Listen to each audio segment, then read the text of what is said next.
I've actually prepared 7 questions for the panelists. So this session is very much information sharing, updates, and what's in it for us from Sabah and from this region.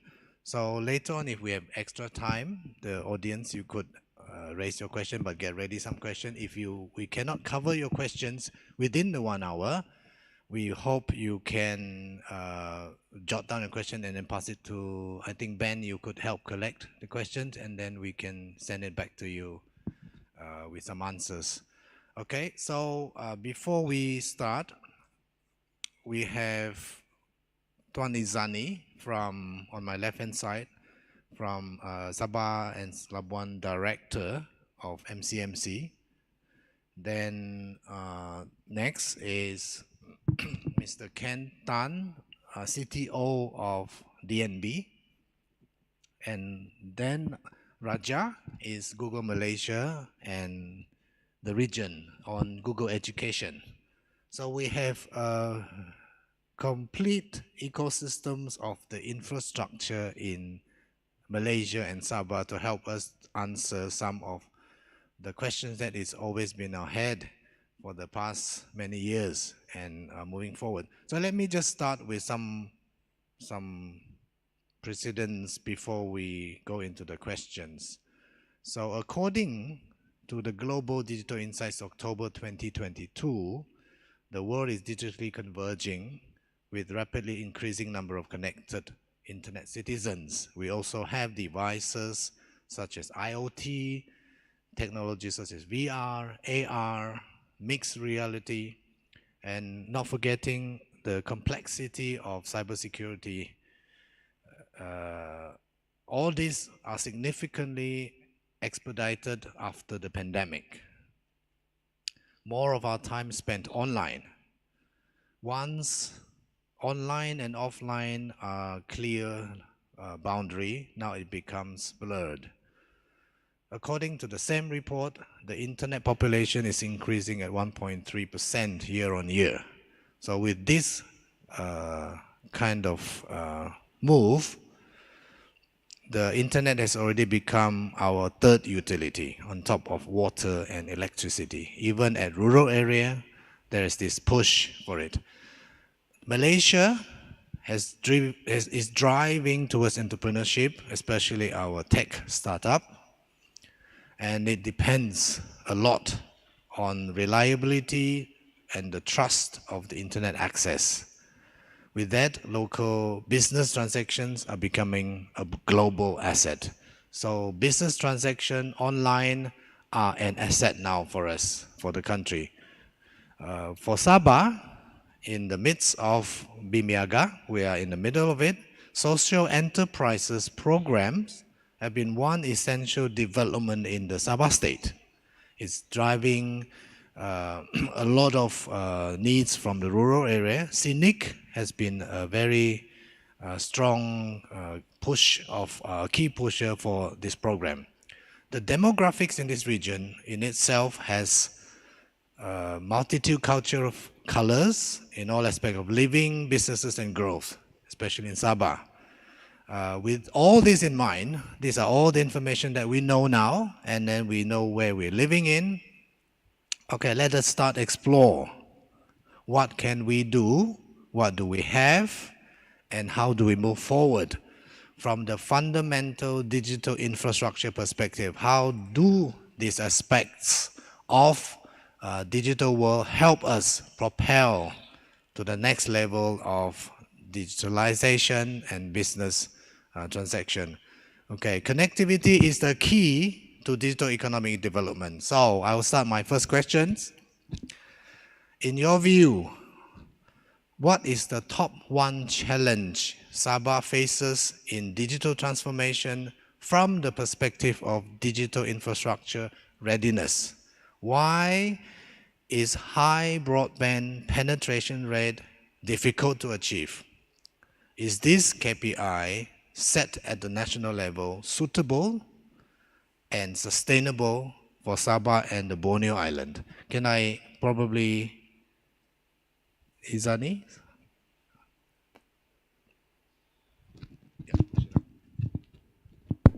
All right. Good morning. Assalamualaikum warahmatullahi wabarakatuh. Thank you, Sekai. I have my notes with me so that I don't ramble for the next 1 hour. Otherwise, we'll be here for the whole day, kan? All right. Uh, top one challenge, the biggest challenge. Let me start off with what MCMC is doing. MCMC as the regulator, we are in Sabah. We are promoting and developing Jendela, which is the purpose of a platform to improve the digital communication under the 12th Malaysia Plan. And addition, it is the initiative under the Sabah state government under the direction of Sabah Maju Jaya Development Plan through the 5th empowerment strategy, which is a digital government based on technology and digital. Actually, Jendela is under the USP, Universal Service Provision Fund, which is the tool to bridge the rural area, basically because we know that the telecommunication companies, the industry, they are focusing more on the commercial area. Those who are in the rural and the remote areas, MCMC will come in through the USP fund to assist to ensure that this connectivity are given to the rakyat, basically. For the Jendela, we have moved towards a new technology we call multi-operator core network technology. That is MOCN, which is a bit technical early in the morning, so bear with me again. so that when I explain, you guys will understand that previously, when we see connectivity, we'll see either one of the four service provider in service. But now with this technology, MOCN technology, the four main players, Celcom, DG, Maxis, U-Mobile, will be there and providing services. At this point, we're looking at coverage first. Jendela is looking at coverage. We're looking at 4G coverage in populated area. We are targeting that. Along the way, we will also be looking at the quality of services. All right.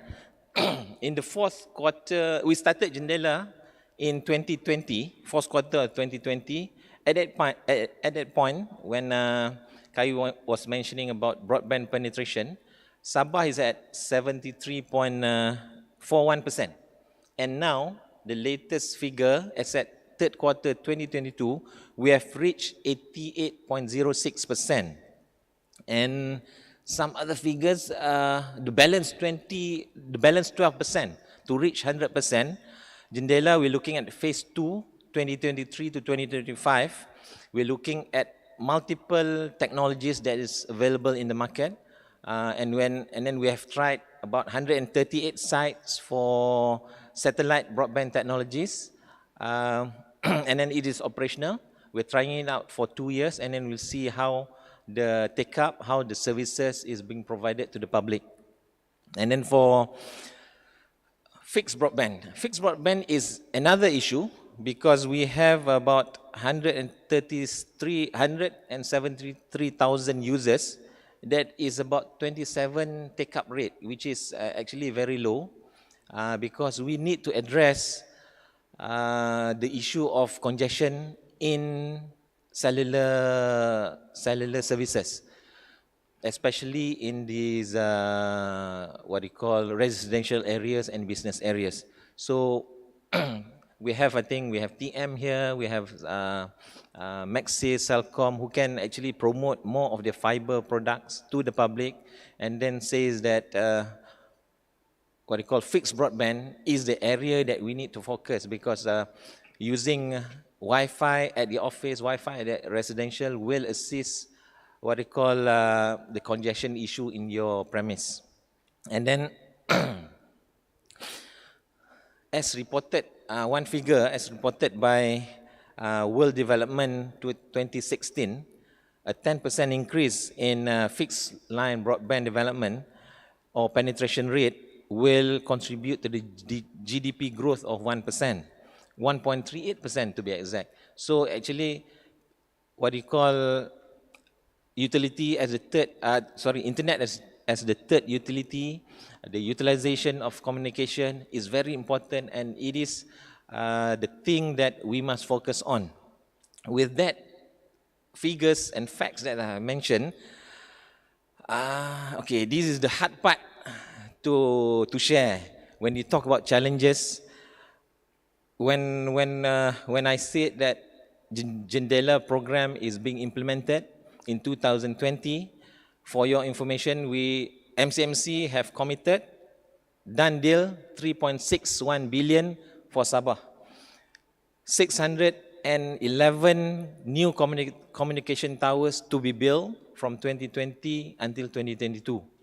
But for your information, 2020 and up until end of 2021, only 154 new towers is able to be built.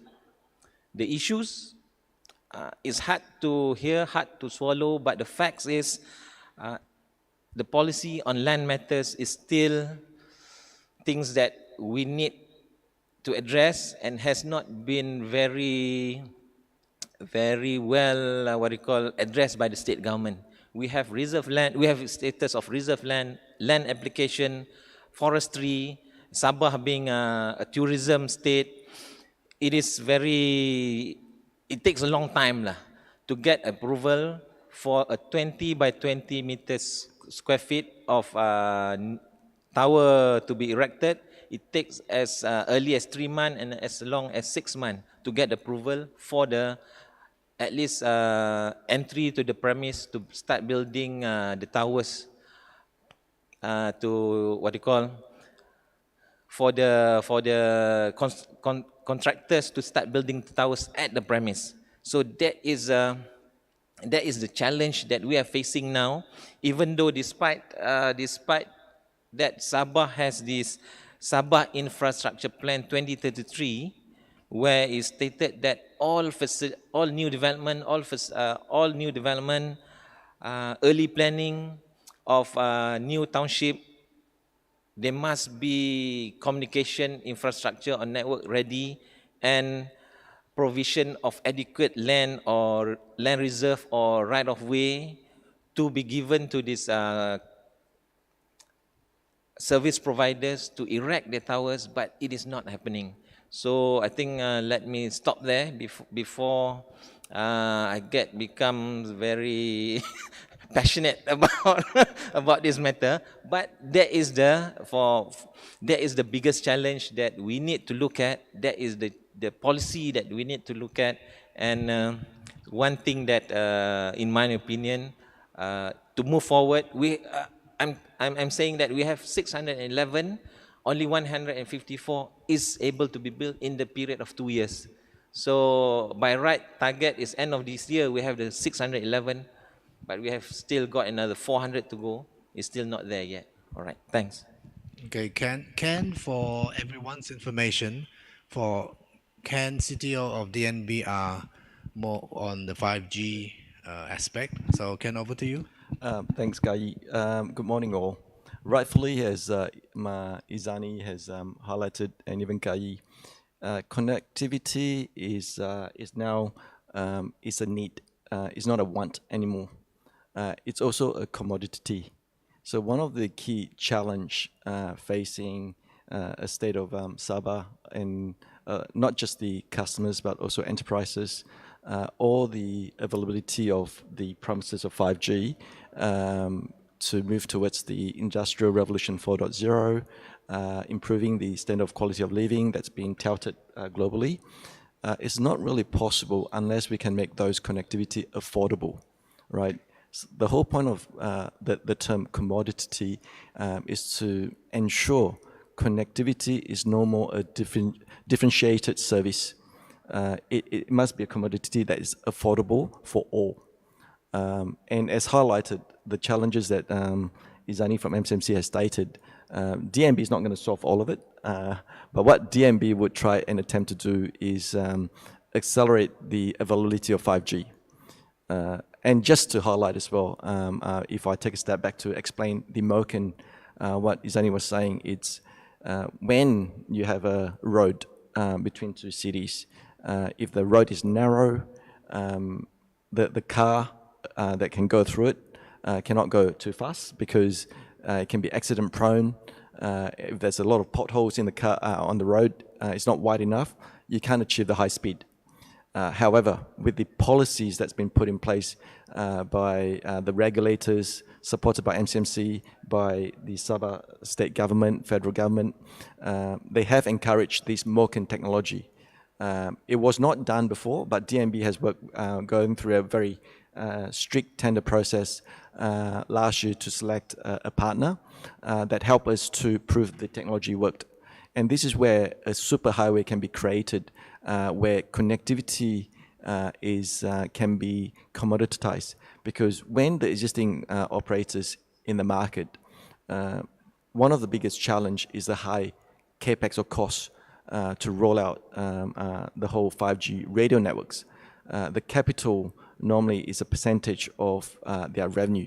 And if we follow the BAU process of rolling out 5G, it's going to take at least 7 to 8 years, rather than waiting for that sort of time frame, because the 5G has taken off in our regional states, countries, Southeast Asia. So we need to accelerate that so then we can have that competitive edge. Because in 4G today, it works, it's a connectivity. However, it's still not 5G yet. 5G, even recently touted by the Open Signal report, it's 17 times faster than 4G, right? So without that sort of availability of that 5G speed and the 5G technologies to all, the innovations, the applications, the ecosystems cannot take place. So what DNB is actually doing is helping the ecosystem to reduce the cost of the foundation for the 5G digital infrastructure. And for example as well, as highlighted, 88% of mobile penetration in Sabah, only about 20% for fixed. So we do know that everyone have access to mobile. So which is why 5G is so important to bring that connectivity as a commodity access to everyone to access the digital services. So DNB is doing this, right? DNB is not going to build the 5G by itself, but we're partnering the mobile network operators, Celcom, DG, U-Mobile, TM, even YTL, to ensure the service for 5G. Even myself, I was actually testing it last night, even this morning. A lot of the people I met was actually quite surprised that 5G is now actually available in Kota Kinabalu city itself. I was getting speed over 1,000 megabits per second. In 4G, there's no way you can get that, right? So this is now starting to be available. And again, what DNB has done through the MOCN technology is starting to make that available at a very affordable price, because we can use that technology to reduce the cost base, which then the ecosystems, the operators can actually have a reduced cost, which then ultimately translate to lower costs for the customers. Okay. For the benefits of audience who just came in, we are talking about our first questions on the top challenge the Sabah faces in terms of the digital transformation. Ken, so the challenge that you were putting up was the same as Izani or different? The challenge is essentially how do we make the connectivity affordable to all? Okay. We need to reduce the cost base, essentially, right? And so then we encourage the adoption of connectivity and usage. Okay. Raja, over to you. Good morning. Assalamualaikum. My name is Raja Azbi from Google. So I'm going to take a different view of the question in terms of the challenges. I think the experts in terms of infrastructure is here. Izani spoke very well in terms of what MCMC is doing. Ken spoke very well in terms of what DNB is doing in terms of driving 5G. But for Google, we look it from a different perspective in terms of it is not lack of infrastructure, it's also the lack of the ICT skills, right? Everybody has smartphones, smart devices, but if you don't have the right skills, also another reason why people don't have this penetration in terms of digital penetration as well. But another thing which I need to tell, MCMC have done a great job having all these cyber centers and so on and so forth, which gives you free access of internet. Why do I want to have a fixed network back home when I can go to these cyber centers and do whatever I need to do? So that is another reason for that. But having said that, working with Google, when we drive that digital literacy, and we have a lot of things that we do in terms of grow with Google, and you need to know that by having this digital literacy, you can work from anywhere, anytime. We work with a school. I think one of the case studies that we have is the whole of Ministry of Education. 10,000 schools in Malaysia is all powered by Google, and the platform they have called Delima. Delima has all the infrastructure and also the content that you can learn from anywhere. So by having that kind of penetration, or that kind of, I would say, adoption plan, I think people will appreciate of using this kind of element, because whatever content that is available back in Semenanjung or the best teachers is also can be available in Sabah and the rural areas, as long as the connectivity is there. I think that will automatically drive the digital adoption and so on and so forth. I think this is one of the things that we would love to work with the Sabah state government and also the SabahNet in this case, in terms of how do we drive that and bring some of the contents that we have as Google to make sure that people get access to that, and with that they can do things better and also drive some kind of entrepreneurship and so on and so forth. I think that's the view that we look at from that perspective. Over to you, Kai. Okay.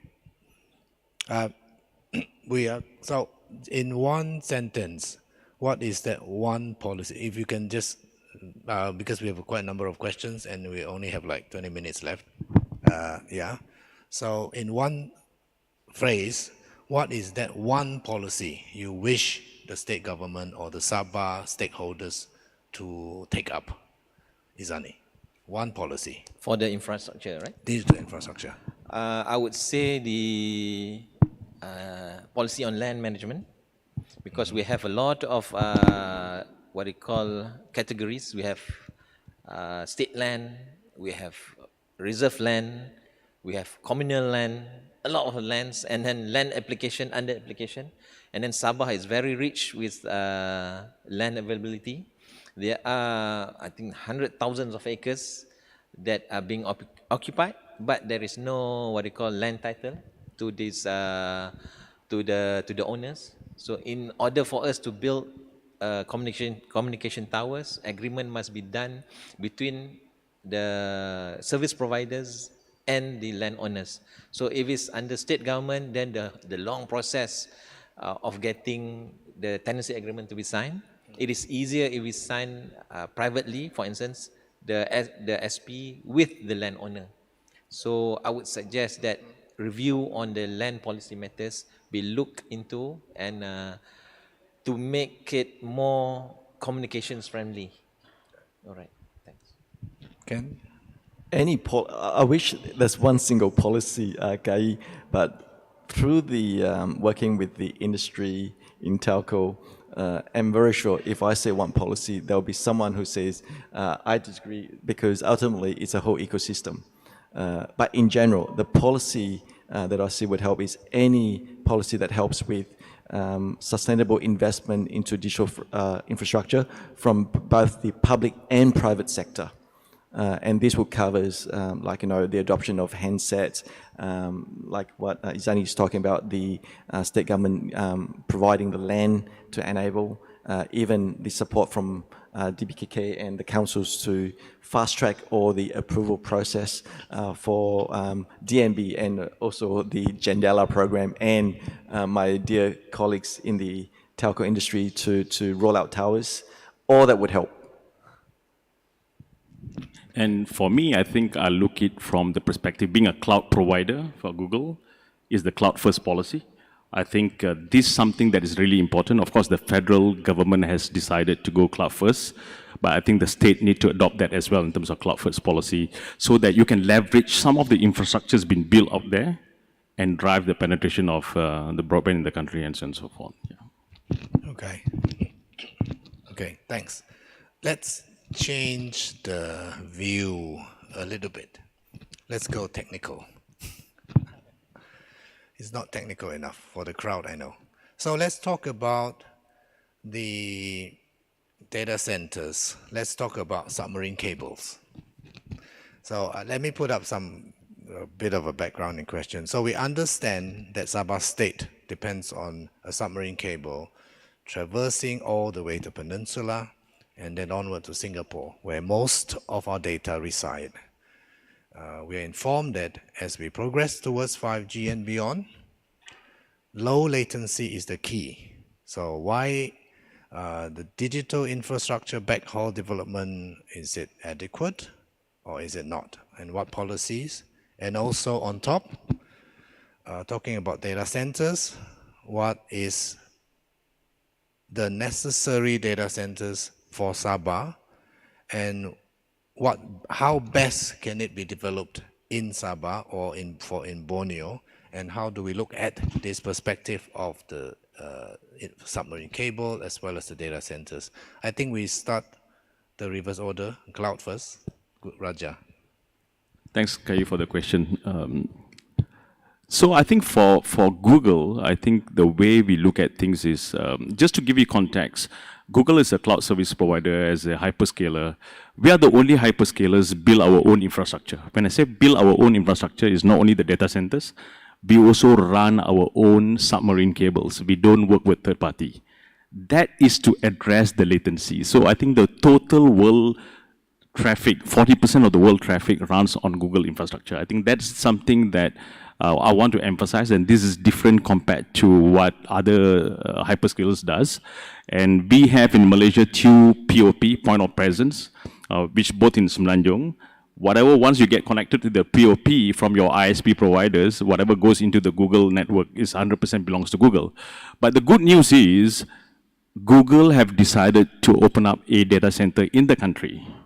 All right, I think that's coming soon. I think this is a big investment in terms of what we saw in the country, and also the potential, and that really will deliver what we promised to the government in terms of bringing down the latency, also addressing some of the data classification and so on and so forth. For Sabah, this is where the partnership happens between Google and Sabah in terms of how do we look at classification of data and which data should remain in the government data centers, which we should remain that, and which can be open to be in a public data centers like Google, which also is in the country. I think this is where the partnership happens, and this is where, when I was talking earlier in terms of cloud first policy, we need to address all of that. And with that, I think you get the best services, because why reinvent the wheel when Google, being a cloud service provider, manage billions of users?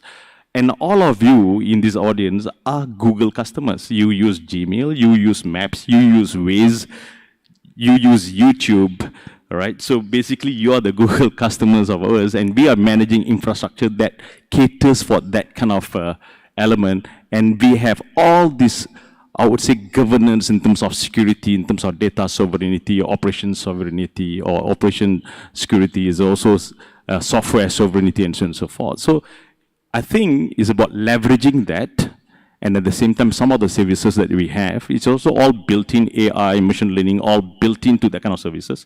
And I think the focus that we need to look at, what are the areas that the Sabah data center should be have, rather than just building a data center just for a co-location, for the sake of building a nice, beautiful building. I think this is where I think we need to look at in terms of how do we partner with hyperscalers like us. Yeah. Just to add on to that, Raja, my view, honestly, right now is that the data centers where it is today is providing whatever service that it's being used today, right? So the next evolution of service that relies on latency, because all the service that we use today doesn't really matter, right? If it's 1 millisecond, 100 milliseconds, 1 second delay, that data center can be located anywhere in the world because the application will still work. However, with the introduction of 5G and the ecosystems and over time applications that starts relying on latency, for example, gaming, cloud gaming, the AR, VR, as these applications becoming more usable and more affordable, then the demand would need for the data centers to be closer to the customers be it end customers, consumer, or enterprise, right? Because ultimately it needs to work. The infrastructure design today as it is really based on what's being consumed out in the market. As we evolve over time, because we know that innovation will take place, technological evolution will take place, all the industries, the telcos, also evolving their network, including working with DNB, where, like what Raja was saying, we're building the point of presence in Sabah to make sure that in case when any applications is needed to be closer to the customers to give that latency, it's available, right? So over time, again, my view is that all this will come in future, but we need the ecosystems to move. That's why it's sort of like a chicken and egg thing. Which one moves first? But it will come, right? As we saw through from 2G through 3G, and when the smartphone was created, we saw the supply needed for all the data demand. Same for 5G. Thanks. I think I forgot to thank Ken that I think we all should thank Ken that for KK we already have 5G, and not many people realize that. But unfortunately, most of us we need to change handphone. That's the challenge that we are facing right now. The services is available, but the equipment, the devices are not ready yet. Okay, in terms of a submarine cable, for Sabah, we have actually what we call Gerbang Sabah, managed by TM. It was officiated by the Mantan Prime Minister way back in 2020.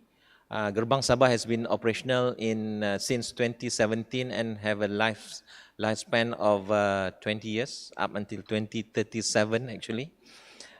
It started, the length is about 3,500 kilometers, starting from Cerating, goes all the way to Kota Kinabalu, Miri, Bintulu, Kuching, and come back to Mersing. So it started off with 4 terabyte and upgraded upgraded to 12.8 terabyte per second. So in terms of capacity, Gerbang Sabah submarine cable is there for state of Sabah to use, and we have that the infrastructure ready for 5G and others to be used. And at the same time, MCMC and along with the service provider are planning for the next submarine cable to be installed. It will be, the planning is in the pipeline, but in terms of the costing, so that's why people would say that the policy is not transparent, but then it's not about policy, it's about the financial capacity of the providers that want to go into submarine cable facilities, all right? But don't worry, Gerbang Sabah is there. Submarine cable is there for us to utilize, and I think the capacity is still there. And then in terms of data centers, with that, I would agree with, I think Ken mentioned just now, even Raja also mentioned just now. I think previously all state governments were looking at data centers. Every state want to build data centers in their state because it is, I think, a sexy thing, kan? Data centers. Everybody wants that. But many people did not realize that if you build a data centers in your state, you won't bring 20,000 or 30,000 new workers. Probably you'll employ just 5 people to manage 10,000 square feet of data centers, because it's by its name, it's data centers. So I would agree just now when Ken mentioned we must look beyond data centers. Data centers is not just a building, but what the facilities of data centers can give us. You're talking about 5G is coming. I had the experience when I was in Kedah, the launching of 5G in Langkawi. We had a command center for Langkawi, managing the whole of Kedah. And then that is the thing that we, in my opinion, we must be looking at that.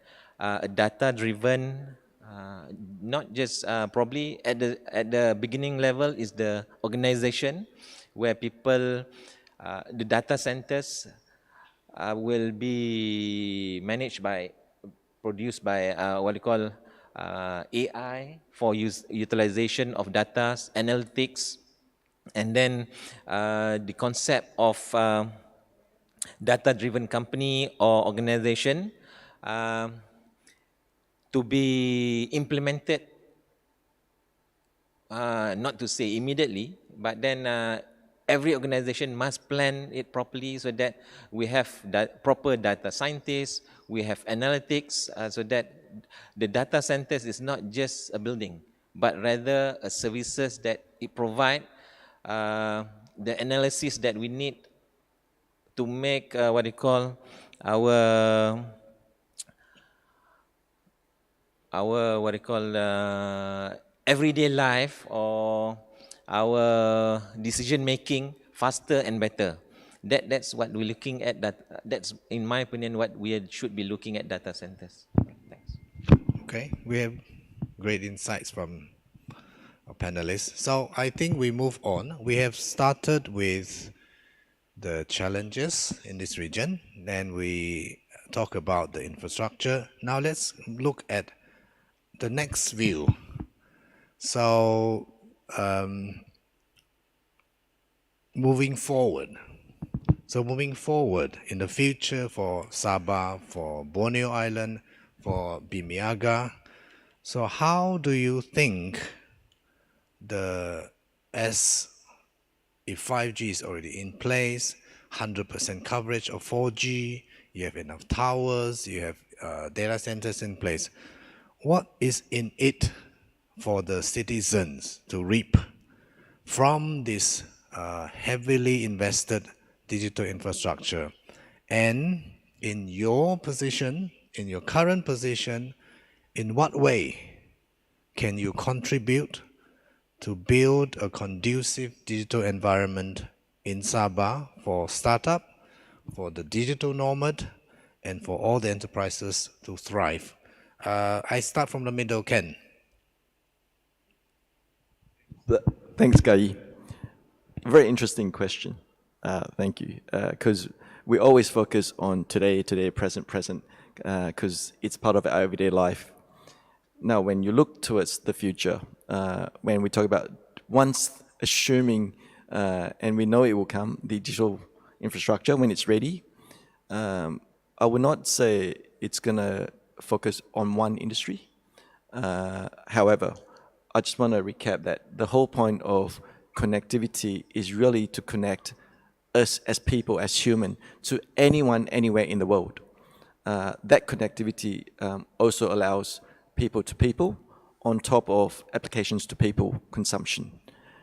When we talk about that sort of aspects and 100% 4G connectivity, 5G rollout, data centers present, all the possibilities of what's been promised, either 5G revolutions, transformations is available, then innovations of new possibilities to address the problems today in society should start taking place. For example, people talk about smart cities, right? And some of the problems today, it will evolve over time. For example, garbage, even there's things somewhere in the world, someone talking about smart bins to deal with smart garbage. Someone somewhere in Sabah would take that and have a look at it because they have access to that information through the connectivity to figure out what to do with it, right? To be relevant to anywhere in Sabah. That's just one example. Another example is, for example, we know that the population density in Sabah is lesser than, say, KL, approximately, say, 50 people per square kilometers versus 8,000 in KL. So to maintain the, say, public infrastructure like pipes, it's not effective to have a workforce to be doing maintenance on the pipes. And when we do know over time, things do break down, right? And again, I would foresee innovation using what Izani was talking about, data analytics. So with the cheap commodity of connectivity, devices or IoT or measurements can be installed with the pipes together. Then we get innovations by some nomad somewhere to figure out what to do with the data to make it usable. Because data is like oil, right? It's sitting in the ground, like, when you start value adding on top, it becomes useful. So someone may take that information and goes, you know what? I predict this pipe is going to burst tomorrow. And the likelihood is 99%. Then the workforce can become preventive maintenance. You go and repair the pipe before it bursts. You plan for it. So you don't disrupt the traffic flow. You don't disrupt the residents. You can pre-plan ahead. So these are some of the possibilities when digital infrastructures are in place. All right, and we're just talking about one factor, right? Education, I'll leave to my dear panelist Raja to talk about, because possibly someone could go education, say, first year, stay at your home, and then the last year, then you go physically overseas. Again, a lot of that is a possibility, which I see. Again, a lot of these then will give a lot of birth to new skill set, transformation of the next generation of education. And again, this is where I see how this needs to be in place. But again, coming back, fundamentally, the digital infrastructure needs to be available, in place, and it's a commodity. It needs to be affordable. I was discussing with Guy yesterday as well. Imagine your smartwatch. If you have to pay 30 ringgit, 40 ringgit per smartwatch connectivity, same as your smartphone, no one's going to do that. However, if that's 1 to 2 ringgit or 5 ringgit, yeah, you might think about it. So this will be applicable to the future stuff as well. So, if you, yeah, exactly. Okay, great. Yeah. All right. Okay, thanks, Kai. Agreed, Ken, on the shifting of what you call the shifting of the economy. We're looking at when digital infrastructure are in place, people like Kai mentioned, we leave it to the educationists, Google. We're looking at job opportunities such as network specialists, mobile application developers, data scientists, and community specialists in social networks. These are some of the what we call potential areas where, when digital infrastructure are in place, the potential to the public is there. For instance, what we call, Raja did mention, MCMC initiated this community broadband center. Now it is being called Pusat Academy Digital. It was way back in 2007, and now we have about 500,000 users for Sabah alone. And through the years, we have developed actually about 2,789 active e-commerce entrepreneurs. These are SMEs that we created, we developed through this Pusat Academy Digital. Is actually short from padi, but in Sabah susah sikit mau sebut padi, is like pedi itu sakit. So but the short form is padi. We have a total of 118 padi in Sabah, and we're looking at another 13 to be developed through the concept of one dun, one padi.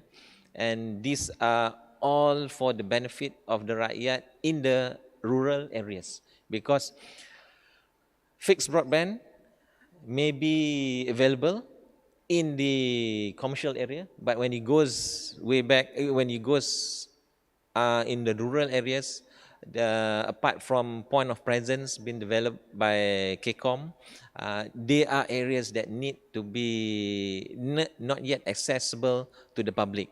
So these are the areas that MCMC would be looking at, and to ensure that the public is receive the benefits of digital infrastructure. We're looking at we are preparing the infrastructure, but the outcome is basically what is it for the public, and we're looking at the development of SME e-commerce entrepreneurs. All right, thanks. Raja. So once the digital infrastructure is ready, I think it's very robust. I think automatically that will drive innovation. For the rakyat, basically, for what I'm looking at it, is automatically bring new scope of work, new jobs. It's no longer like all of that old jobs. I think this is where we were talking about digital scientists, digital marketing, and so on and so forth. That automatically brings new jobs for the people. And for the students, as part of the rakyat, I think they will able to learn from anywhere, anytime, and they will have access to knowledge. They'll be as good as those in the cities for the rural folks. And some of the programs that we are doing with some of these religious school is about making sure that they have the same tool what a student in the urban area has and compared to what is the rural folks has. So you are able to compete in the I would say in the same market. I think that's something that will happen to the rakyat. For the business, this is where I think they'll be ready to enable in terms of doing some of the marketing of the things that they want to do, because they have this lack of capacity in terms of how do they go beyond their area in terms of selling some of the products that they have very cool and so on and so forth. With the infrastructure is ready, they'll be able to start selling globally, regionally, and so on and so forth. And that brings new income to them and so on and so forth. And last but not least, for the civil service, you start giving efficient services to the rakyat. Because with the digital infrastructure that you can have, for instance, the hospitals, you can have this online, e-health model that we were talking earlier in terms of people can make appointment online, talk to the specialist online rather than traveling so fast, because the digital infrastructure is there to support, and Google has the tool to do so, and we have done this with some of the hospitals and so on and so forth. And recently you know that we have also acquired things like Fitbit, the smartwatch, which also work with healthcare, will tell you the vital signs of you. We can work with the healthcare providers in terms of, so you don't need to worry in terms of meeting specialists and so on and so forth. There's a lot of things that we will able to enable so that makes your life better. I think that's the whole agenda in terms of making sure the infrastructure is ready. And people like Google is an innovation company. We're bringing the right tools, the right technology in terms of making sure the life is better. I think that's what we're looking at. Yeah. Okay, great. We have covered most of the topics, but there's just one dream that we've been hoping to achieve, a unicorn. So we've been talking all about unicorn yesterday. So from Raja, I'll start from you. Do you think a unicorn is a mere dream? If not, are there opportunities for them to come up from this region, from Sabah, from the Borneo Island, from Bimiaga? And what do you think the opportunities are for this startup to become a unicorn? The simple answer is yes. All right, anybody can be an entrepreneur, anybody can build a startup or unicorn. Google has fantastic, I would say, programs in terms of startup programs, in terms of giving them access to some of the cloud, I would say, technologies for free, for you to drive that kind of, I would say, innovation. But most importantly, recently, this is an example of how people innovate, right? So recently we did a hackathon using a no-code, I would say, solution that we call AppSheet with Tenaga Nasional. And we train people who doesn't have technology background at all in terms of using this AppSheet. So we train them for 2 days. Then we want them to build their own application based on the environment they're in. So there's some techie people, some, I would say, administration people came up with their own. The team that really won the hackathon was the security officers. They came up with the application to do surveillance in terms of what they do on a day-to-day basis. And they have no clue in terms of how technology works. So what has happened now is people like Google have created technology that's easy for anybody to adapt and use and build a product that really impacts people's life. The thing is this, right? So you understand what's needed in the environment, on the field, and you build something. Hence, we have tools to help you to do that. I think for me, this is not longer a dream, this is a reality. Once you have things, I think this can be done, and I've seen this happening live in terms of people doesn't know how to do coding, can do coding in 2 days and build an app, and it's so impressive in terms of how they look at things and so forth. Okay, before we continue with answers from Ken and Izani, so I would like to remind the floor, get ready. We're going to open up 10 minutes questions. So get ready your questions. We only allow 3 questions. So we don't want to waste time passing around the mic, so get ready. So we come back. So unicorn, Ken. We need to dream, right? So like fellow Raja was saying, the answer is yes, but I wish I've got a crystal ball and predict. But again, I don't have that crystal ball. But going back to the point of what Raja was highlighting, it's very true that technology is just technology. Digital foundation is just digital foundation. But unless we can apply that technology to how it improves efficiency, the quality of living, to how is it going to solve some sort of problems in our daily life and improve it, that I believe would give birth to that unicorn. Because again, with the access to connectivity that Sabah would have to any place, anyone in the world, at least you have that access. Then that person, be it nighttime, daytime, during their sleep, that woke up in between, they can play around and do whatever they want with it. Because with that access to those sort of digital connectivity, then you give that possibility of dream to come true. And again, I don't know how the next generation of my kids, how they're going to behave or their work. I don't think they might be in the offices like me, 9 to 5. I foresee that changing as well. Again, with that change of environment, the technology that we know about, someone may use it to apply to solve some sort of problems. And if it's someone in Sabah that can do it, then I believe that's how unicorn can start getting born, because that would then get replicated overseas, regional states, regional countries.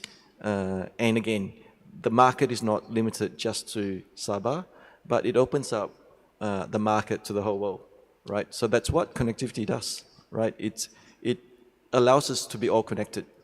And once that happens, the unicorn chance of happening is much greater. Okay, Izani. Okay, let's talk facts. I don't like to dream. Okay, for Sabah, kan, when you talk about connectivity, Sabah is very infamous for that. Because when I came to work in Sabah, the first thing I have to handle was the student on top of the tree. Then the second case was student on top of jambatan gantung jatuh dalam sungai. The third case was ibu mengandung panjat bukit to get connectivity for their kids during PKP. So those are the issues, those are the problems that Sabah face, and we hear that. And then let me, I mentioned just now, I don't like to dream, because let me tell you a story. Let me share you with a story. 5 years ago, in Pulau Mantanani, Kota Belud. You guys, if you are outside from Sabah, please go there. It's a very beautiful island, very nice. 5 years ago, there's no connectivity there. And with the work of the local council, we erected one tower 5 years ago. Once the connectivity was available, a year from that, the first student in UPSR, at that time there was UPSR, the first student, not the first, there was a few students. Previously, there's no passing mark for student in Sekolah Kebangsaan Mantanani. After the connectivity was there, the Guru Besar mentioned to us, Alhamdulillah, we have 3, if I'm not mistaken, 2 or 3 students that pass UPSR. So that is the story of success, and I would say that's why I said I don't dream, because I know that at the end of the tunnel there's light. We can achieve what you mentioned, unicorn. It is there. It's just a matter of whether we have that willpower, if we have that capacity, we work together, we can achieve that actually. Because that is just one story. Like I mentioned just now, student jatuh jambatan, we have actually installed satellite broadband in view of a future permanent menara there. So with that connectivity in place, 100% internet connectivity for population in Sabah, I'm sure that a lot of opportunities will crop up, a lot of opportunities will develop for the Sabahan, and I'm sure that the concept of Ken mentioned just now, a smart city, I would put up a challenge. Let us realize that the smart and safe marine tourism city for Sabah to be materialized. Okay, I will open up floor for questions. Then I take over the Q&A. So anyone, any question, quick. We have to wrap up in 10 minutes. So any questions, please come. Come forward. Mike, please. Throw over the mic. Please stand by mics around. So we have Google Malaysia, Raja, on my most left. We have DNB on the 5G in the middle, Ken. And then we have the authority, MCMC, Izani. Please. Good morning again. Maybe it may be, my question may be only for Ken, but the others can still answer. You mentioned about bringing costs down to almost 1 ringgit per month for maybe a smartphone. That's, I think I agree with that statement. We have a startup, for example, for a smart vending machine where we want all our vending machines to be connected to the internet. But if it's expensive, we're going to think about maybe it's not so smart to make it smart. But this is where the chicken or egg problem comes in. We cannot bring volume right away to bring that cost down to one ringgit per month, I guess. So what would your suggestion be in terms of coordinating with our telcos or MVNOs to convince them that there's a market to bring connectivity down to that level that will help startups probably thrive and innovate? Thank you. Thanks, Michael. Jump in if my fellow panelists who wants to answer that question, Michael. What I would say, don't quote me on the 1 ringgit per connectivity because my fellow industry may shoot me after this. But I do, suggest number one is to work, collaboratively with all, because everyone's have their view, and everyone, even a fellow competitor in any industry, right? They all have their own challenges to go through. And like it or not, a lot of the enterprise are based, they're driven by their stakeholders, whether it's profit and loss, whether it's revenue targets. But again, fundamentally, I would suggest, we look what we're trying to achieve. In the case of Malaysia, we do have the support from the regulatory, MCMC, the state government, the government, because the aspiration goes beyond just a P&L of a company. But the aspiration is to accelerate the 5G adoptions because the benefits to the country is much, much more than the P&L of a company. So when you get those sort of aspirations and everyone's sort of aligning to achieve that sort of visions, then give and take, right? You can't win all, you can't maximize the profit, but you also cannot make loss. So we got to reach that sort of fine balance to understand what is that critical point or inflection point for everyone to embark on that journey. In the case of DMB, I do acknowledge going through, I'll give a quick story, if you guys allow me, of how I work with my fellow CTOs in Cellcom, Digi, Maxis, Umobile, TM and YTL, that, like, when we first embarked, while the commercial discussion was happening, technologically, we don't worry about the commercial, because we want to ensure the technology works. DNB built the radio networks, but the core network, which is where the customer's information, the existing 4G investment has been done by the existing telcos. So collaboratively work with them on a cost-effective way to prove the technology works. Then, when you know it works, we do then understand, like, for example, it's a discussion point on commercial. And this is where the access agreements go through with each operators to go what's relevant to them. But before that can take place, right, it's again, we need to make sure it works. And what are we trying to achieve? And the fact that the Merkin technology was not proven to a scale of 6. And so we have to get that done. And that's the way that we collaborate as an industry to make it happen. And of course, we've got the regulators sitting at this, over us to see whether this works or not. And I believe they were very anxious, and a lot of people were anxious whether it works or not.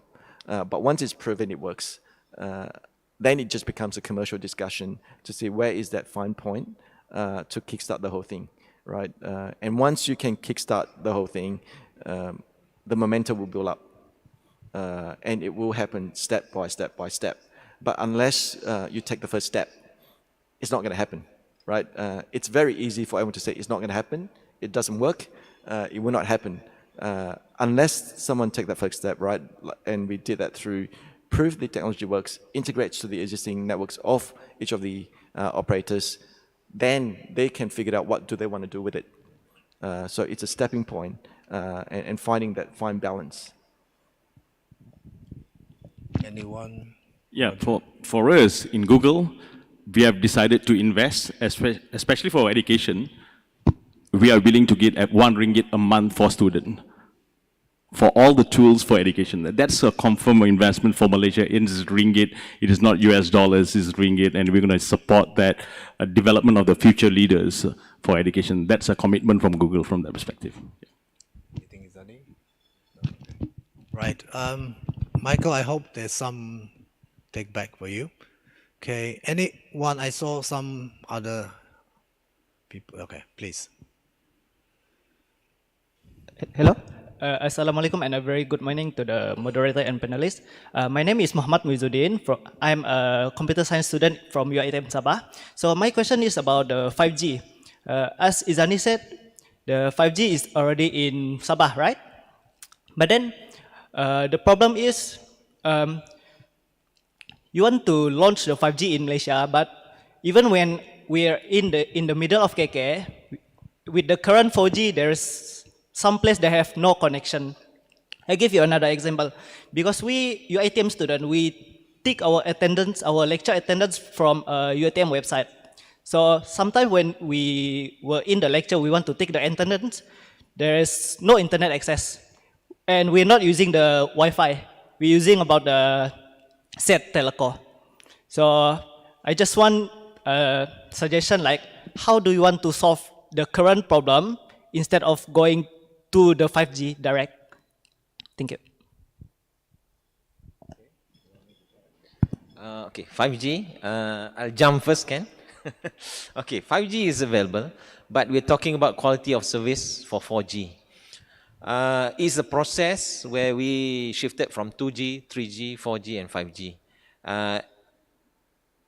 Late last year, we decommissioned, or we cut off 3G, so that we make the spectrum for 4G, for 3G available for 5G actually. So in terms of quality of service, we understand, as mentioned earlier, about the policy, about the challenges that we have. Sabah, for instance, is a very challenging situation where we have what we call geographical factor. There are blind spots. as any other states in not just Sabah, in Malaysia, we have blind spots. For instance, in if you go in Selangor, one of the what you call rich state in Malaysia, there are blind spot in along the highway. All right, it is happening also in Sabah, and it is very rampant in Sabah, because from here to actually from here SICC to KK. If you notice, there's a blind spot there in front of the traffic light. Why? Because the new building just came up. The what they call the next to Jesselton Bay. When you have new building, interference, what they call reflection comes into factor. All right. In terms of, for instance, UITM, right? UITM is a huge area of building, and for us to build a menara there is very difficult to get approval, one, from this management of the university. Let me share, Intan Sabah, it has been there for long.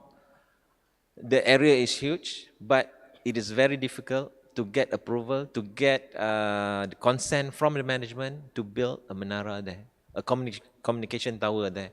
Even if you go into Sutra Harbour, there's about 5 acres of land. We cannot build a menara because of aesthetic value. Those are the issues that we need to manage. And that's why we propose, we mentioned to the management, if you have cellular problem, fixed line is the next option. You have to provide that facilities to your clients, basically your students. We have IBC, indoor building coverage, which the management must adopt or install at their building. For instance, SICC, we have this issue of connectivity. I think in the past 3 years, we have managed to solve that, thanks to Sabah. So those are the issues that we need to manage stage by stage. We must, at MCMC, I'm focusing at coverage first, then the quality comes along the way. Because for instance, we have Pen Borneo coming up. It's a 2-lane highway. Now it's very clear. Once the Pen Borneo is completed, you will have congestion along the Pen Borneo highway. So that will happen along as we progress, as we develop, as we increase the number of users in a certain area. All right. Hope that answers your question, because I'm sure quality of experience is a big issue.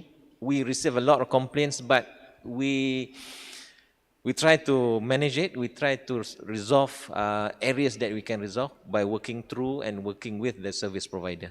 All right.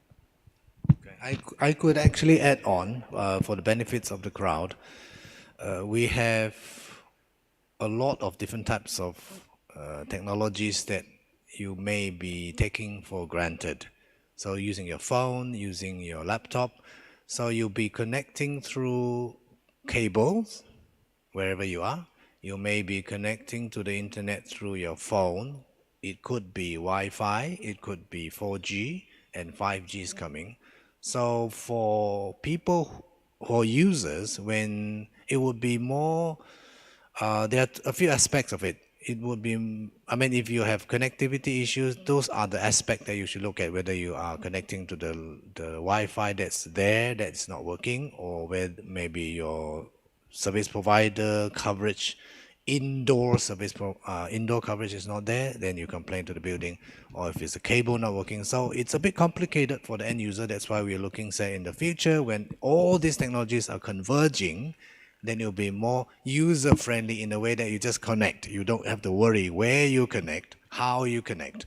But in the meantime, it's actually lesson learned for everyone to embrace new technologies coming in.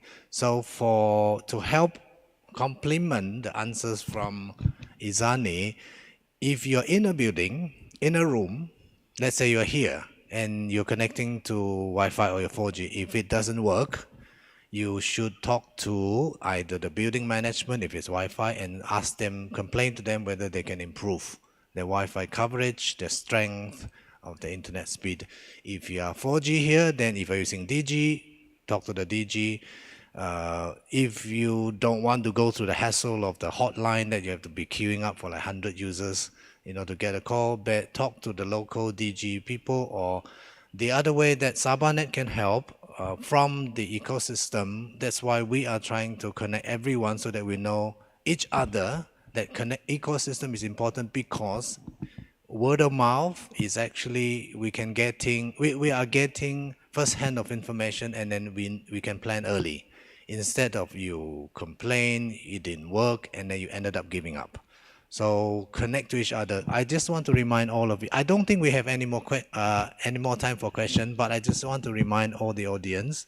Ben, allow me to emphasize one important things about the summit. SabahNet co-organized with SICC is with the intention that this is not a training session. This is not one-way information sharing. This is a business networking session for all of you.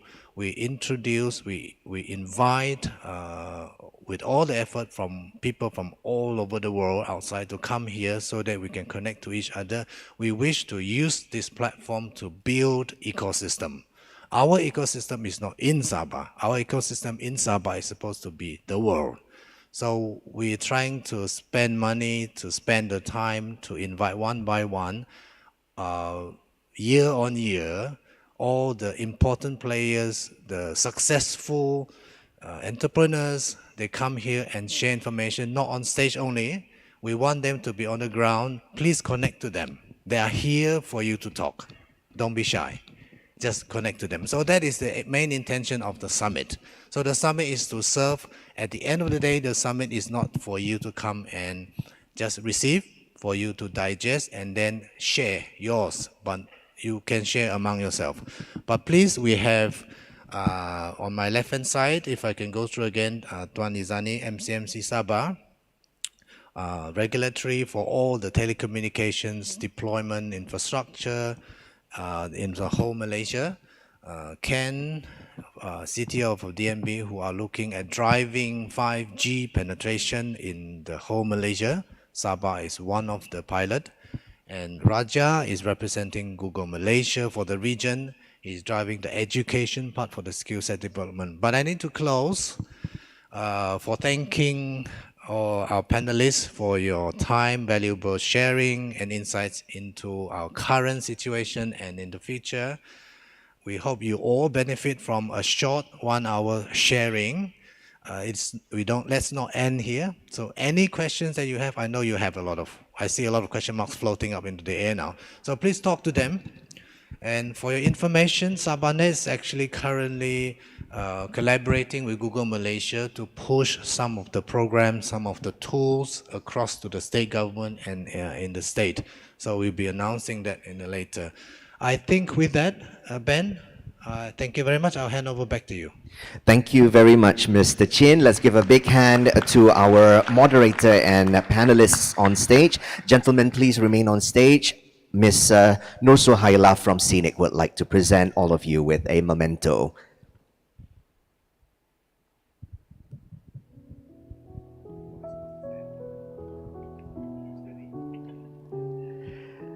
Ms. Suhaila first would like to present a memento to our panelists. We begin with Mr. Izani Othman, the Director of MCMC.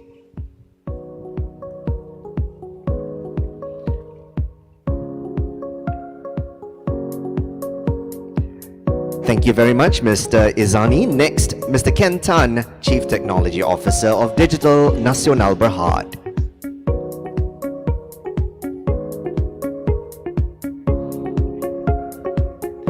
A memento for Mr. Raja Azmi Adam, Google Malaysia.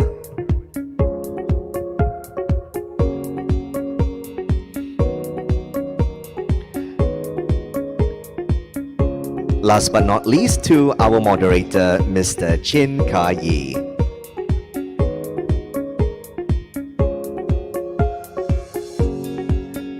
We'd like to invite the panelists and also moderator to bring their boxes. step up to the front for a group photograph, please. Ladies and gentlemen, I hope that you learned something new in this forum, Digital Infrastructure in Sabah for the Future. Let's give a big round of applause to our panelists and also moderator. Gentlemen, thank you very much for your insights this morning. Suhaila, thank you very much.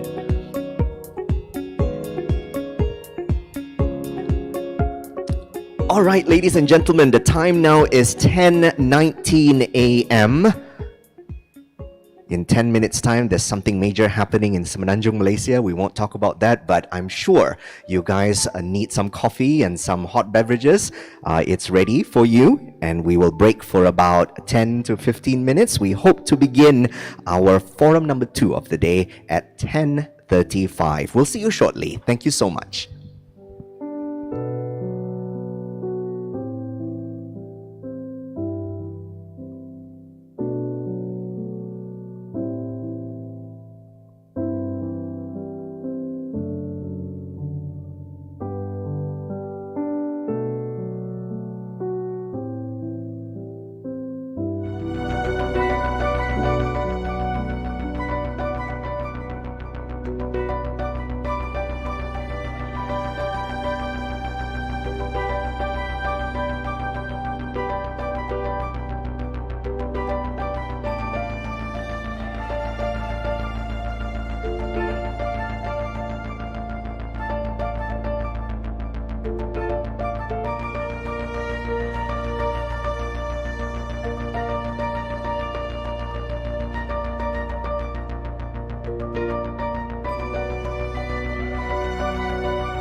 Go ahead and begin forum number 2 on day 2 of the Borneo Tech Summit 2022. Digital and technology adoption in government, academia, industry, and also community.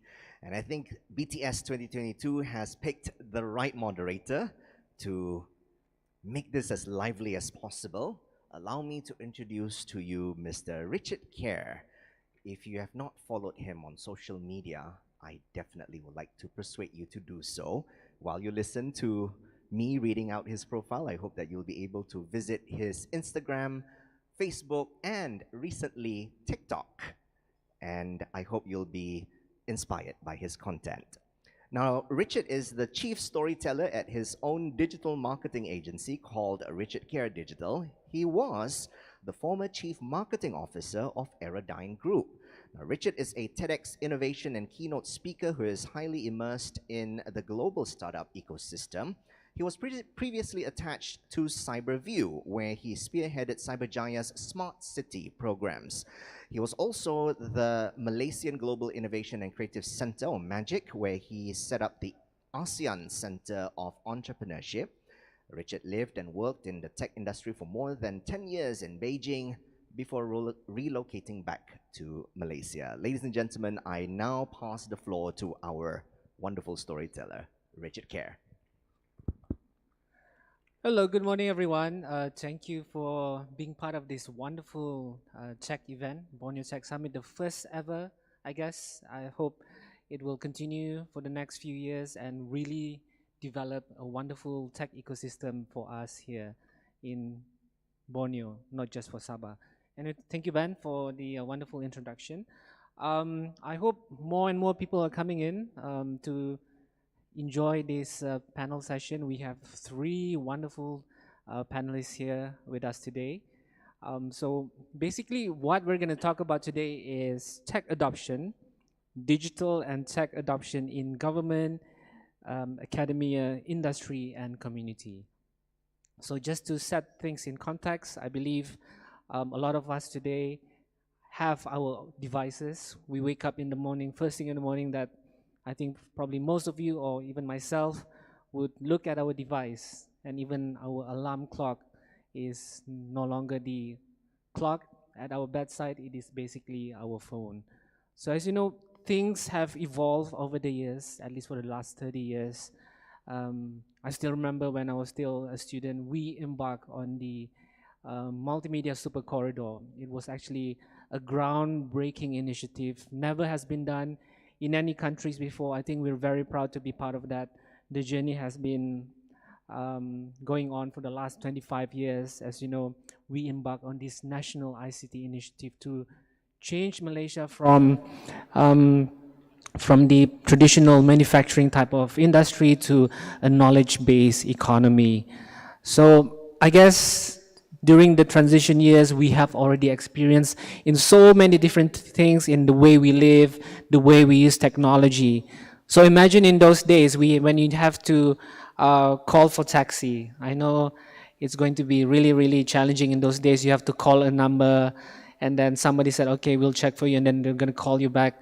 It's a long process, but if you think about when the MSC or the ICT initiative started, that thing was already conceptualized back then. You can imagine how advanced and future thinking Malaysia was back then. We even talk about how e-commerce will become eventually. That framework and that train of thought has been thought about in the MSC initiative in those days. So even today, when you need to travel around, it's easy. We just launch our Grab app, and we can just either want to order food, you want to get a taxi, so easy. So imagine if we were to roll out tech adoption in all the different industries, the academia, in governments, it would surely make our lives so much easier, right? But of course, there's always challenges to that. There's always things that we need to think about. How do we really work together? As you know, there has been tons of master plans, tons of blueprints, but I think for most cases, we don't actually see a huge shift in this thing, right, in terms of tech adoption. So I guess, so that's why we have this panel session today. Hopefully it would spark more conversation, let more people in the audience think about how do we actually move the needle. Because, you know, we've been talking about this over and over again, tech adoption, but I think it is about time that we want to see a real change in terms of how do we really use technology to improve our lives, to, you know, make everything seamless. So I guess let me just do a quick introduction. So to the left of me, so we have Dato Professor Madya, Dr. Ramza Dambul, so known as Dato Ram. Of course, I think for most of you, you have seen a lot of his wonderful writing on social media as well. He writes a lot of wonderful things, thought-provoking stuff. So if you haven't followed him on social media just yet, I guess you should to follow some of his interesting write-up. So he did his PhD at University of East Anglia in the UK. He studied atmospheric science. So he's now the CEO of Institute of Research Studies based here in Sabah. He was formerly the Deputy Chancellor at UMS. He received multiple awards, and he has published multiple books as well. And let's give him a round of applause to welcome him. All right, so to the left of me, we also have, kasih introduce dulu. All right, so we also have Matthew. So Matthew is the founder of AgriData. So Matthew, he is the youngest of everyone here, right? I think for most, probably the youngest in this hall. But anyway, so Matthew grew up in a very rural type of environment, very close to nature. But now he founded a technology company called AgriData.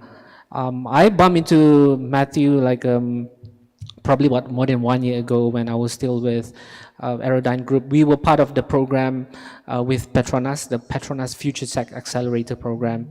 So I get to know Matthew. That was very delighted that we have participants from Sabah. So I would regard Matthew as the modern farmer. So what he wants to do is to really digitalize the farming industry, to make the farmers, not just in Sabah, I think maybe throughout Southeast Asia, to help them modernize in the way they do things by leveraging on digital technology. And I'll let him explain that later on. And last but not least, we also have, we're just going to give him a round of applause first. Okay. All right, so last but not least, we have also Dr. Nurhayati Hashim. So she's the head of tech research at Petronas, also the CEO of Petronas Research Sendirian Berhad. So Doctor has been in the oil and gas industry for the last 28 years. Is that correct? 28 years, roughly, yeah, almost 30 years. She's been with Petronas for the last 18 years and worked her way up. Also with ExxonMobil previously, and I think one of her proudest moments, I guess, would be establishing the Petronas Global Tech Center in the UK and Malaysia.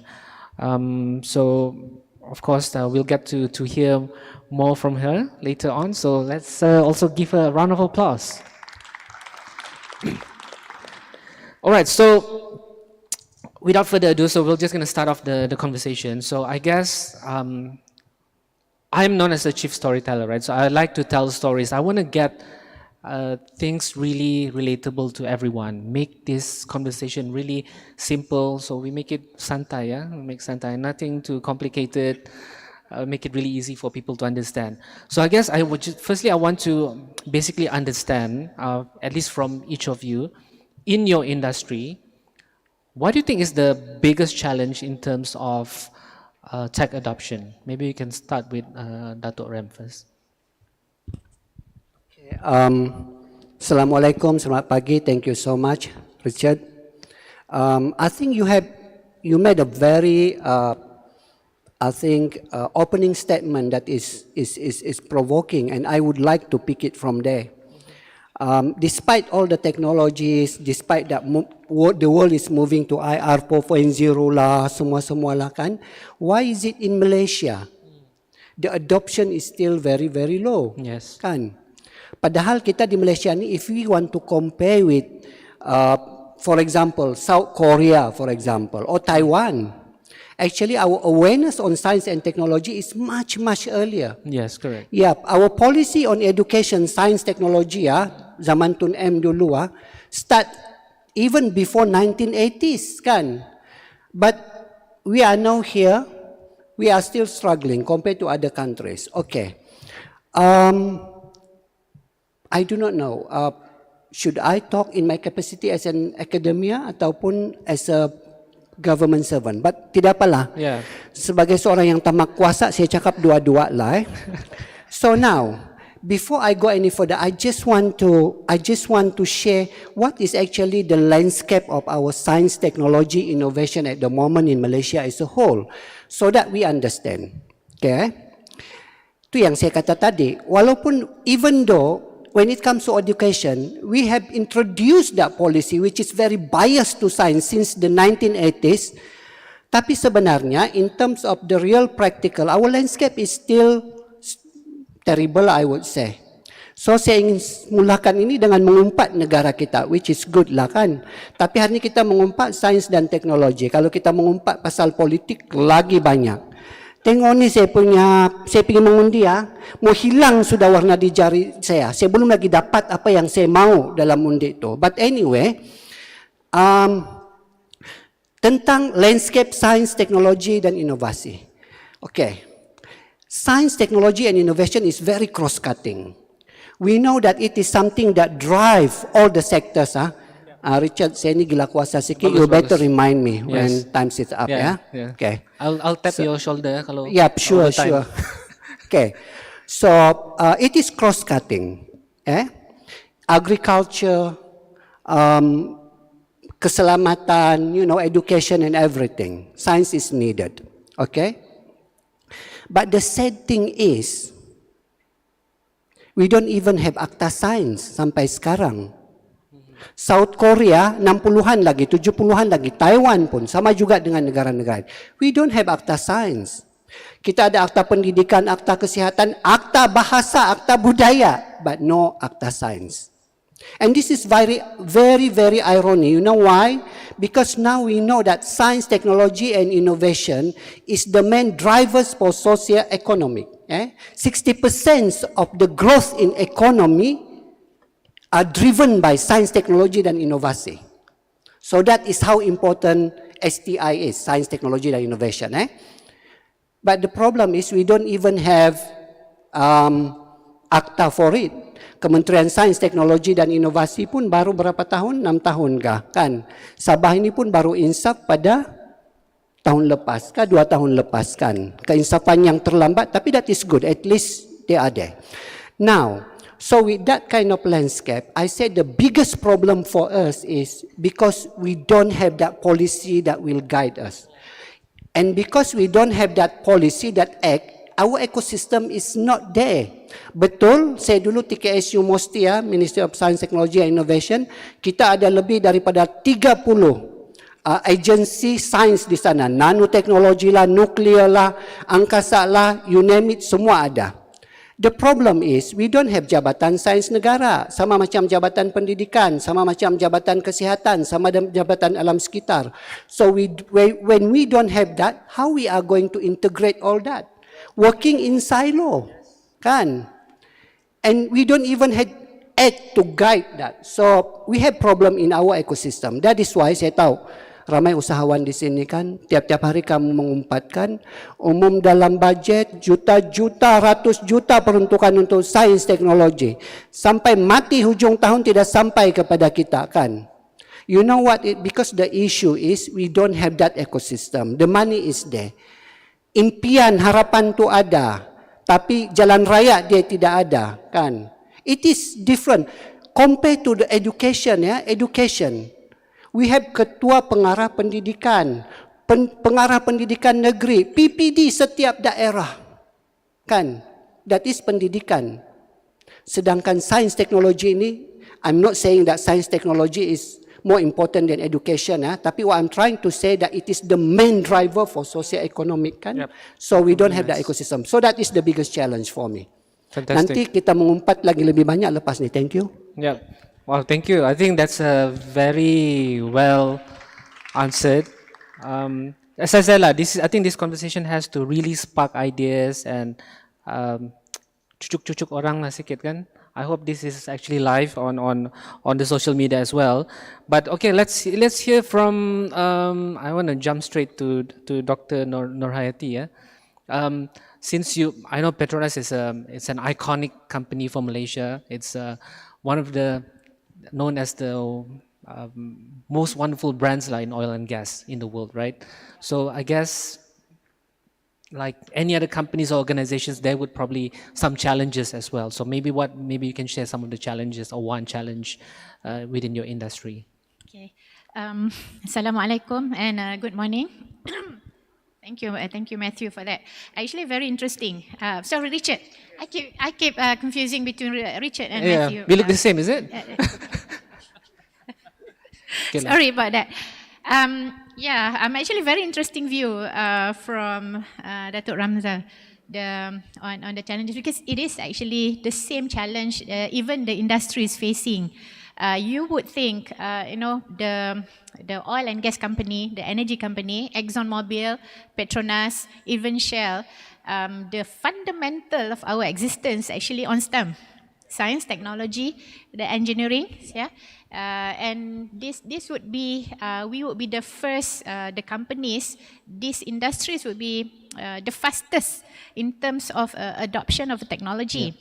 But alas, if I like to share as well that for these energy companies, because we are so big, we are in a way we are very rigid in terms of technology adoption. Yeah, we want to go fast. Yes. Want to go fast, but because of the size of the company, and that makes it makes us very slow in terms of technology adoption.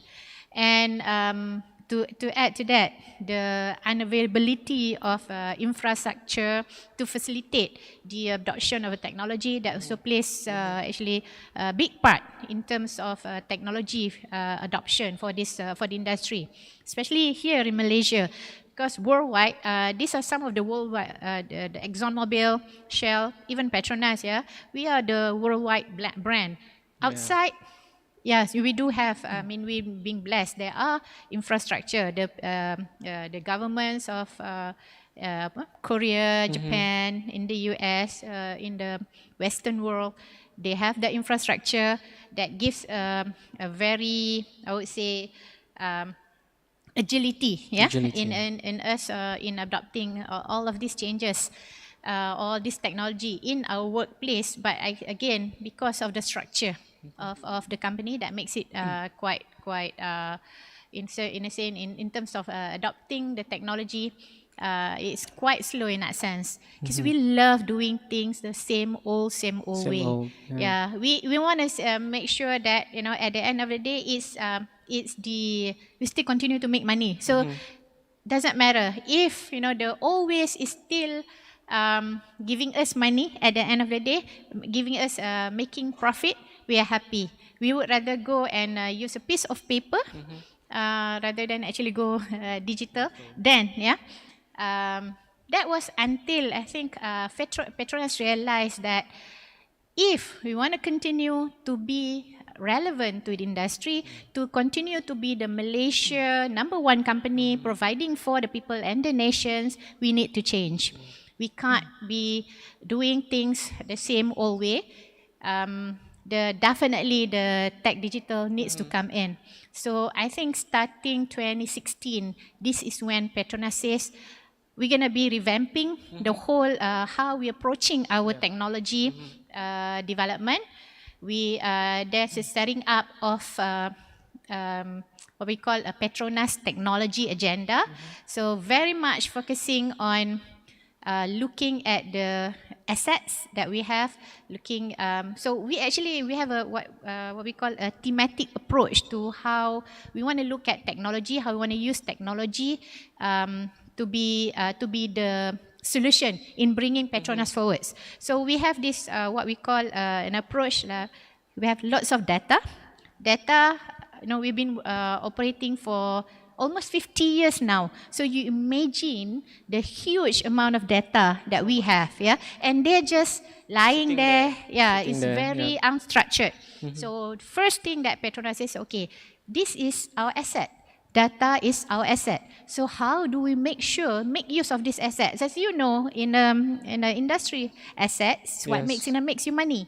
So data is an asset. So how do we make sure that we make use of this data to create more value to Petronas and to the nation? There comes the digitalization. So assets as data as an asset, digital as accelerator.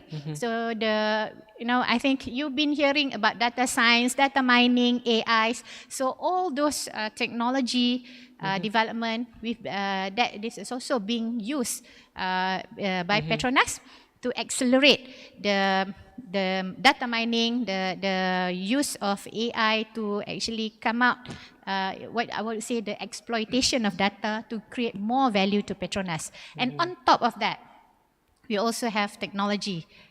That would be the differentiator for Petronas. Yeah. So these three approach that Petronas has been using as part of moving forward to ensure that we continue to stay relevant, to continue that we continue to create value for the nation. Data as our asset, digital as our accelerator, and technology as our differentiator. Oh, wonderful. Yep, but thank you for sharing, Doctor. I think it actually gives us a lot of context in terms of how even companies like Petronas trying to be relevant. I think it's not just for today. It's not going to be the next 5-10 years, but even the next 50 years. Because I know Petronas is heavily embarking on the net zero initiative. Yeah, that's right, to achieve that zero carbon, I guess. So that is why, and she Doctor also mentioned about big companies, right? It's always the challenge. When they grow so big, they become slower, like Jabba the Hutt from Star Wars, right? Becomes much slower to change because all the different processes that they have. I have experienced this myself. I want to push for ideas when I used to work for corporates, really hard, because you have great ideas and then you have your within that organization, especially the chief innovation killer, to which don't want to drive the ideas and things like that. So, and that is why we have the existence of Matthew, right? So Matthew, as a startup founder, as you know, startups are more agile. They move really fast, like ninjas in the night. So maybe from your perspective, despite all that, Matthew, what do you think is the challenge, do you think, in terms of getting startups to drive innovation and adoption? Thanks, Richard. Good morning, everyone. I'm Matthew. So I can comment from the startup perspective and also from the agricultural industry perspective. To give some context, the agricultural industry is one of the largest and the oldest industry in the whole world, right? Our ancestors have been farming to eat, to survive. So, when we speak, the challenges for us is when we speak from highland crops farmers in Kundasang, lowland crop farmers in Lahadatu in Keningau, to aquaculture players, to livestock farmers, to even importers in Sabah, government agencies. The main challenges, all of them have their own challenges, a different set of challenges, but they have one thing in common. They do not know what they want. So to pick from Henry Ford, the manufacturer Ford, at that time when they would ask people what do they want, they would say, build faster horse. Horse on steroid. Yeah. So the challenges for startup is when you have all these pain points from different part of your supply chain, you need to be, as a startup, you need to handpick your battle. You need to have a sharp eye and pick which battle you want to win. Because it's impossible for you to tackle the industry, as a startup, you already have limited resources. That's one thing. And to echo on what Dr. Ram mentioned, even in the agriculture industry, it's so silo. When we meet, I don't want to name any organization, but when we meet every one of them, they all have, they actually have their own structure, but in terms of their goal and their vision, they all have their own programs, they have their own goals, they have their own vision. So to tackle this war in food security or in digital adaptation in agriculture, we need all of us to work together. We need all of us to sit on a table, whether it's from the government, from the agency, from the GLCs, from the industry players, from the farmers themselves, to sit on a table and find a solution together and to work on different parts. That's the challenge that we face. No one wants to work with each other. Everyone thinks that you're taking a piece of my pie. So that's the challenge as a startup. So when one of the solution for me, no, we don't talk the solution first. Just the we challenge. can skip that. No. All right. So when we talk about the challenges for food security as well and digital adaptation to solve this, food security is just not whether it's accessible for the public, for the rakyat, to go to a supermarket and buy things. Not just that, but also in terms of economical accessibility. So that's the challenge as a startup. Okay. Yeah. Thank you. I think probably what I can sum up from the first question, right? Everybody's working in silo. I think that's a huge problem.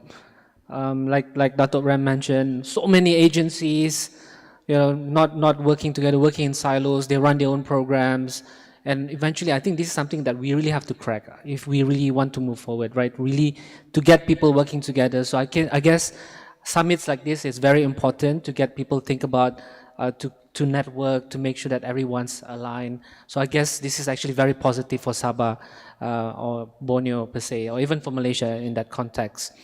But thank you for that answering that first question. So I'm going to go to Dato' Ram as the someone who is Gila Kuasa, right? I just want to ask, well, of course we talked about the challenge just now, right? But now we want to talk about what is the probably one or two things that you're very proud of in terms of tech adoption within your experience in the academia or maybe whatever industry that you have experience on. Yeah. So basically this is about solution, Sorry tadi semangat awal-awal tadi ada orang teks dia kata kenapa marah-marah. No. We want to make it casual. Saya kalau tidak marah-marah tidak casual tuh. But anyway, talking about technology adoption and how we are going to, to basically deal with all the challenges that we have just discussed just now. The biggest challenge is actually the siloness, because we don't have umbrella to consolidate all this ecosystem so that we can work together. Because betul, Matthew, you said it very correctly. To make sure that our technology, innovation, science semua ni flourish in the real, in where we are operating our socio-economic punya activities, we need the, basically everybody, all the stakeholders have to work together. The users, the innovators, the government agency, the scientists, the technologists, they have to work together. Now, we don't have that glue. We don't have that glue like what South Korea or Taiwan has. And that is the Acta Science. We first muted Acta Science, pening saya tahu, berminggu-minggu, bermalam-malam saya buat akta tu dulu masa di kementerian. Penat tahu, engaging. And then, they can even pass it to the parliament. Sudah 3 menteri bertukar. Dia tahulah berapa lagi menteri mau datang kan. Because it is never a priority. So bagus jugalah kan, sementara kita belum ada PM sekarang ini kan. This is the request from the entire stakeholders of Science, technology and innovation, entrepreneur, policy maker, researchers, technology scientists, we want akta sains. Kalau tidak, kerajaan yang dibentuk selepas ini adalah kerajaan yang gagal. We really need it.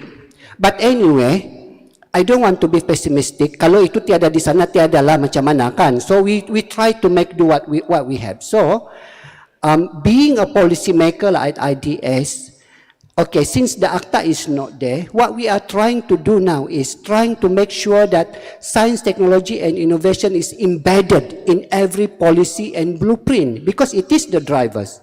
And we have a good start with Sabah Maju Jaya. Sebab Sabah Maju Jaya, if you look at Sabah Maju Jaya, the main difference between Sabah Maju Jaya and all the other blueprints for Sabah sebelum ini kan, Sabah Maju Jaya, they specifically identify what is the enabler for our goals. What are the enablers? And one of the important enablers is technology, especially digital. So they have already identified in that blueprint, in that plan pembangunan lah. So now the government is pumping money into that initiative because it is identified as enabler. If you don't basically develop your enabler, and then yang lain semua pun tidak ter-enable lah kan. So jadi masalah kan. So I think that is what we can do from researcher, from policy-driven researcher point of view, macam IDS. So we will keep feeding the government to that lah. And for Sabah ecosystem, this is what we have done for the past 2 years. We know that Sabah ni, walaupun even though we have now Ministry of Science, Technology and Innovation, but the ecosystem is still not there. Sebab itu kita punya technology-driven entrepreneurs ni kesian, bertempiaran, diorang susah mau dapat, facilitation and everything. They have the talent, they have the substance, but the kerangka, the acuan is not facilitating them, kan? Bukan kita tidak pandai macam orang Korea, Taiwan. Saya sudah pergi sana, kita lebih pandai daripada diorang. Tapi kenapa dia lebih maju? Ya, because of the ecosystem. Sama juga macam industri kreatif Korea, K-pop. We don't even have B-pop, Bollywood pop, or Hollywood pop, H-pop. What we have K-pop. Why? Because they have ecosystem. Padahal kalau mau tengok orang Korea ni, diorang ni yang paling tidak berbakat. Menyanyi, ramai lagi kita punya penyanyi bagus kan. But the ecosystem, I mean seriously, ini bukan menghina, ada orang Korea sini, minta maaf kalau ada darah-darah Korea itu bukan menghina. But even they themselves, they know. That is why the pop industry keluar masuk, lepas tu mati, all the pop berapa tahun saja boleh bertahan because they don't have talents. But because the ecosystem, the policy is everything there to support, so they keep flourishing. So that is what we don't have, kan? Even for our industry creative, even for our science, technology and innovation. Tapi itulah, that is why I really advocate for the state government. Saya kata sementara kita menunggu akta sains peringkat negara dan enactment sains di peringkat negeri, why don't we have Majlis Pembangunan Sains, Teknologi dan Inovasi Negeri, which saya lah chairman dia kan, itu sebenarnya poin dia. Saya mau bagi tahu saya chairman kepada majlis itu. But of course, because we don't have the enactment, it is still very infant when it comes to governance STI. We are moving a bit slow, but at least it is in place.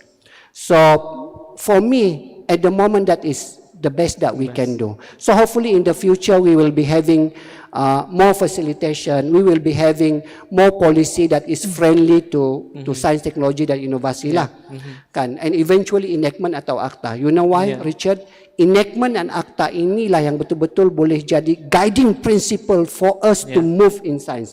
Kalau polisi ni, dia tidak berapa kuat tahu. Sebab polisi ni, lain menteri datang, lain lah pula dia mau kan, government ni kan. If we have akta, like Korea, dia kata, okay, the government must invest at least 3% of your GDP every year on science, technology and innovation. Itu kekal lah sampai mati kan, because nobody can change that. They had to go to parliament to change it kan. Tapi kalau dasar dan polisi ini dia ubah-ubah lah. Tapi at least we are doing what we can do lah now. So that is what we are doing, and we all need to work together. We try to provide that kerangka, and hopefully all the stakeholders, we play our roles in that kerangka lah kan, walaupun tidak sempurna, tapi that is what we can have at the moment. Selagi menteri-menteri kita ni kan tiada political will untuk berebut jawatan sejatuh. Tapi suruh buat akta pun 3 menteri sudah bertukar, masih lagi tidak boleh lepas-lepas, and that is so disappointing because we know that STI is the main drivers for economic now. Kan? Okay, sudahlah, nanti lagi orang cakap saya marah. Thank you, Datuk Ram. Yeah, so I guess he made a very valid point, right, about ecosystem. So if you think about ecosystem, just like how Apple does it, right? Apple, they don't just build smartphones.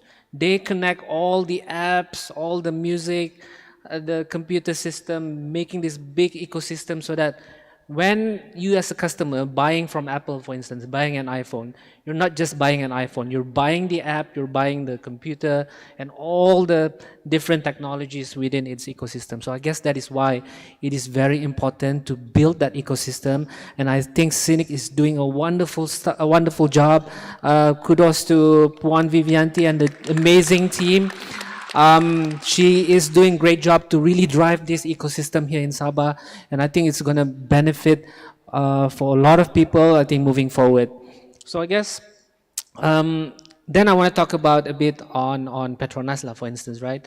Petronas has been, an iconic company. I think for each person in Malaysia, I think they are somewhat related to Petronas. They have friends or family working at Petronas, like having this such a big company and very impactful. And I personally experienced as well when I was formerly working at Aerodyne. We get to work with Petronas. Even Petronas now invests into Aerodyne because they believe in technology. So Aerodyne is a company that provides drone-based solutions. So you can imagine now drones are not just being used for taking your wonderful wedding photos or your wonderful holidays. Now you can use drones to do inspection of buildings, power lines, agriculture. So lots of application in those areas. So I guess Dr. Nurhayati, right? So maybe there's probably 1 or 2 things that you're very proud of in terms of your work, the technology adoption that has been used for Petronas. Would you be able to share that? Yeah. Thank you. Sorry. I mentioned earlier, actually very interesting to listen to Datuk Ramzah, talking about how passionate he is about the need for policy on STEM, basically on STI. But in a way, for the oil and gas industry or the energy industry, Petronas actually has taken the lead in a way, putting at least the guidelines, procedures for the oil and gas players, the energy industries, to at least to work with. So to that extent, we don't wait for that policy. We making that guideline. I wouldn't say policies, it's because that government. So we are putting together the guidelines, procedures for all the oil and gas players working in Malaysia, having their operations in Malaysia, to follow. And that includes the introduction or the adoption of technology to Petronas, to the benefits of our oil and gas business in Malaysia. So in 2016, Petronas realized that we need to go really big in technology. It's not just a mantra. When we say technology is our differentiator, it's not just about having a statement that tells the world, hey, Petronas is very interested, Petronas is very much into technology.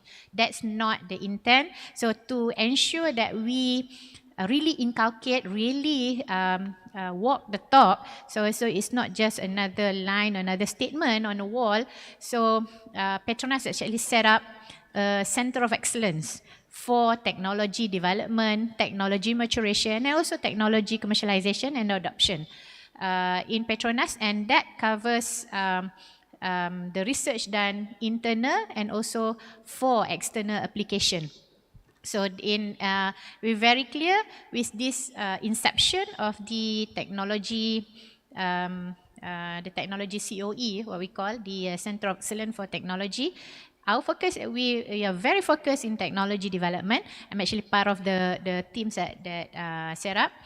the COE, there are three areas that we are focusing on. One is looking into technology to solve the current problems in the oil and gas industry. You know, the oil and gas exploitation, there will be, at the end of the day, there will be a phase where it's not going to be relevant anymore, because we are dealing with a finite resources. Now, oil and gas, one day we will we'll find out that we're going to be running out of oil and gas in the ground.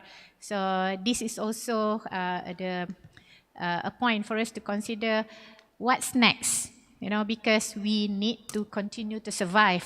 What's next after oil and gas? So things renewables. We think about the plant-based, the bio-based solution, the using energy from the nature, or even, you know, can we emulate the sun to a certain extent? So that is what the gist of why the Technology Center of Excellence actually being established, to look into research on what do we call the to ensure that we have energy sustainability, and also to ensure that we have energy affordability. On top of that, making sure that we continue to be in the future serving Malaysia. So one of the aspects that I'm very much involved in, like Richard mentioned earlier, is the establishment of the Petronas Global Technology Center. And we realized that in order for us to continue to deliver the solution, to deliver technology that really matters, technology that really helps push Petronas to the forefront and make more money, of course, for the nation, we cannot just be playing within our, I would say, what's the word? I guess we all know the Jago Kampung. We know that we cannot be playing within our internal expertise. So, and having this Global Technology Center for us is actually a platform or launching pad for us to really garner all the experience from the people from all around the world. So we actually approach academia, we approach universities, Malaysia, of course all of the local universities in Malaysia. We also approach the universities from the UK, from the US, from the Scandinavian to come in and help us through collaboration. Collaboration is key to what we to actually technology development. Because right now we cannot afford to take 10 years to develop technology. Even digital technology, digital technology is actually very fast evolving, right? Yeah. So we need to have partners. We need to have collaborators who can help us to accelerate. The technology development.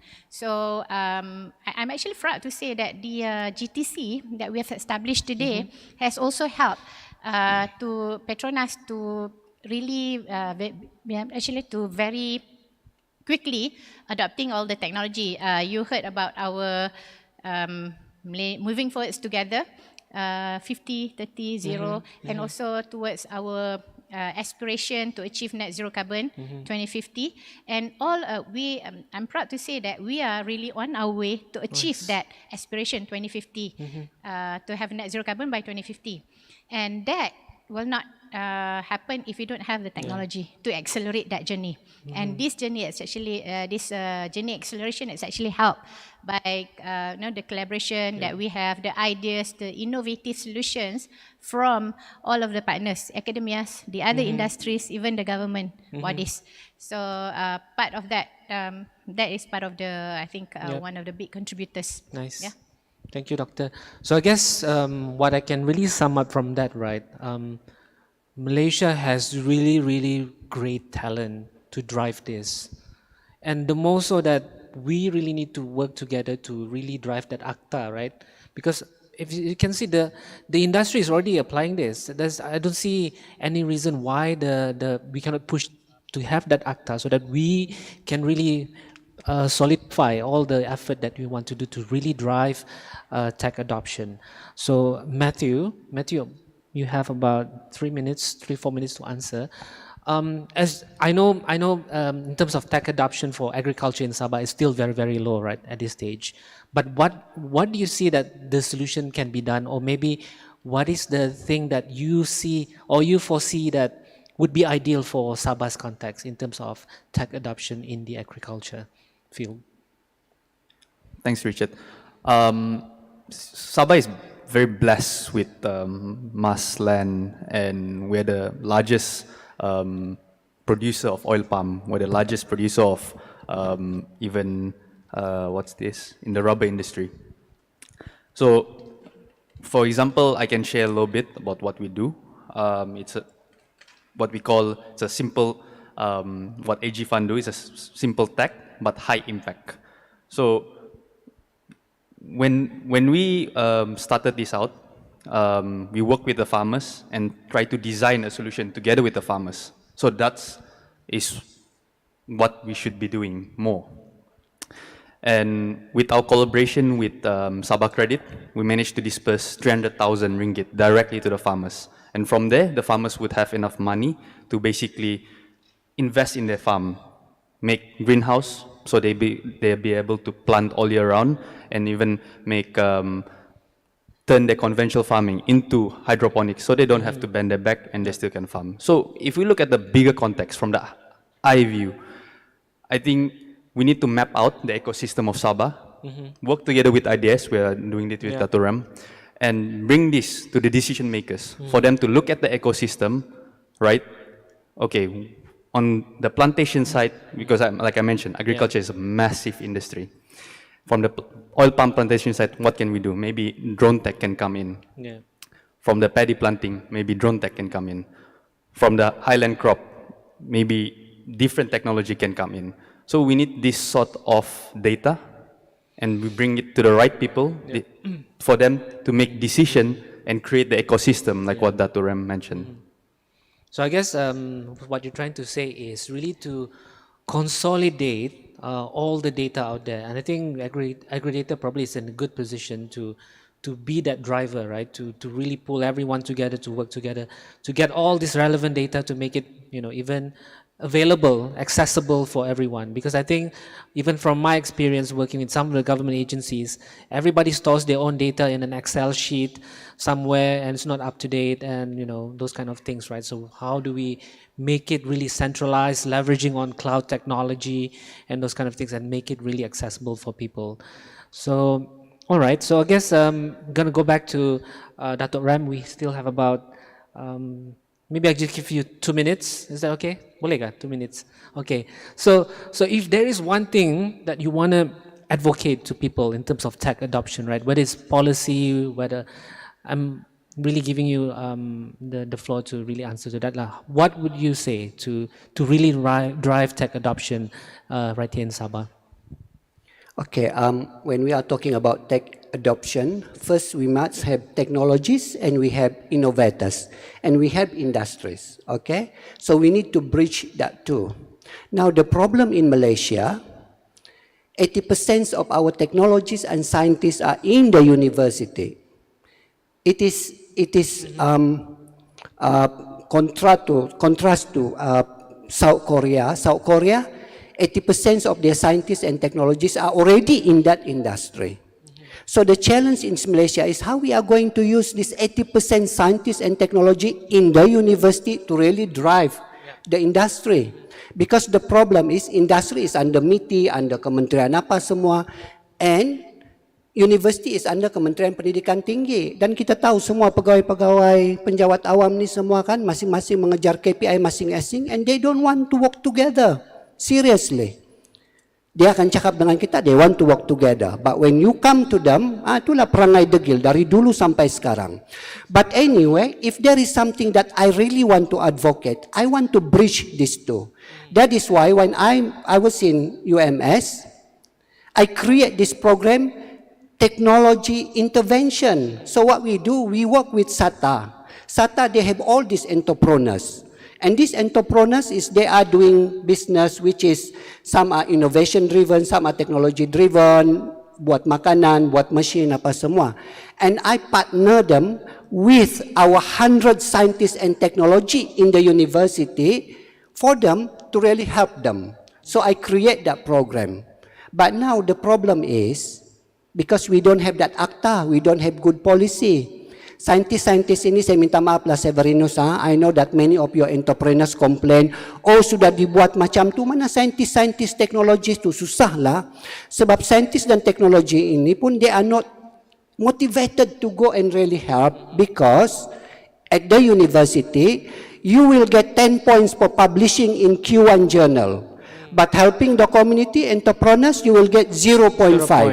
Siapa mau pergi kalau begitu? So we need a change in policy. And itu yang saya kata. It must be driven by bigger things at the top. And probably ACTA can settle that actually. The way we draft the ACTA, sebab dulu pun saya anukan, is looking into all this. To make sure that the government, the policy maker have commitment to really connect all these players. And that ACTA will make sure they do that. But, yalah, tidak belum lagi diparlimenkan kan, jadi tidaklah. So kita buat polisi-polisi, and as I said, polisi-polisi is not strong enough. Datang menteri itu, oh selera dia begini. Datang menteri itu, oh selera dia begini. And they are not really pushing for it, but we are trying to do that with our Majlis Pembangunan Teknologi lah. Okay, thank you. Well, thank you, Dr. Ram. I think it's always you have thought-provoking answers lah. But I think maybe what you can do today is to post something lah on your social media, right, about this case. Memang. Bab yang mana? Okay. Which one? Yang mengumpat, gosip? Semua lah. Yang ACTA semua. Also. ACTA, mainly lah ACTA. Boleh. Nanti kamu semua pergi like ramai-ramai. Alright, Dr. Nurhayati. So maybe, I know, we always admire companies like Petronas, right, doing all this for the nation. So maybe as your experience in your field, what do you think that you would like to advocate to really drive tech adoption, not just for Petronas, but actually for the country per se, or even for Sabah, or for the region? Yeah, while waiting for the policy, but I don't know when, but hopefully soon, with the drive today. Really, we see that the capability, the people, is actually key. When we talks about the technology development, technology adoption, we have for company like for Petronas, we have Petronas Research. We're doing applied research. We're doing technology application. So that's already been taken care of. But at the same time, we know that we have the fundamental research that resides, and that knowledge, the science, the fundamental science actually resides in the academia. So because of that, what we are doing is we want to make sure that each and every one of these brains, they're the big brains in the academics, they come together. So what Petronas is doing is actually providing that platform where we gather all of the academia and we actually marry them with the industry. We have the OGSE, the oil and gas service equipment industries, and we marry them with the academics institutions in Malaysia, and also to a certain extent through our global technology center partners, the likes of Imperial College in London, the Harold Watt universities. We actually marry them, universities to universities, and also map them against the industries. So that is the platform that we provide to ensure that we have a continuous flow of innovations coming in to help the industries, and at the same time helping the government, helping the nation as well. And on top of that, we also realize that we cannot have the workforce coming in and join the company and start thinking, okay, I need to think about technology. We want to make sure that technology, the science, technology, that's actually when we have the next workforce coming in, they have already been equipped with the appreciation of the science, the engineering, the technology. So we're actually going down to even at the school level. Yeah, we introduced the program under our Yayasan Petronas, which is our CSR arm of Petronas. A lot of work that has been done to ensure that we go down even to the school level, not just universities, making sure that all of the students have access. yeah, to education, making sure that they're being exposed to come up with innovations and really emphasize on STEM curriculum. So those are what Petronas is doing to ensure that we continue to have the nations that's actually built on STEM. So I think probably from that sense, it can really drive the motivation, not just from your company, but I guess to really push that narrative that it needs to be pushed out to all level of the society. So I'm going to give the last question to Matthew, right? And I want to give an opportunity for you as a startup, as the company that will be able to drive the adoption. You can pitch to them. How do you want to push this out to tech adoption, especially in the agriculture industry in Sabah? First thing first, we need to put the right talented and experienced person in the right place, just like what that Ram mentioned. From there, when they're passionate about that industry, when they're interested is for the rakyat, then we can see better policy and build better ecosystem from there. That's one. Please continue. So, and that's where for me we should get the academia, because where most of our talent in Malaysia is very highly concentrated in the academia. But when the KPI set or the policy set is like what Dr. Ram said, there's no motivation to what I call this decentralize this innovation. When we bring the innovation to the rural areas, to the kampong, this is where we can see tech adaptation at its best. Because it shouldn't be concentrated in KK or in Klang Valley, to say. It should be available to the whole nation or to the whole region. When we see, for example, in the Philippines, they benefit ecosystem that was built in the US, for example. What I mean by that is they're able to work in the kampong, in the rural areas, for US companies, and actually receive in US dollars, and spend in the local economies, so the local economy flourish through digital adaptation. So how can we recreate this in Malaysia, in Sabah, is when we put the right person with the right motivation and mindset also in this in that role, and it's not whether it's self-interest or political interest, it's for the rakyat interest, then we can see better ecosystem built in Sabah and Malaysia. Thank you. Thank you, Matthew. So we have a bit of more time. Maybe we can have one or two questions from the audience. Anybody wants to ask a question related to, we can pick and choose any of our wonderful panelists. Any question? Don't be shy. They're actually waiting for your question. Very shy lah Malaysian. Sabahan. Malu-malu lah. Tu ada sana satu. Okay. Okay. Hi, good morning everyone. My name is Shukri from SabahNet. Just wondering, because in front of us is very high capacity talent in Sabah, especially from Dr. Ram. If you can ask, in academia contribution, what is the academia contribution in order to equip our current talent to be able more survive in current ecosystem? Yeah, it looks like Dato' Rams. Actually, there are many things that our academia, our scientists and technologists in the university can do. Saya tahu all this while people are like a bit cynical about academics, teori-teori saja. Actually, there are many things that they can do. They really have working experience tau. Yes. Tapi itulah the problem is we don't have the policy that motivate them. Kan? Sebab kalau bila diorang tolong industri tu, that is why I said, tolong industri, you only get 0.5%. Padahal banyak kerja mau buat. Publishing in Q1 journal, you get 10 points. Bolehlah naik profesor kan? Lebih baik saya buat journal kan?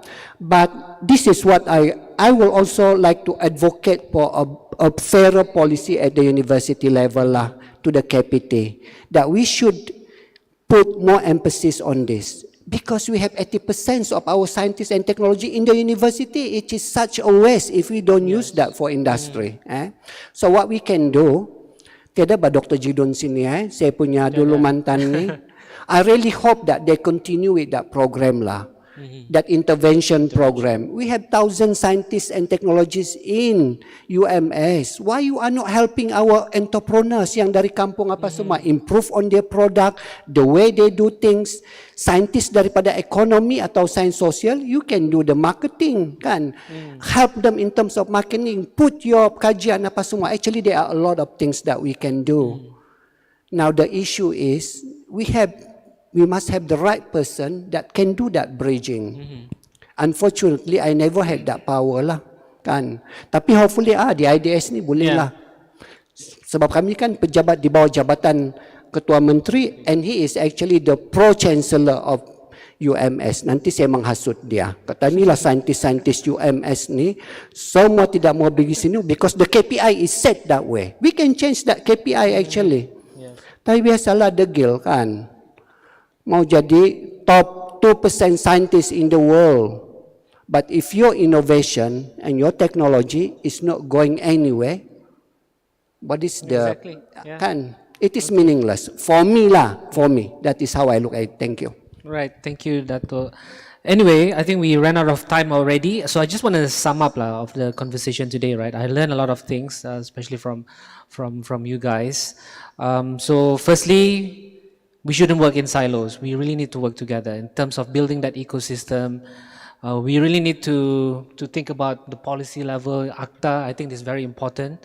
I believe the same concept needs to be applied in many other industries as well to let the industry flourish in terms of tech adoption. And thirdly, I think we all need to be telling stories. Of course, from my perspective, storytelling is important in all areas, in whatever that we do every day. Leverage on our social media platform. Tell the great stories that you have. Share it. Don't keep it to yourself. I think like what Dato' Rem is doing, he's sharing so many stories on his social media, even for myself as well, as much as I can. So I think the same for everyone. We are given these platforms that we can share on LinkedIn, on Facebook or Instagram, anything. Do it. And somebody will capture that, use that as an input to enhance our ecosystem, to tell better stories so that we can really drive technology adoption across all industries. And with that, let's give our panelists a round of applause. And thank you for your time, and have a great day. Thanks again.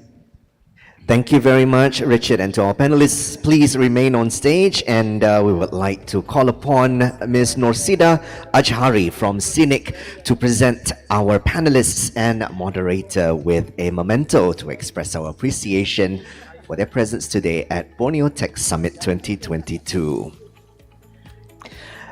Norsida will first present a memento to Yang Berbahagia Datuk Professor Madya Technologist Dr. Ramzah Dambul, the CEO of IDS. Thank you very much, Dr. Ram, for being here. We also would like to say thank you to Dr. Nurhayati binti Hashim, the CEO of Petronas Research Sendirian Berhad. Terima kasih kerana bersama-sama dengan kami. We also like to say thank you to Matthew Johnny Kulai, the CEO of Agridata Portal Sendirian Berhad.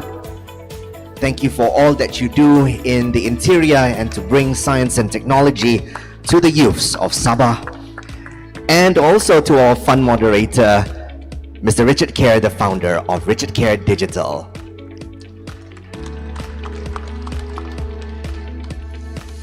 If I may have Dato', Doctor, and also Matthew to come step to the front of the stage for a group photography session.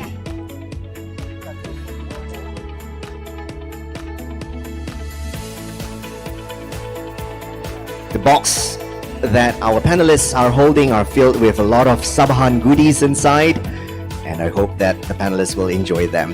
Thank you very much. Let's give a big hand to our panelists and also moderator. Thank you, Richard. A great session of sharing their digital and technology adoption in government, academia, industry, and community. So I just want to mention if you enjoyed that session just now, because I saw a lot of faces just now smiling and giggling and all of that stuff. And just in case if you need a playback of that, it's on YouTube.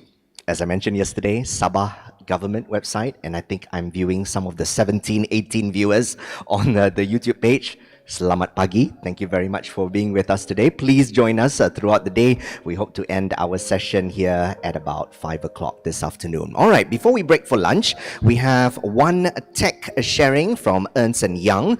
The title is Future of Digital Technology. We also have the speaker. Allow me to give a little bit of time for our wonderful people of SICC to set the stage here for Mr. Arivindran Saidu, who is the Associate Partner Technology Consulting of Ernst & Young Consulting Sdn Bhd. Allow me to read a profile of Ari. He is an experienced cybersecurity professional with 17 years of experience in helping clients transform their security programs across the industries. You name it. Oil and gas, utilities, telecommunication, financial services. Ari was the cybersecurity country head for Malaysia and Southeast Asia OT security lead for a Fortune 500 consulting company. He also used to lead the ICS security practice for a Big Four company in Malaysia. He has deep experience in the fields of cybersecurity, operational technology, and operational risk. Ari graduated from Northumbria University in the UK with a bachelor's degree of computer systems. Ari is also certified with ISO 27001 LA and has experience implementing ISMS for oil and gas companies. On the home front, Ari has a small family driven by his 4-year-old Diva, who literally is his advocate and personal consultant. He looks forward to the play and adventure schedules daily with his daughter. Ladies and gentlemen, please welcome Ari Saidu.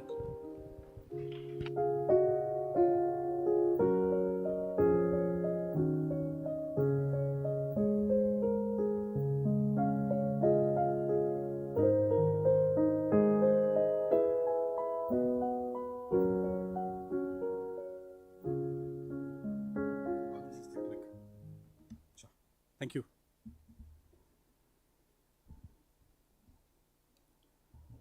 Good morning, ladies and gentlemen, honorable guests and speakers. My name is Arivindran Saidu, and I'm an associate partner with Ernst & Young Consulting. I'm based out of Kuala Lumpur. As the MC mentioned earlier, my key area of expertise is industrial control system security, or also known as OT security. The last 10 years, I've worked with a lot of clients, helping them to converge securely into their IT-OT convergence journey. For today, I'll be sharing with you the topic about managing cybersecurity risk in IT-OT convergence journey. I've actually broken down the session today to, that's me. That's me in my attire being an engineer in the OT environment world. So for the next 30 minutes, are you okay if I can just adjust this up? Yeah. I can't see the screen. Okay. Yeah, much better, for sure. Thank you. So for the next 30 minutes, I've actually broken down the topic that I'm going to discuss into 3 different sections. First, we will talk about the evolution of technology and cyber risk. Then we move into the cybersecurity challenges in IT and OT convergence, and lastly on how we can actually build a secured cybersecurity program. Yeah. Let's move on to the first part of my sharing today, which is the evolution of technology and cyber risk. Right. Historically, the major evolutions in production and manufacturing was actually influenced by a huge change in technology. Yeah. If you see, starting from the first industrial revolution, where the introduction of steam and moving on to the next industrial revolution, which was electrical power, and the third industrial revolution, which is automated, which most of us here today have actually witnessed that with the introduction of computers, internet, and mobile phones as well, right? Now we are in the fourth industrial revolution. As we know, data has become the most powerful tool today to drive the way how the manufacturing and industrial life cycle moves towards and also changes the way how we live our lives, right? Moving on, if you take a step back and look into how cybersecurity has actually evolved, starting off from the birth of ARPANET, the first ever worm, computer virus worm called the Creeper, and the first ever cybersecurity solution or an antivirus solution called the Reaper. Reaper was actually created to catch Creeper. And the story behind this is that the Reaper, Creeper were all researchers that actually came from the same group who created the ARPANET, right? And moving on, coming to the early 80s and 90s to what we are now, with the boom of Microsoft technology, there was, of course, a lot more viruses and Trojans that we have seen, right? And this has actually made a lot of antivirus companies rich today. And as we are now, at where we stand, we have moved towards the digital journey, and hacktivism has actually become a lucrative business for the threat actors out there, right? Ransomware is the buzzword. We keep hearing and hearing news about cases of ransomware. And if you look at the buzzword, talk about technology, we're talking all about smart today, right? Now, the point that I want to get to is that as technology evolves, I think we should not forget that the cybersecurity threats has also been evolving. And it has actually become a serious business challenges where cybersecurity is not to be looked as a business disruptor, but to secure your environment, you really look into how you can actually enable your business, right? If you look at the data that we have actually got from our home ministry, in the last 1 year, there have been more than 20,000 over cases being reported related to cyber crimes, and it has actually caused a loss to about RM 560 million, right? And I think just over this weekend, not sure if you guys have actually seen in the news, one of our local airlines was actually attacked by ransomware. Yeah, and a lot more so than global, right? Now, when we talk about IR 4.0, we cannot neglect the convergence of IT and OT, right? And one of the early adapters or the accelerated adapters for IR 4.0 is definitely the industry around manufacturing.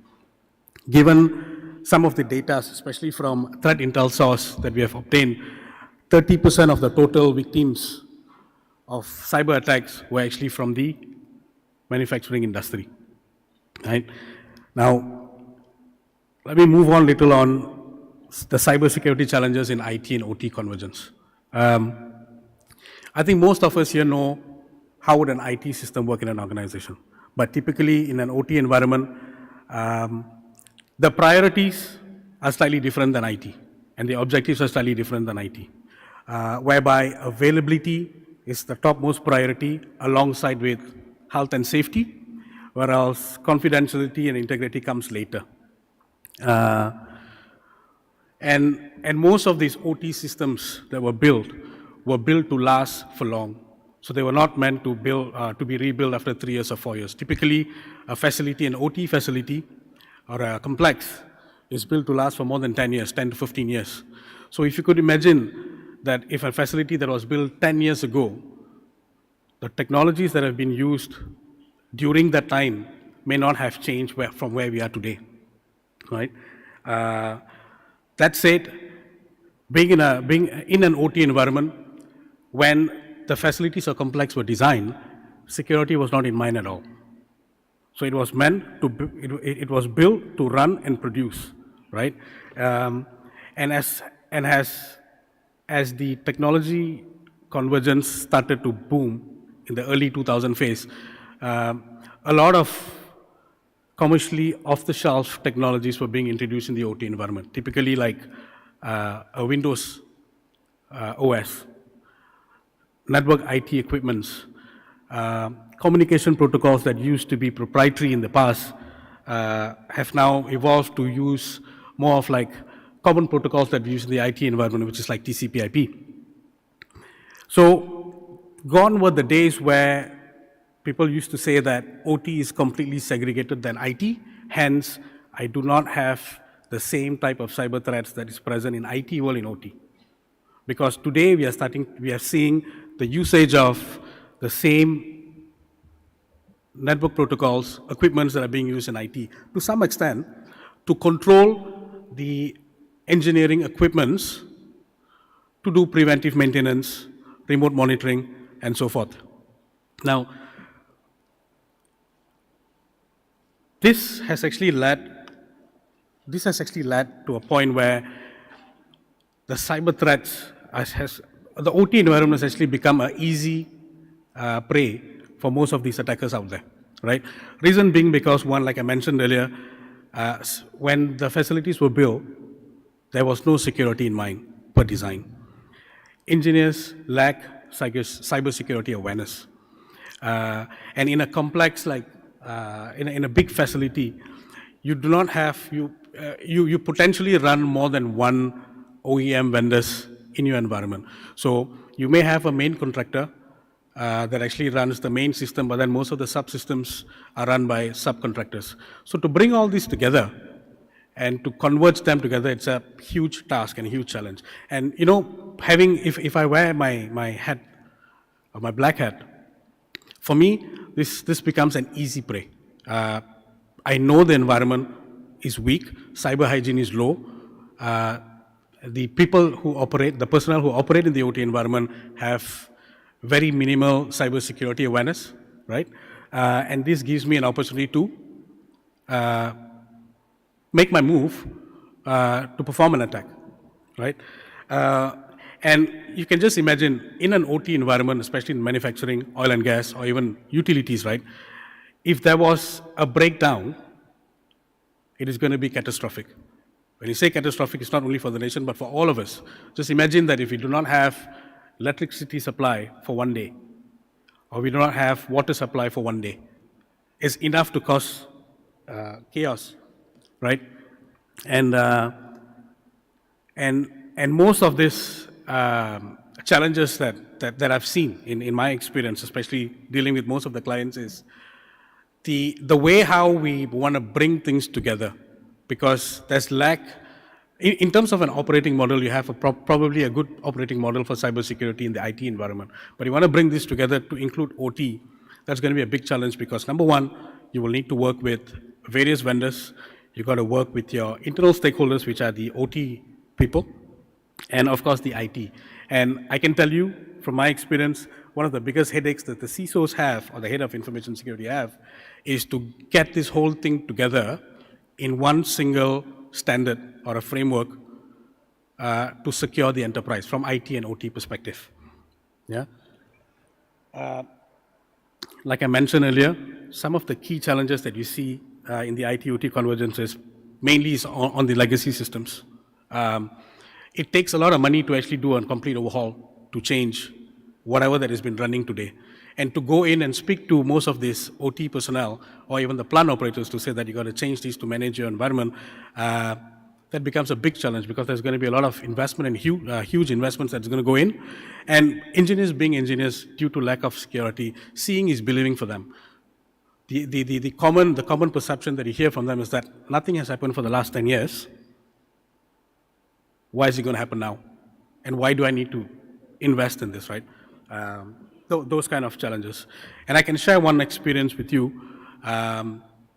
Towards the end of 2019, I was given a new portfolio to manage. Of course, a new portfolio means you get bigger money, and then you also have a bigger target to achieve. And just nice, come 2020, there was a lockdown, and I thought to myself, oh no, I don't think I'm gonna achieve my numbers or manage this new portfolio. But during the lockdown period, there was just more than one or two or three cyber incident cases, ransomware attacks, locally and globally. Organizations that I've worked before where I had challenges trying to explain to them the importance of cybersecurity, the importance of investment, suddenly became easy because now they have seen it and they want to invest and do something about it. But you know what? It's a little bit too late to some extent. And to revive back the operations of the organization after a hit, it's a pain. It's not just pain for the client, but also for a consultant like me who's actually helping them to bring things up. It becomes a very big challenge, right? With that said, I would strongly recommend,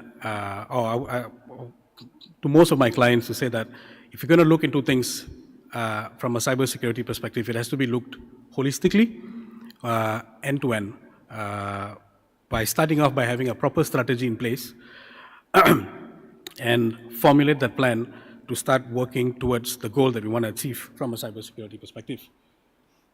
So moving on to building a cyber program, like I mentioned earlier, some of the common challenges that you see are typically a knee-jerk approach. When something happens, then we want to fix something, right? And especially in a facility, in an OT complex environment where you have multiple vendors, some vendors who comes in to do their overhaul may probably already come in with some form of security, hygiene, where new Windows systems are being implemented with the latest patches and so forth. But there are different challenges, like for example, they may not be able to work with the same antivirus solution that they want to provide from an enterprise perspective. So if you take some of the automation contractors like Honeywell or Yokogawa, for that matter, or even Siemens, they may not be able to use the same antivirus software that is being provided by Yokogawa, or they may not be able to use the same antivirus solution that is provided by another OEM manufacturers, right? So this becomes a little bit of a challenge where now you will need to manage multiple security solutions to meet the same goal, right?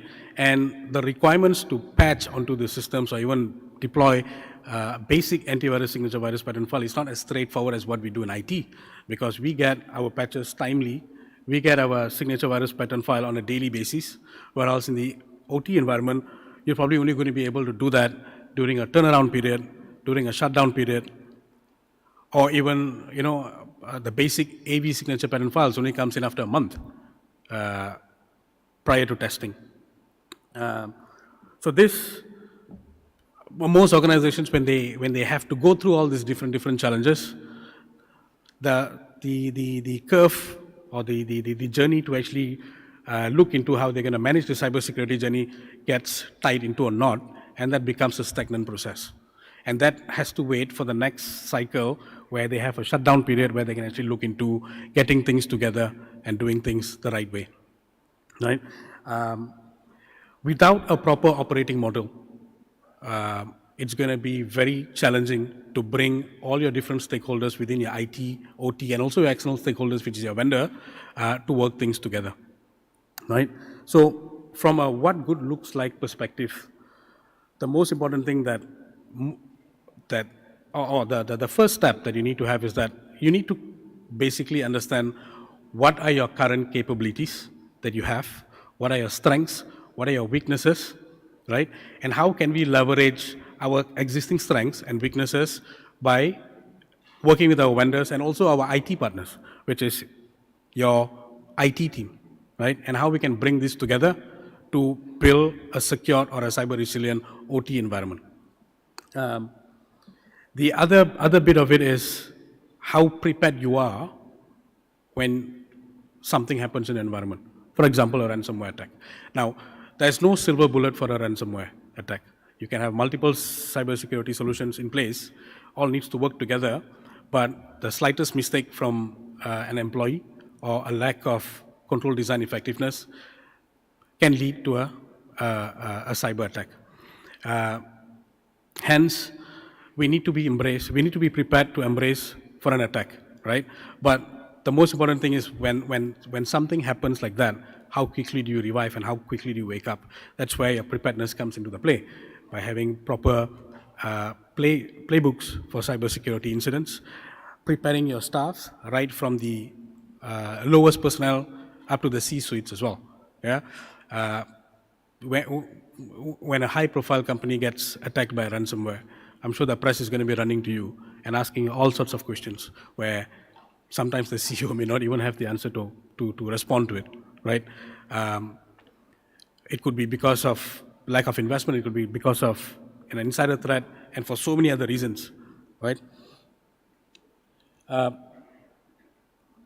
Moving on to building a cybersecurity program, the most important thing I would say is that to have a proper cybersecurity strategy and have a target operating model on how we're going to bring both the organizations, the IT organization and the OT organization together. Having a unified policies and standards that governs the cybersecurity controls for IT and OT will be key, right? And as part of your building the target operating model, the interaction between all these different teams are also going to be important. There will be lots of departments within an OT environment, and there'll be lots of departments within the IT environment. And we need to have a clear understanding of how the roles and responsibilities of all these two different departments work hand in hand, right? Like I mentioned earlier, carrying out a cyber maturity assessment will help you identify what are your current strengths, what are your gaps, what are the areas that needs to be fixed, and the gaps, the results of your maturity assessment has to be put into a roadmap and see how you can actually remediate all these gaps that you've identified.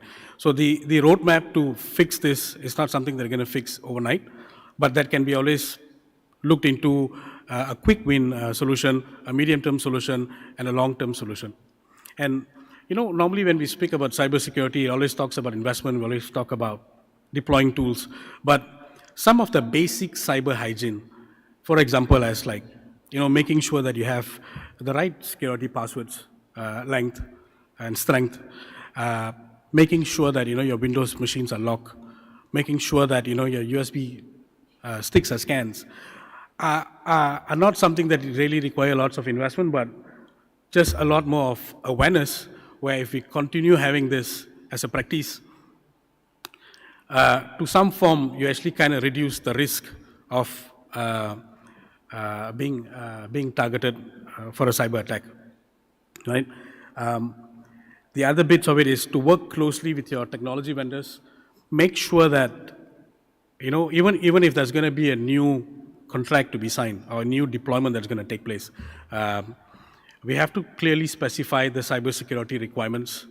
If we do not have one, work with your technology vendors, work with your partners to help you craft that requirements to ensure that you meet the cybersecurity requirements. So for OT, there are standards like IEC 62443, NIST 882, and so forth, which highlights the minimum basic security requirements that needs to be put in place during a project phase, build phase, run phase, and of course, the operate, right?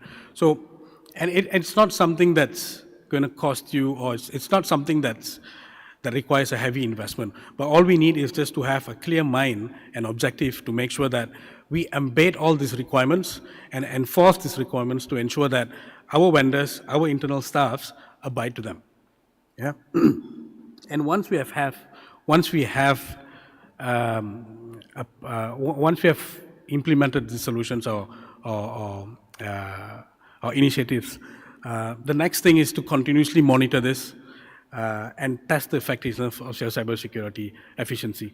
Now, I've seen organizations where they've got all the bells and whistles in their environment, but some things continuously pops up whereby you have the best tools in place, but if you do not have the right processes to manage them or to govern them, it becomes useless as well. So it's always good to always continuously test them to see how effective they are and change accordingly as the threat landscape changes as well. So you got to continuously update your playbooks, test your capabilities of your staffs, personnel who's managing it, and embark on this testing programs like purple teaming, red teaming, which actually helps for you to gauge how good you are in defending yourself against a cyber threat, right? And of course, cyber resilience. When we say cyber resilience, it's not just about technologies and processes, but it's also about people, right? How do we actually build a cyber resilient culture in an organization? So it all starts with awareness. And in fact, if I take a couple of steps back, if I do not have the right awareness, how am I going to actually get to know what are the right tools that I need to have in place? What are the right processes I need to have in place, right? And what would be the right personnel that I need to have in place to actually help me manage my cybersecurity in my environment? So cybersecurity awareness is something that is key. As much, when we try to instill cybersecurity awareness to our personnel, we try to instill it as much as we can in a layman term, rather than throwing out technical jargons. A good example is that, how often would you actually get your credit cards and put it on your table? Details of the credit cards. I'm sure you're not going to do that because you're aware if you're going to do something like that, somebody's going to take it. How often are you going to actually leave your mobile phones just on like that, where someone can actually read the messages that you have? You're going to switch it off. And that same practice needs to be instilled and taken into how we actually manage the information and data that we carry around in our organization and safeguard them. Now, from a threat actor perspective, it's not just all about failures in technology or misconfigurations, but it's also about human, right?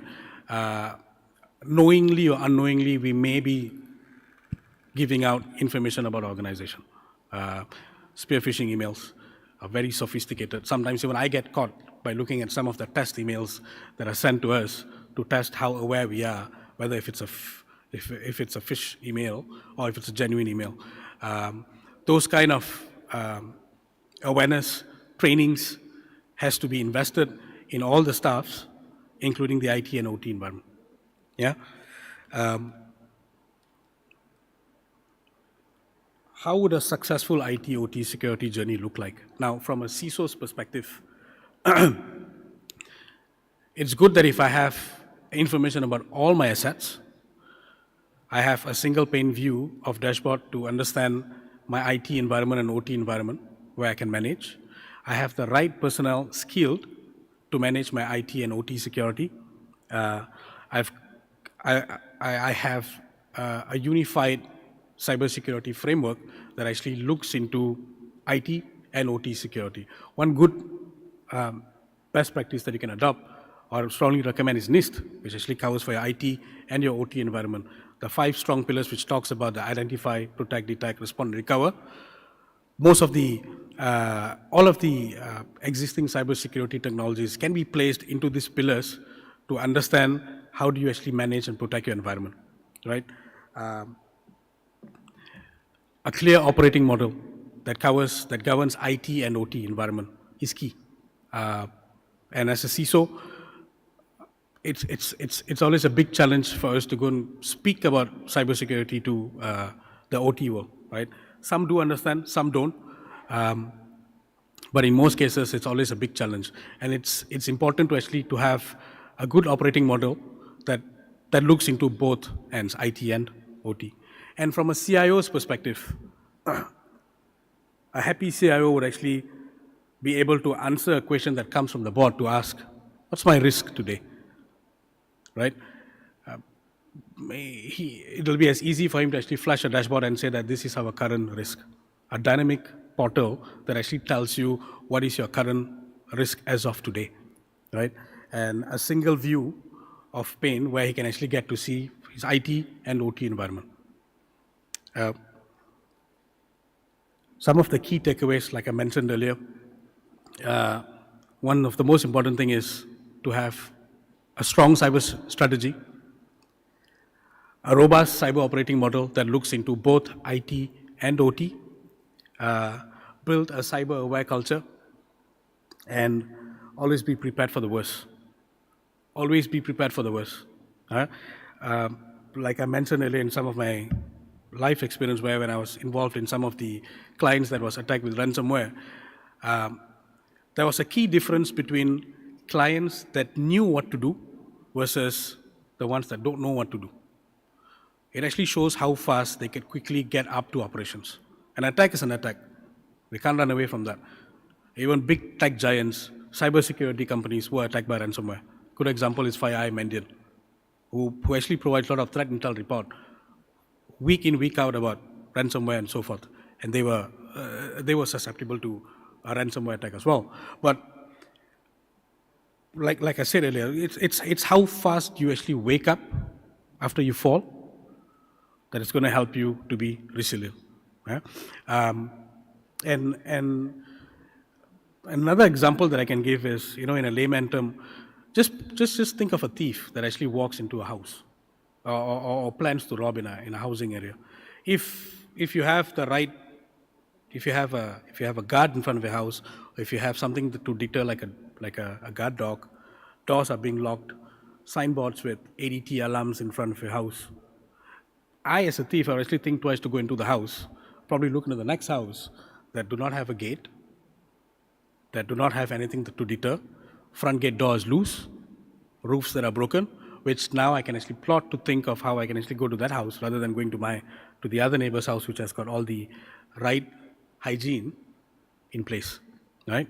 Now, that doesn't mean that if you have all that in place, nothing's going to happen, because the same thief that goes into the house that does not have proper hygiene in terms of protection can actually go through the roof and get to your house from the top. So it's something that you got to not just look front, but you got to look at all angles to ensure that we protect our environment. And the other key important message that probably is not captured here, which was mentioned by Dr. Ram, which he was talking about building an ecosystem. And it is a key point that even for cybersecurity, it's important to actually build that ecosystem around. So if you take energy and utilities company, so today we have TNB in Semenanjung, we have SCSB in Sabah, and we have SASCO in Sarawak. From what I understand, today we have an ecosystem that works hand in hand together on how they can actually look into working towards building a secured utilities company, right? Of course, the objective was to get into smart utilities, and the other perspective is also cybersecurity. Now, I think we should not just stop within Malaysia. I think that ecosystem needs to be built outside of Malaysia as well, where there's a lot of European countries out there who have actually embarked on this journey and are so much more mature than where we are today, right?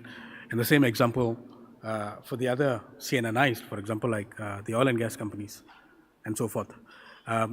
We in EY, we run a CISO forum where we invite all the CISOs from all the different companies from energy or utilities company. It's just like a CISO roundtable discussion where it's not about selling anything, but it's all about sharing your knowledge on the areas that they found that they could improve, and what they did well and what they did not do well, which actually opens up a lot of ideas on how they can continuously build a cyber resilient organization in the environment. Yeah. So with that, I would like to thank the SICC team for organizing this, and it was a pleasure to be here today. And I'm open to questions. If you all have any questions to ask, more than happy to answer.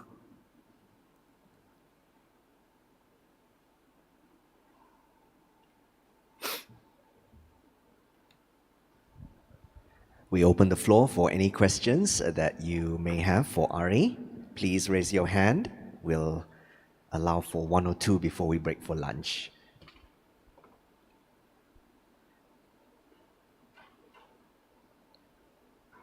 Thank you. All right, let's give a big hand to Mr. Ari Saidu. Ari, please remain on stage. We have something for you, and I'd like to welcome Mona Lisa Muhammad Naim, the Client Engagement Manager, Public Affairs Department of Sabah Net Sdn Bhd.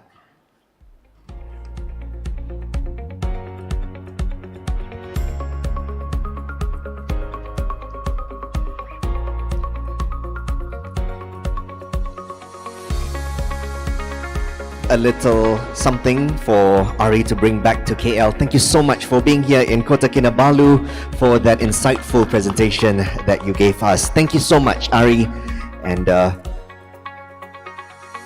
our appreciation for your presence today at the Borneo Tech Summit 2022. Terima kasih. Thank you. Let's give a warm round of applause to Ari Saidu of Ernst & Young Consulting, Sdn Bhd.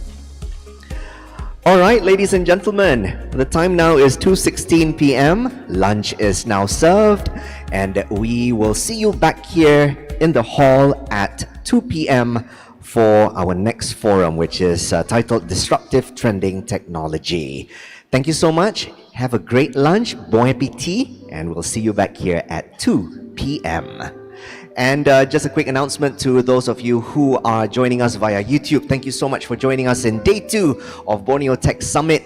So kepada anda yang telah bersama-sama dengan kami sejak awal pagi tadi, terima kasih. Kita masih ada lagi beberapa forum yang akan dilangsungkan di SICC bermula pada jam 2 petang ini. Ada 1, 2 dan 3 forum, dan saya amat mengharapkan anda akan terus bersama-sama kami di YouTube melalui page Sabah Gov. Kami akan menyusul kembali di SICC pada jam 2 petang ini. Terima kasih kerana sudi bersama-sama dengan kami. Once again, ladies and gentlemen, for those of you who are physically here at SICC, during lunchtime, please enjoy lunch. We also have exhibitions outside. I hope that you'll fill it productively with networking opportunities and also exchanging your business cards as well. Thank you so much. We'll see you back at 2.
begin very soon.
Good afternoon, ladies and gentlemen. I hope that you had a very good lunch. Thank you so much for being part of the final few hours of Borneo Tech Summit 2022.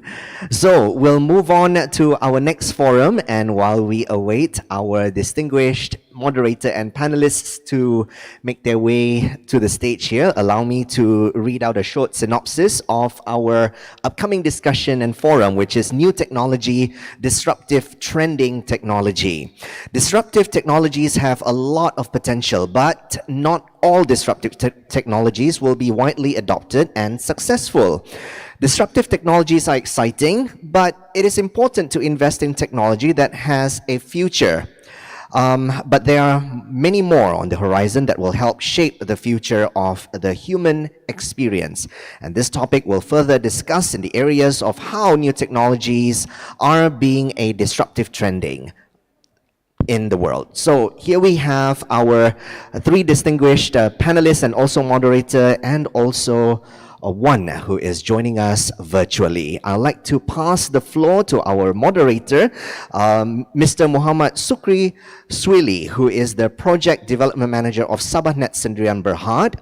Sukri has more than 10 years of experience both locally and internationally in the telecommunications industry from various internet service providers.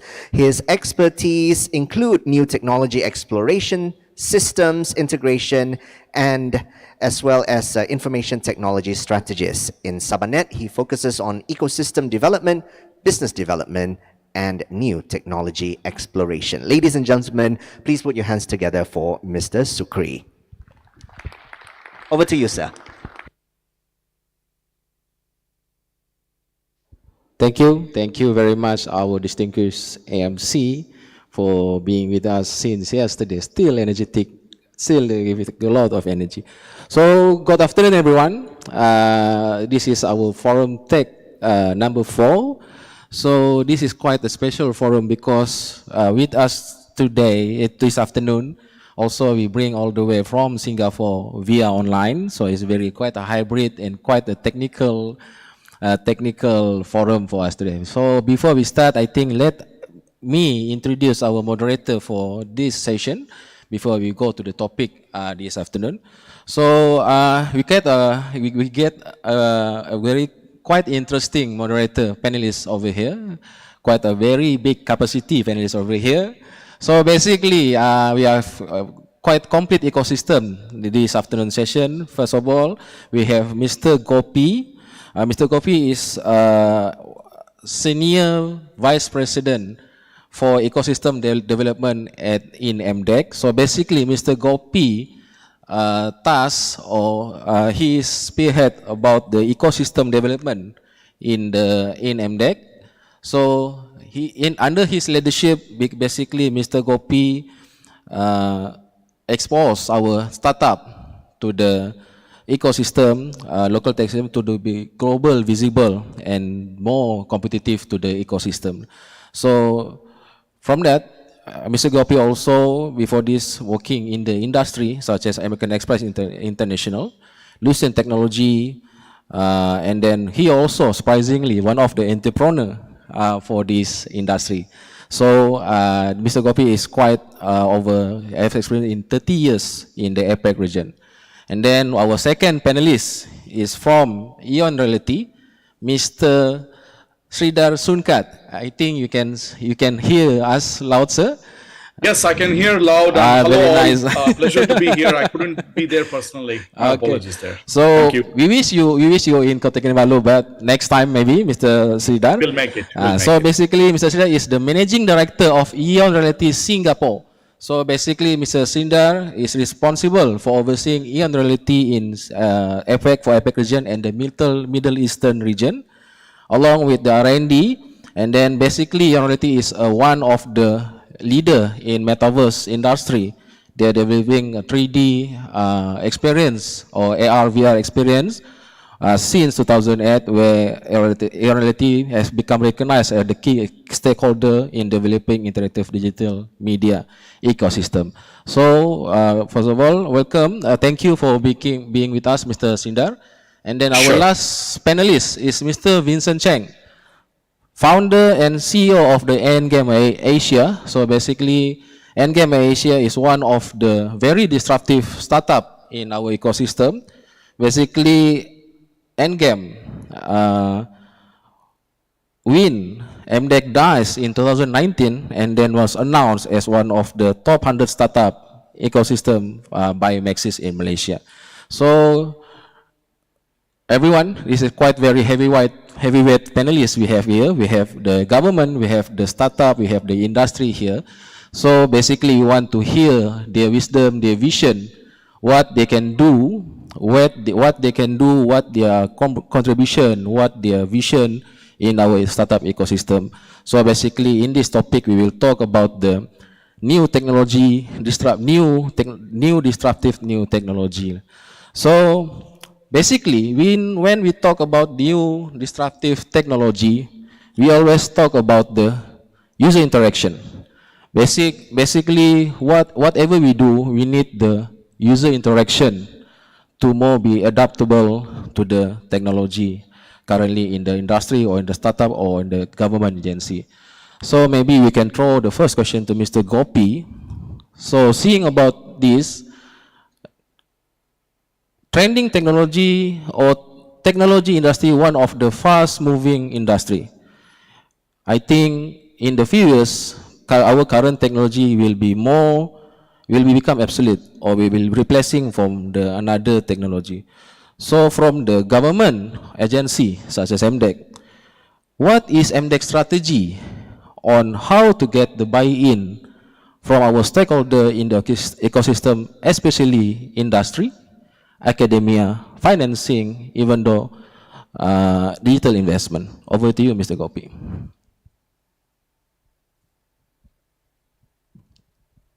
Thank you, Shukri, and thank you for the warm introduction. Very good question. We are diving straight in. But before that, let me put things in perspective. I think ecosystem is a very important element in any economy, more so in the digital economy. It's about connecting dots. little dots all over the place. It's about connecting the dots. And if you look at the journey MDAC has taken in the last 26 years, it has been a different ecosystem 26 years ago. It was an ecosystem that was very physical. It was an ecosystem that required heavy kickbacks. It was an ecosystem that required many people in one organization. However, it drew in a lot of FDIs, and over the last 26 years, MDAC has created an ecosystem that has generated more than 184,000 jobs, more than $100 billion US dollars in terms of investments. It's created 3,000 over companies that today are ready to take on the digital economy journey. To answer your question, it is about pivoting. I think we saw the world at COVID, or during COVID, we saw how everybody had to pivot, and everyone then began to realize that innovation, transformation, the digital platforms are the way of life. Now, taking the digital platforms as the way of life, MDAC has also pivoted. On July 4th this year, we introduced the successor to the MSC. The MSC, which was 26 years, was laid to rest, and a successor came in, which is Malaysia Digital. Now, what is Malaysia Digital? It's now a digital platform. So where we realize that everyone can work from anywhere. And so it doesn't require a location-based office. So that is the big change that we did under Malaysia Digital, because Malaysia Digital is about being inclusive.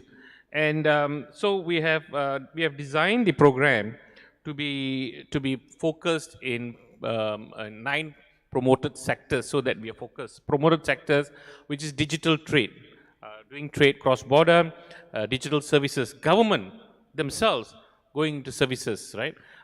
We all have to pivot, but is government pivoting? So MDAC's role is to ensure that government pivots into digital services. We've heard of smart cities, but we're introducing digital cities.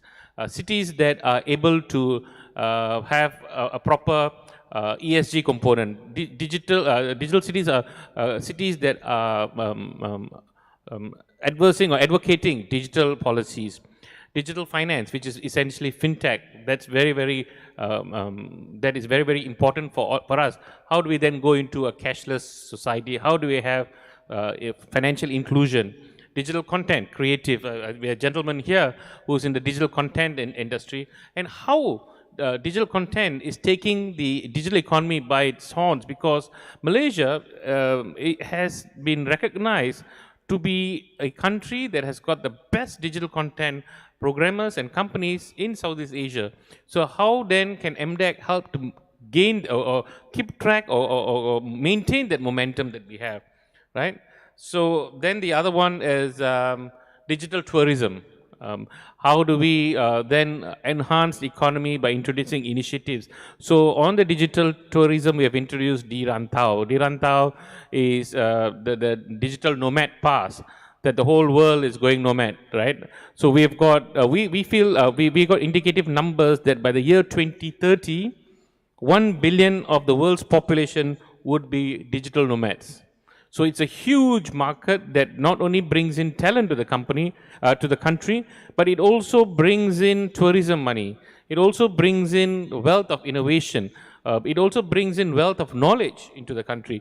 So this is something that's really important in the sectors that we spoke. Digital agriculture, ag-tech, how do we use sensors, IoT, big data in our agriculture, digital health. We all knew when during COVID, where our gaps were in the health sector, and how is technology, how are companies taking advantage to improve that. And of course, Islamic digital economy, which is, no doubt Malaysia is having pole position in this. We need to do something because we have a very small market of 33 million people. How do we take our Islamic digital company to the rest of the world?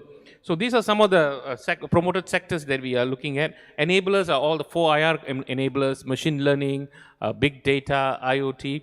So this is where MDAC brings together the entire ecosystem in the forward-looking technology, in the disruptive technology, and I'm happy to say we are seeing a lot of progress already. Sorry, it's a bit long, but I thought I had to put it in perspective.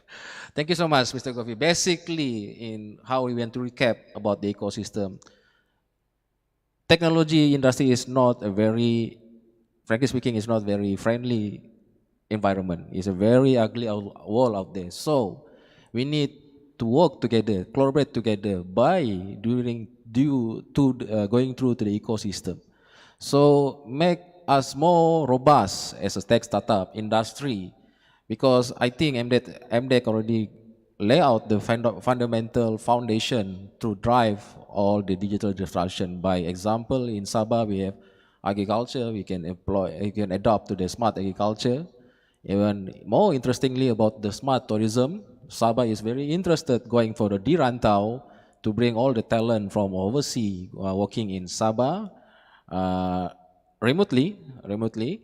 So basically, we need the very good ecosystem drive from MDEC to support us in terms to survive the very fast changing digital technology, disruptive technology. Okay, thank you, Mr. Kofi. And then I think we go to our industry panelists from Mr. Sidar Sunkat. So basically, before that, frankly speaking, first time I heard about Ion Reality. Basically, it's a very, very, very disruptive industry because they try to bring metaverse industry to the ecosystem. So basically, but surprisingly, after Ion Reality pitched to us, briefed to us, shared with us, Singapore is one of the most adapt region, means in terms of industry, adapt to the metaverse or AR, VR technology. So, to Mr. Sidar Sunkat, how does company in Singapore are able to rapidly adapt to the vast technology and the chance and the advancements in the metaverse or VR industry? Over to you, Mr. Sindar. Thank you, Mr. Sukri. And as you rightly pointed out, the world out there is brutal. And the news that's coming out, whether it is Twitter, Facebook, or even, I can't name the others because those announcements will be coming soon. But it's a cleanup. It's a cleanup that's happening, and no longer you can be in wishy-washy world. So why I say this is, Eon Reality has been in business since 1999, and I have been with Eon as the 4th employee. The other 3 were the capital founders, and I joined as a member of the founding team. And for someone in virtual reality and augmented reality field to be a 20-year company is totally ridiculous, because things have changed, things have evolved. What used to be a silicon graphics machine with about $1.5 million investment on a hardware, today you're able to see that like the processing power coming onto the mobile phones, where with the LiDAR technology, you're able to create very compelling user-generated content. So as an industry company, what are we offering value? We are in the business of knowledge transfer as a human right. Means we have to make knowledge affordable, accessible, anytime, anywhere. And we can't do it alone. We need agencies like MDEC, as Gopi pointed out in his presentation, like what they're doing. They are the enablers. They are the platform providers. So when we come in, we connect the community, we connect the government, and we connect its citizens to be better in the work what they do by adding more of productivity enabling tools and also ability to increase the retention among the workforce. Traditionally, we have seen post-pandemic what the challenges we have faced, where we were like either having Zoom fatigue of attending so many Zoom calls, or going into like meetings where you're like bombarded with too many slides without like achieving the objectives. But what Eon Reality is focusing, especially post-pandemic, is to bring experiential learning more into the activities where you can increase your bottom line and add value to your learning process. I summarize your question with these 4 words: learn, train, perform, collaborate. This is the essence of what we as a knowledge metaverse company is bringing out to the market. A lot of underlying technologies, cloud, big data, AR, VR, artificial intelligence, but I'll not go into that sphere. The 4 keywords is what the summary we have to take it forward. Yeah, excellent. Very excellent, Mr. Sindar. Actually, to recap to Sindar sharing just now, is all about creating value throughout the ecosystem. It's very important. So seeing from the what Eon Reality vision and mission is quite aligned with our government agency, our government laying foundation, which is creating the value among the ecosystem so that we can survive together with the most disruptive technology. Because frankly speaking, metaverse, I think most of us mistaken metaverse with AR, VR. Actually, metaverse itself is one of the ecosystem in out there. AR, VR is just delivering tools to the customer, to the user interface. So thank you so much, Mr. Sindar. So from industry, we go to our youngest stages in the entering industry, which is called startup. Because if you remember, Vincent, Mr. Sindar is coming from startup with only four of them developing this kind of disruptive technology since 1999. So currently in your industry, Mr. Vincent, so back there we use gaming as only entertainment. We using cartridge. If you remember, you using PlayStation 2, you using CD to play the game. And right now, on the PS5, I don't even see any I/O ports. How I want to go? How I want to play the game with the CD everything? So currently, our gaming industry on the cloud base. So on top of that, a lot of gaming company start to using blockchain as the back end, and then of course their services to give more experience to the user. So from your perspective, Mr. Vincent and Endgame Asia, what are the current technology or future technology we can foresee to be more disruptive in this industry, and how Endgame Asia want to adapt with the situation? All right, thank you, Sukri, for having me here, and I'm very honored to be on stage. All right, if I'm allowed, can I interact with the crowd? Okay, sure, why not? All right, I would like to ask, is anyone running a startup or a business? Yeah, raise your hand, Michael, please. Raise your hand, raise your hand. Yeah, I see a lot of them over there. Yeah, over there. All right, and do you think your product or your services is disruptive? Raise your hand. Yeah, Mr. Michael, yes. And what about the rest? Oh yeah, and then over there, always, oh yeah, learning tigers as well. Yeah, I see. Yeah. So, can anyone define what is the word disruptive? Yeah, maybe you guys don't have a mic. I'm sorry. Maybe. Anyway, all right. Anyone? It's okay. Why not this? In my perspective, as a startup, okay, disruptive is something that changes our life fundamentally. And recently, we just had one really disruptive thing. Anyone can answer what's that? Come again? You say so? We might not want to hear that, but anyway, it was COVID, isn't it? It was COVID that fundamentally changed the way we live, changed the way we work. But it is not a technology, it was a virus. But let's go back a little bit more. And back in 2008 or 7, what changes our life fundamentally as well?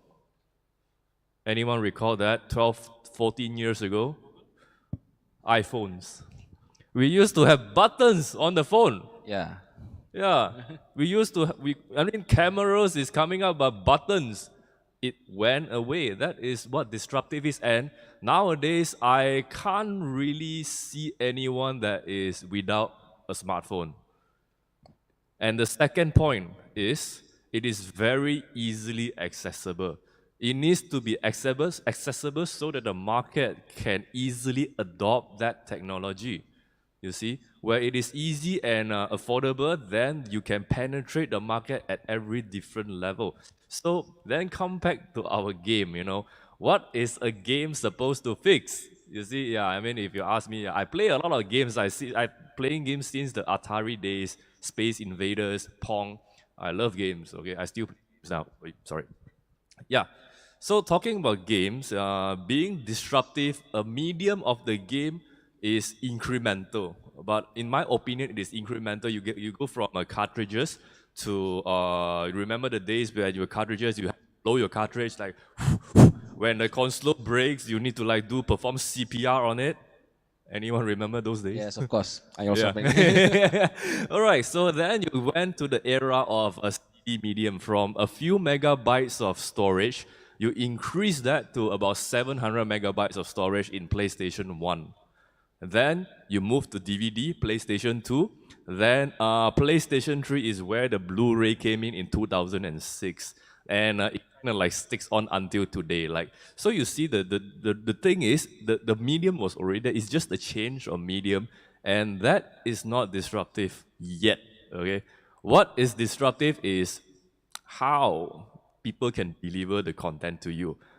And Sukri just mentioned that, cloud, okay? You don't even need physical copy of the games anymore, although I love collecting them. All right, that is a niche now. You see, collecting CDs or the physical copy is being the days of the past where it becomes a niche. Just like having a horse nowadays is a niche. Everybody drives a car, all right? Back then, everybody rides a horse, a car is a niche. So you see, this is the way that changes as well. And so cloud computing is very, I would say, disruptive because it is accessible. Anyone can have a server now. Anyone can have a supercomputer. You have AI processing, TensorFlow, you can code. You don't even need to have physical infrastructures. That is disruptive, all right? And now come back to our game. Of course, I'll be talking about games a bit. Sorry, I'll take a bit more time on that. So, as a game startup, you see, you always ask, when you see pitches on startups, you see people say, I have this problem statement and I have this solution. And I have this business model that went inside we fixed their solution and yeah, we're going to make money out of it. And what is a game studio supposed to fix? How can a game studio fix a problem? All right, that's my first question. And no, the game studio doesn't fix problem. We create problems for you to fix. You see, you play the game, you fix the puzzle. Yeah, that's my job. We create problems for you, okay? So, and then I look into it, in market, what kind of things need engagement? I think this is the sharing part, okay? There are a lot of startups here, and I look into it. There is a space where people want to engage, like businesses, they want to engage their customers, and that might be where the game can go in. So we did, and we found a market there. And I thank you, Sukri, for commenting our startup is disruptive. It can be, with the correct, deployment and stuff. It can be, but we are not trying to disrupt here. We are trying to complement different industry. We are trying to complement the existing industry. We want to work with everyone. So when you think about disrupting a market, I think it is better, we put it this way. We try to work with industry, solve some of their problem, and kind of slowly change the way we live, we work, we play, and even, learn, right? Okay, so I think I'll just stop right here before dragging a lot. I think it's all about the ecosystem. Even though from the government side, the agency, the industry, even though the startup, we need the ecosystem to stay alive, to stay survive. So, frankly speaking, Vincent, the disruptive is not all about technology, it's also about the environment. If you can remember back in the days, you set a meeting, online meeting is you need to beg to your boss to set online meeting. Currently, it's more convenient. Even Sindar is from Singapore, is online with us very easily. Without COVID, that things, the tools of disruptive technology will not be matured. So basically, it's all about the ecosystem to develop the technology advancement. So going back to Mr. Gopi, I think it's a quite not really hot question, Mr. Gopi. I think we all agree, technology industry similar like to the gambling industry. We need to place a bet on the technology. Who knows? 10 years before, Google search engine is one of the bubble, and then you see what happened to Google right now. It's very large analytic Google search engine. So in order to suppress on that, the risk, how you want to pitch to the stakeholder, what is the strategy to identify, analyze, or consult the most suitable initiative or technology before we implement it to the industry? Yeah, so I think you're right. We need to take bets. I think all of us. So we take bets. We take bets, it's all calculated bets that we have taken, and I did mention we have 10 tech enablers, very much on the fourth IR, it's cloud, cybersecurity, drone tech, blockchain, Internet of Things, robotics, automation, artificial intelligence, and AR, VR. And now we're looking at Web 3.0, we're looking at the meta world as well. So these are all bets taken looking at technology trends, the innovation trends that's happening worldwide. And today, disruption hits our home ground very quickly because we are all connected. So that's a bet that we take. We're also taking bets in terms of the kind of companies that we are developing. So MDEX focus into building an ecosystem that enables a lot of startups to come out. So we are looking at 1,500, 2,000 companies coming out from our ecosystems. And our ecosystem is just not Klang Valley. We're building ecosystems everywhere, in Penang, in Ipoh, in Klang Valley, in Kota Kinabalu, in Kuching, in Johor, in Malacca. We're going to the East Coast. We have got what we call digital hubs. So we attract all these companies and we're taking bets. Companies that come in and sit into these tech enablers, we want to see how can we build capacity, how do we then give them amplification into global markets. Because Malaysia is too small a company, or a country, to grow a large company. So we need to take them to the global markets.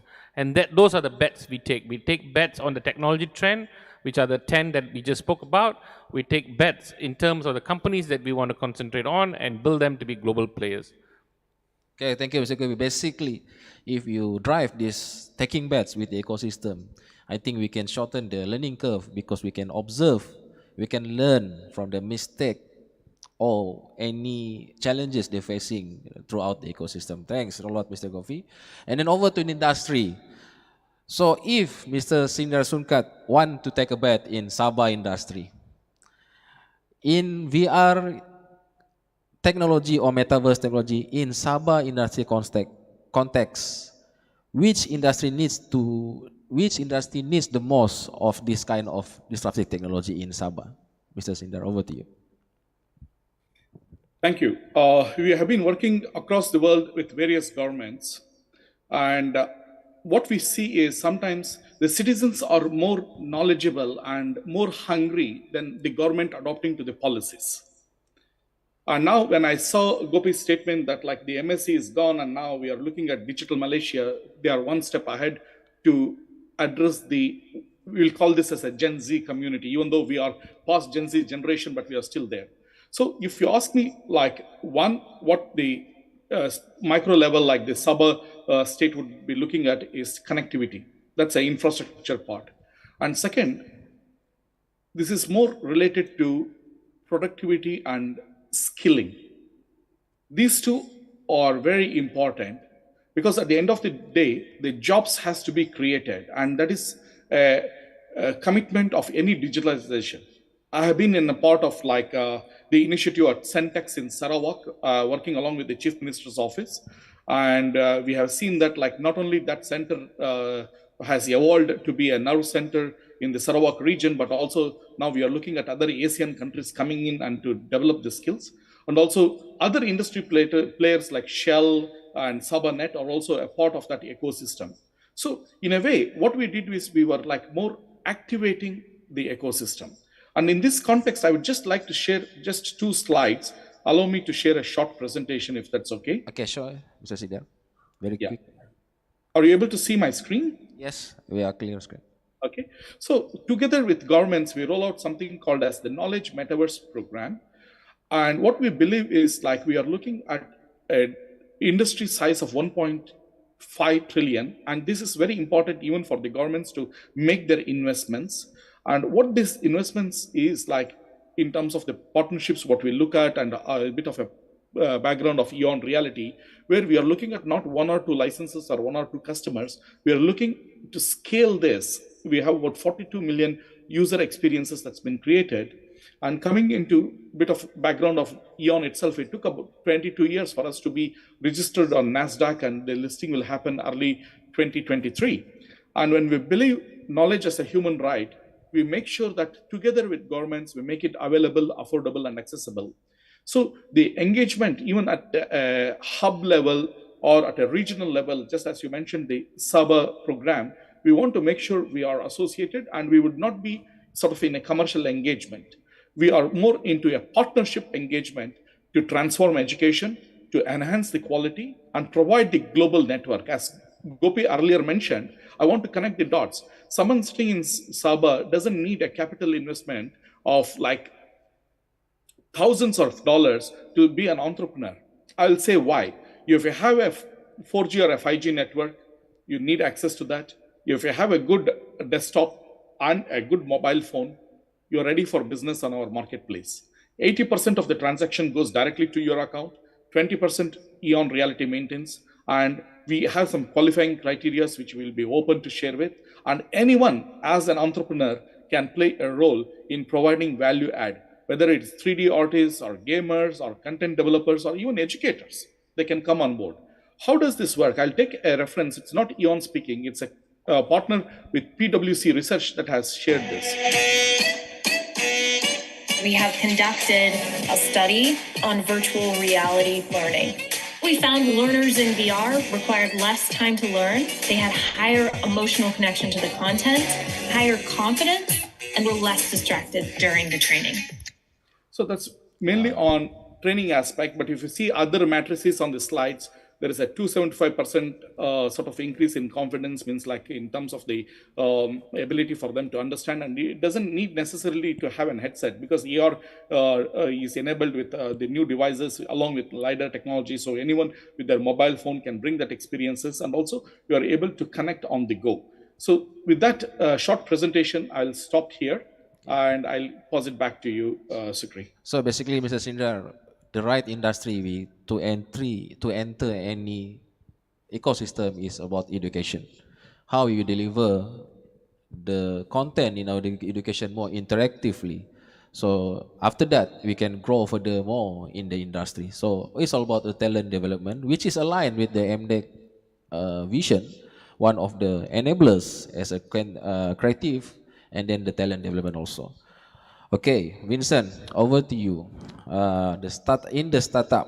So basically, it's quite a bold move. You're going to the B2B or business to business model using a game as your interface. So we think it's quite disruptive. You use this medium to touch your customer heart or customer business model to promote their products and everything. Where do you see this development in 3, 4 to 5 years in terms of the development of this business model using game as interface? Right, I'm back. So let's talk about a little bit about our end game first. So our game is called Tech Master, and who plays Shopee games or Lazada games? Who played? Yep, quite a few people played. And do you think you are more attached to the application the more you play the game? You know, like you just can't get your hands off it. Anyone feel that? Yes or no? Yes? I see some nods. I see some nods. Okay. So that's the thing, you know. And anyone watches YouTube here? I don't lie. Yeah. Okay, I know all of you watches YouTube. Okay, don't lie. And anyone love their advertisement? Yeah. You see, whenever you want some negative, answer, immediately people say, no good, no good, no good. Yeah, nobody loves YouTube ad, all right? So how can you, as a business owner, if I would want to advertise on YouTube, okay, am I dumping my money into the dumps, like to the trash can because nobody is watching it? You play your phone when the ad slows, you silence your phone and just, I'm not watching. I'm not looking at my phone. I'm not looking at the advertisement. So, see, this is where people spend their money on. They actually put on ads that, nobody is watching. And it obviously, when you're not watching the ad, it doesn't stick. So, we use game to advertise, okay? And, Shopee, obviously, people play the game and people remember it because it is interactive. It is two-way interaction. A lot of businesses, when we show them how easy it is to use Headmaster to customize the game, that immediately 9 out of 10 businesses says, oh, we were looking for something like this, okay, but it is not found anywhere. And in their mind, and to develop a game just for a small marketing campaign, it might cost tens or hundreds of thousands, which a lot of businesses doesn't have that kind of money, or that hence the accessibility is not there, and the technical barrier is pretty high. So we came up with this thing is in a few clicks you can customize game, no programming, no code, and it is affordable at as low as $49 USD, dollars. So, all right, so which makes a lot of businesses that immediately interested in this, all right? So when you play the when you play the game for vouchers, because our game you can put in vouchers and coupons and offers into the game. When player plays the game, they get points. When they get points, they can redeem your offer. And when people redeem your offer, they have the code in their hand, they will come to your store. Most likely, they will come to your store because we have statistics that shows when people spend at least 30 seconds to like 180 seconds playing your game, there is 60% of the chances they will use the voucher and they will come to your shop and they buy something from you. Anyone have Domino's voucher before? The one that give you on the streets? Did you give them to an old newspaper because you didn't use it? You're right. So whenever people get something for free, you see, it's not being appreciated. Like people just you give me okay lah, I'll just put it aside. When I need it, is the time that I won't be needing it anymore. Okay. So, but when people spend a little effort, just as low as 30 seconds, one Tap Master game is 30 seconds. He paid attention to it, he paid some time and effort to it, and he got something. The chances they spend that is very high. It's the human psychology. We be kiasu a bit lah. We spend some time already. We must get something back already. Okay, so this is how we encourage people to go to the business. So when talking about like how can we move this forward, the engagement part forward is in 3 to 5 years, players can have customizable characters in the game, which they can be on the NFT side. NFT is the thing right now, so that you can have to mint your NFT for players. For businesses, you can have use case like I have an offer. My shop is selling fish. Okay, I want to mint an offer that is, you can come to my shop and eat fish for the entire year for 10,000 ringgit. Fish, Then you will get a special fish trophy, and you can get a digital fish trophy in the game, which you can, sell it again. So then you have the incentive for people to adopt this new blockchain and NFT technology to the real world use case. All right, we need to create, as Sukri mentioned, the ecosystem, the foundation, the value chain, everything before we put this thing technology inside. That is what Endgame is planning. So I hope you guys will be looking forward to that in 3 to 5 years. So basically, we create more agility to the business using new technology, disruptive technology, based using blockchain and NFTs.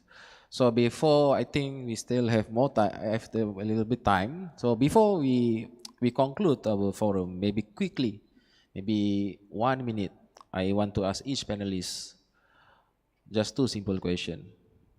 What your vision in our nation ecosystem development first? Then secondly, pick one. What is your thing in the future? It's not near future, long future. What is the most disruptive technology is going to be? Maybe we start with Mr. Gopi, please. Sure. The first question was? What is your vision on our ecosystem development? All right.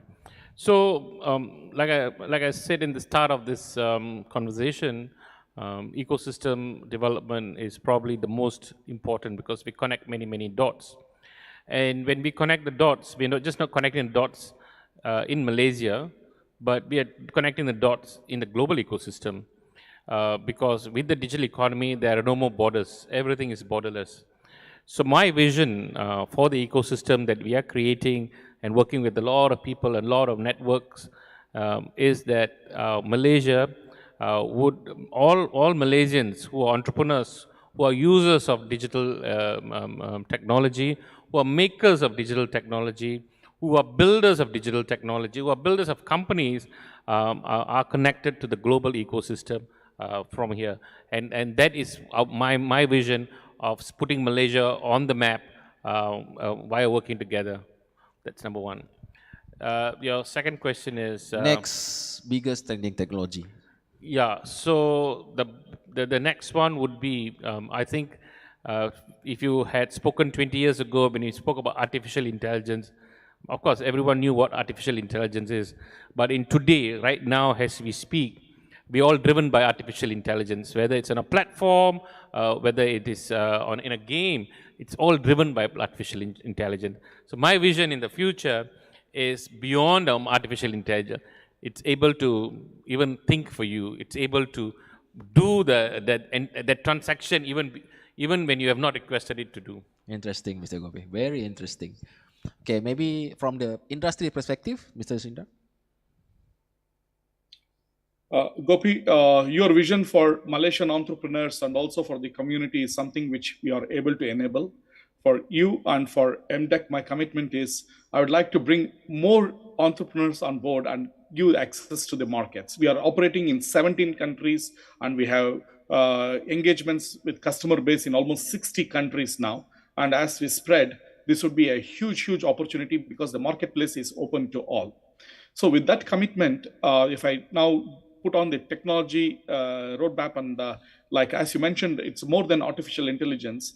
We believe that that's coming. Neural link, what some of the tech leaders are looking at, like to connecting human thought process to the technologies and making the human thought process to realize more for the better good, if I had to say. The neural link is an area which is a lot of investment is going on and research, effectively enabling us to be a bit more superhumans. So the superhumans cannot be just one or two individuals on planet Earth. We want to make sure that that intelligence is used for the better good for the governments, for the communities, and at large for better job creation across the world. Thank you, Mr. Sindar. Very insightful. Still using AI as the future. So how about in the startup perspective, Mr. Vincent? I think everybody is a Superman then. Yeah, we make everybody a Superman. All right, so for ecosystem, I'll let big guys like Gopi and Mrs. You guys will go with the ecosystem. As a small startup like me, like us, and I think what I can contribute is to share some experience, like it's like ground level experience, to inspire some of the younger generations that they can come aboard, come aboard to this startup journey. I mean, to be honest, it is not easy. Okay, it is not like rainbows and sunshine every day. Yeah, we suffered quite a lot. So that's why we are here, to let you know we are here. Like if you speak out, if you don't speak out, nobody knows you are there. All right. So we are here, we are glad to share our network, not net worth, we are network, and also I'm gonna share our experiences. We help each other out. Gopi help us, and we gonna help Gopi as well in the future. Like we work together. Kita jaga kita kan, and you help. I help you, you help me. Okay, take it in a positive way, please. Okay, so I think that is the role, a small role that we're going to play in this big picture. And talking about vision, in the future years, yes, Gopi mentioned AI, and for me, it is education.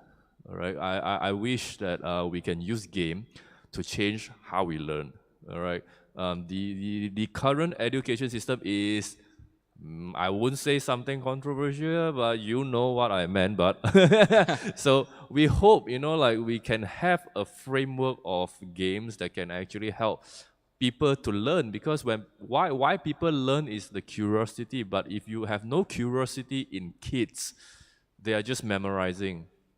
All right, so this is something that we are looking forward to. How the industry, the 5G, the enablers, the technology, and the backbone, the infrastructure, government agencies, and also like industries, big players, we can all work together to ensure our future generation can flourish. So thank you, really, thank you, Mr. Vincent, from the startup perspective. So before we open up to the audience or participant to ask any question, let allow me to conclude something.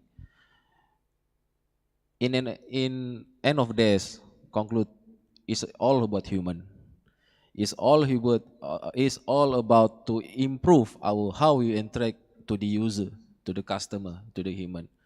So with this, we need an ecosystem that we can provide a friendly environment to all the players, even to government, to industry, and to the startup. Because without this ecosystem to drive this technology advancement, it will be a hard, open process or journey. So AI, yes, of course, everyone to become superhuman in order to drive an industry. So, but in end of the day, our objective is to improve our human interaction, user interaction, ecosystem interaction. So, allow me to promote something with this BTS Borneo Tech Summit. We enable all our ecosystem, even though West Malaysia, in the Philippines, Sabah, to showcase our technology advancement, to disrupt our industry, to share, to care each other, how we want to deliver the message to the ecosystem. Even though we have very good support from MDEC, one of the strategic partners in this BTS, they deliver how they want to support all the ecosystem. I think before we end our forum, maybe we open up to the participant. If any question to want to ask three great panelists today, we can open to the question to any participant. Any question, anyone? Not so shy.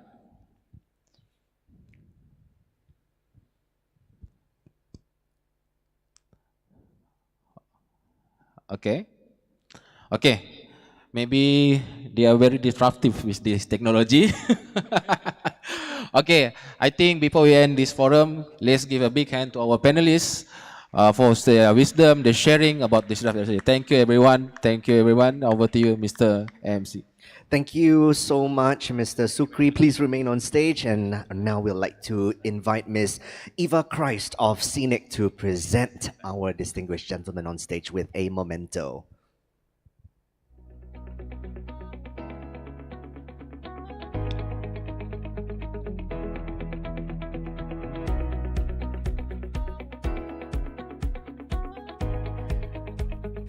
Well, first, we will need to acknowledge our wonderful gentleman who is in Singapore right now. Maybe Eva would just like to show the box to the camera.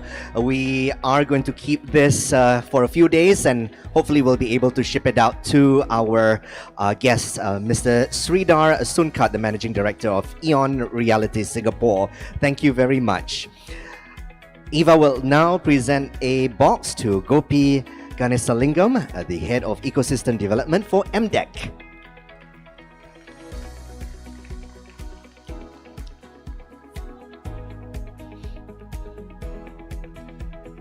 Mr. Vincent Chang, Founder and CEO of Endgame.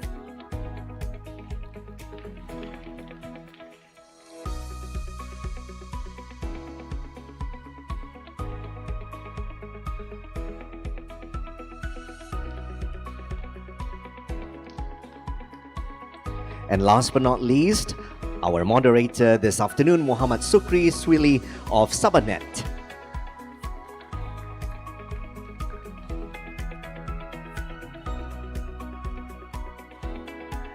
And we'd like to have the gentlemen, all of our distinguished panels and moderators to please step up front for a group photography session. Mr. Sridhar, please remain on Zoom. Big smile there. Ladies and gentlemen, let's give a big hand to our distinguished panelists and also moderator. Successful forum number 4 today at the Borneo Tech Summit 2022. Thank you so much, gentlemen, and to our panelists in Singapore. Thank you all. I'll take leave now. Enjoy the rest of the day. Congrats, BTS, for putting a good summit. Thank you very much, sir. Hope to see you in Kota Kinabalu very soon again. Sure, we'll make it. Thanks. I'd like to say hello and a very good afternoon, selamat petang dan salam sejahtera kepada anda yang sedang menonton sabah.gov. Anda sedang mengikuti siaran langsung. Wow, siaran langsung macam saya pula orang TV. I'm not even a TV person or a radio person. We are here at the Borneo Tech Summit 2022. Terima kasih kerana sudi bersama-sama dengan kami. Kita ada 2 lagi forum. Jadi kalau anda berada di pejabat ataupun di rumah, teruskan bersama kami di SICC. Terima kasih kerana bersama kami di Borneo Tech Summit 2022. All right, ladies and gentlemen, let us move on with our next, let's see here, next forum. The title is Digital Talent Development for a Resilient STIE Ecosystem in Sabah. And I'd like to invite our wonderful panelists and also moderator to be on stage while I go ahead and read out the synopsis here. Ladies and gentlemen, Sabah, unfortunately, is still ranked as one of the poorest states in Malaysia. And this is very worrying, especially with the fact that Nusantara, the new capital city of Indonesia, will soon move to Kalimantan, obviously not too very far from where we're at. There are pros and cons, definitely, in terms of economic development, and strategic decisions are required in the aspect of digital talent development for a resilient STIE ecosystem in Sabah. Now, the topics that will be discussed by our panelists today will discuss further in the area of digital development, particularly in strengthening science, technology, innovation, and economic culture. I would like to introduce our moderator, Dr. Sharifah Nurafiza.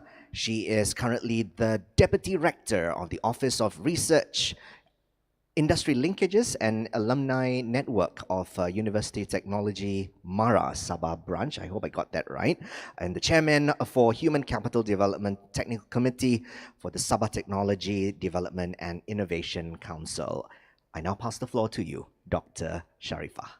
Thank you very much, Mr. Brand. Bismillahirrahmanirrahim. Assalamualaikum warahmatullahi wabarakatuh. And good afternoon, everyone. How are you?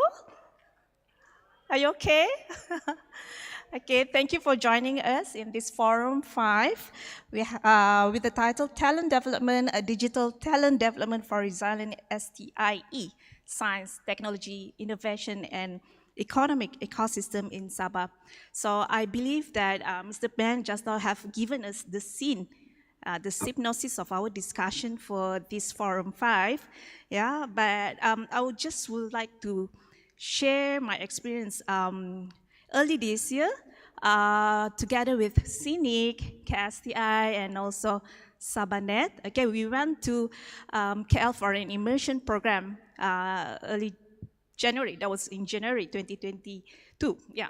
So we met Professor Datu, Dr. Madeline Burma, and then she warned us. Okay, she said that with the Nusantara coming on, okay, we can see that, okay, current situation is we can see that the influx of laborers from the neighboring countries, especially from Indonesia. So what become her worry now is with the Nusantara coming on, we might lose our talents. Our young people, our youth might migrate or travel to Indonesia to find jobs, and this will be a lose to Sabah and also to Malaysia. Okay, so but before that, okay, before we go further on this discussion, I would like to introduce our panel for this Forum 5. Okay, we have our panel number 1. Okay, joining us virtually, Madam Nitya. Can you hear us? Hello, everyone. Good afternoon. Can you hear me? Yes, yes. How are you? I'm much better, thank you. Okay, alhamdulillah. So, Madam Nitya Samuel is currently serving as the Chief Strategy Officer of the Academy of Sciences Malaysia, ASM, the nation's thought leader in science, technology, and innovation. She has over 20 years of experience in carrying out STI-related strategic studies along with overseeing STI initiatives and partnerships. In recent years, her work has focused predominantly on policy and strategy development to address systemic issues in the STI ecosystem by leveraging the expertise of the ASM Expert Network. She has been instrumental in contributing to national policy review and formulation, strategy development, positioning of national programs to harness emerging technologies to serve national interests, carrying out STI foresight exercise, enhancing science communication, data analytics, as well as forging national and international collaborations. These roles have provided useful insights for the curation of STI inputs for evidence-based, informed decision-making and data-driven policy-making that is championed by ASM. So Nitya is passionate about ensuring relevant, credible and timely scientific advice and advocacy toward positively impacting public policy, synergistic action, and collaborative networks for socio-economic development. Thank you for joining us, Madam Nitya. Okay. Thank you. Okay, and then we have panel 2 here, all the way from Sarawak, from Kuching. Okay, just arrived last night, yeah? Mr. Sudarnoto. Okay, Osman, the CEO of Sarawak Digital Economic Corporation. He earned his bachelor's degree from the University of Tohoku, Japan in electronic engineering. And after graduating, he started his career with Matsushita Air Conditioning R&D Berhad in 1993. His mobility career started in 1994 with Celcom Malaysia. And then he was instrumental in expanding Celcom network and initiated the 2G network rollout through Sarawak. He was also appointed on an ad hoc basis as a consultant on several international assignments under Celcom International Ventures. He left Celcom Malaysia in September 2000 to join Maxis Mobile, and he embarked on Maxis network rollout in East Malaysia. He continued his career by venturing into telecommunication infrastructure business when he was appointed as CEO at Sakofa in April 2013. During his tenure at Sakofa, he expanded Sakofa's business and network beyond Malaysia. He was also appointed in various capacities in other organizations in Malaysia and Indonesia. He was later appointed by the Sarawak government to spearhead Sarawak digitalization initiatives as CEO of Sarawak Digital Economy Corporation Berhad on 15 May 2020. Yeah, thank you for joining us. Yeah.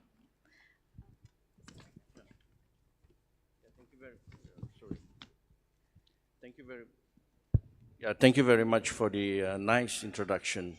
It's so flattering. Thank you.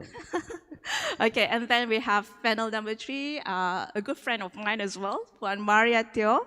Okay, is the Global Human Resource Partner for Project Delivery and Technology PDT Petronas. Okay, it's a long profile here, but I'll just read some of them, yeah? Mohon izin, Puan Maria. Okay, she partners with PDT leaders in providing consultation, steering and driving solutioning on human capital and organizational matters. She's a member of PDT leadership team, co-chairs PDT Wellness Committee, and serves as a secretary to PDT Talent Committee. Functionally, she is also a member of Group HRM Leadership Team, Group HRM People Development Committee, and HR Transformation Advisory. Maria is currently the sponsor for Petronas HR Business Partners Career and Capability Development Program. Okay, thank you, Maria, for coming. Maria also arrived last night, kan? All right, okay. Thank you so much for the invitation, and apa kabar semua? Okay, thank you. All right, okay. So maybe to start with this discussion, I would like to invite Madam Nitya. Maybe for the sake of the audience that we have here, maybe not all of us here are aware what is ASM, what is Academic Science Malaysia. Maybe can you please introduce to us what is ASM actually, and what is the role of ASM in talent development? Thank you. So ASM is a thought leader, as you mentioned earlier, in science, technology, innovation, linking it to the economy. So that's why we say a thought leader in STIE. Basically, ASM is a statutory body by Act of Parliament, but we are an independent thought leader, and we are actually powered by a vast network of experts who are the brilliant scientific minds of the country. So we are very fortunate to have these experts as fellows of the Academy and our wider expert network, including the Young Scientists Network, the associates. We have over almost 900 experts. And they come from various disciplines. They come not only from the science, physical sciences, but also from social sciences and humanities, economics as well, because we realize in doing our work in STI and looking at our landscape, all the more we need a more inclusive and diverse pool of experts, right? So what does ASM do? I'm sure many of you are wondering what we really do. So basically, ASM looks at, we carry out strategic studies, and we also carry out strategic initiatives. So why do we do this? Because we want to have a good analysis and an understanding of our landscape, the STI landscape. And that enables us to have the data, to understand what's going on in our landscape, and that helps us to actually have a good bird's eye view of our ecosystem. And based on that, the Academy comes together and does another very important thing, which is engaging the stakeholders through participatory models. So long gone are the days when we just analyze based on our research and think that this is what is best for the ecosystem. It doesn't work that way anymore. So today, we really need to speak to the people on the ground. So that's where a lot of our time and our effort is going in now. We do a lot of engagements with stakeholders across the board, across government, academia, industry, and also civil society organizations. So that makes our work actually not just data-driven in the sense that we are doing the research, but it also touches base with the people and the pulse of what people are actually experiencing on the ground. And based on that, we put forward the recommendations to the government and stakeholders to actually bring about, to address the systemic issues in our ecosystem. So we usually look at issues, not just those symptoms or the minor issues of what we are saying, but really the systemic issues. What is the root cause of what we are facing? And then we put forward the recommendations so that we can come together, the ecosystem players can come together and actually take up and participate in bringing about change for the better. So in a nutshell, we work in the interface of policy and implementation. So I'm sure all of us sometimes feel that as a country, we are very good in having policies and plans, but sometimes the challenge, the crux is in implementing them well.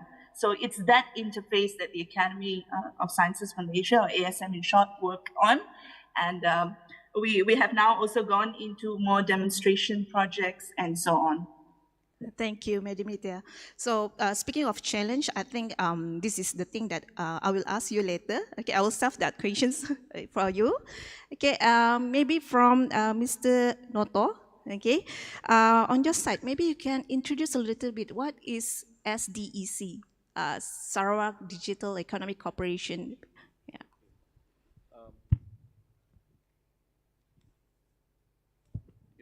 Thank you for inviting me. I'm today, normally in my 20 years ago, probably we will have roses among the thorns. Now I'm the thorns among the roses today. Yeah, yeah. So, but anyway, let me introduce about SDAC. We call ourselves SDAC. It's not that because MDAC is MDAC, we call it ourselves SDAC. So it's just that, yeah, it's ring the bell because we have another organization which is SCDC. They pronounce it as SCDC. So we have to pronounce it a bit different. That's why we call it ourselves SDAC. We are as whole as SICC as well. We are only about 2 years old organization. We were formed as part of the implementing agencies. That's why I agree with our panelists just now. We talk about you have a nice blueprint, but you need someone to execute it, right? So when our premier came into become the, our current premier become the premier of Sarawak. Previously was the chief minister. Now he changed it into premier. He embarked on digital economy. So one of the things that when you talk about digital economy, this is the thing way forward for Sarawak. And that's the reason why, because of this digital economy, we come up with a blueprint in 2018 that chart our way from 2018 to 2022. Then again, we're now working on the second blueprint, which is going to carry us to 2023 to 2030, which is aligning ourselves to the post-COVID recovery, what you call strategy, which is among others, is we want to double up our GDP. We want to improve our what you call earnings of our people and so forth. You know, so there are many targets that we need to achieve. Among them as well is talent development and so forth, right? So now PCDS also look into not only just digital economy, but digital economy become the foundation towards the new economy, which is the hydrogen economy and also the circular economy. So these are the few things that we are looking at the moment. So SDAC was formed to make sure that the digital sides of things are being implemented. And we have few agencies that are looking into the digitalization of the economy. One agency can't do miracle, right? So we have few agencies under Sarawak. One is basically, we have of course, the authority themselves. We call the Sarawak Multimedia Authority. And under the authority, we have 3 different implementing agencies. One, basically looking into talent development under industrial certification, we have Santex.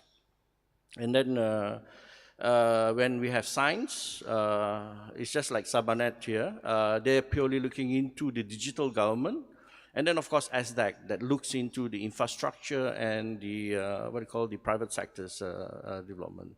So that's the 3 implementation agencies. So I will introduce SDAC as we go along. I think SDAC is a very interesting organization because we look from the basic needs of digitalization to all the way to what's next, you know. So these are the things that if you, I can't discuss everything about SDAC here, but if you have any chance, we can actually discuss after our session. Thank you very much. Okay, thank you, Mr. Noto.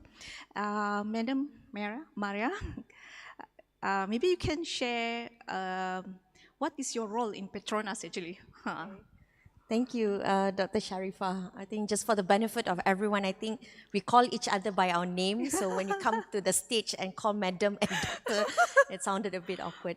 First of all, thank you so much for the invitation by SICC. It's always nice to be home. Saya pun orang Sabah dari Penampang, so it's always nice to be here. I've been in the organization of Petronas for the last 21 years. Right after my secondary school from St. Francis Convent. Anyone from convent? Ada juga lah 2-3 orang kan? I thought I saw a man raising up his hand, but I think that's the wrong school that you go. Probably me too. Yeah, so 21 years in Petronas. I didn't start as an HR person. I've been in many parts of the organization, upstream, downstream, and I spent a lot of my time in corporate. Finally, I fall in love in HR. So I joined HR in 2017, and I think if I have a choice, I will retire as an HR practitioner. So just give you an overview of project delivery and technology. That's one of the businesses in Petronas, which I'm currently the HR head. This PDNT, we call it Project Delivery and Technology, houses about 5,000 engineers who develop technical solutions, researchers and scientists from our Petronas Research Sdn Bhd, also our project managers and digital folks who support the entire Petronas domestically and international. My role, besides the normal HR, bagi gaji orang, make sure orang punya cuti approve and things like that, we also partner with our business leaders in, developing future talents who will be very crucial not only for Petronas, but actually the entire industry ecosystem. Because as big as Petronas, we can't do this alone. We also need our contractors, our vendors, and our, subject matter experts out there, service providers. So my role, while I'm taking care about 5,000 people, I also, work together with many parties to ensure that we have future-ready talent for the industry. So that's practical. Okay, thank you, Madam Mera. Okay, we know that we always heard about STEM, STEM, yeah. So STEM education plays a vital role as a catalyst to meet the challenges and demands of the nation's present and future economy. The changes in the global landscape and challenges in the country demanded for more highly motivated students in STEM. But what we can see, especially in Sabah, there's a downward trend of the enrollment of students in STEM discipline. So ASM has established a task force on science education comprises experts from various education and profession backgrounds. The mission to find loopholes, make rooms for improvements, solutions, and recommendations to improve STEM education. So Madam Nitya, maybe you can share what is the progress so far, and if you can share the gist of the findings. Okay, so I'm really glad to be part of this forum that's addressing talent development, because when you think of ASM, right, you think that we work a lot on SDI and it's all about technology, it's all about science. But at ASM, we always believe one thing, technology per se does not drive anything, right? The prime movers of progress are actually people who harness the power of science, technology, and apply it to create innovative solutions and value. And that makes people, right, the talent that we are talking about, so very important. So that is the lens that ASM takes in terms of talent development. So it's not just about pushing technology and ensuring that people know. So when we look at our talent ecosystem, yes, ASM has a few task forces that are now currently conducting several studies. One of it is on the STEM education study. The other one is also on the industry-ready talent. So what are some of the challenges that we've been finding in our studies?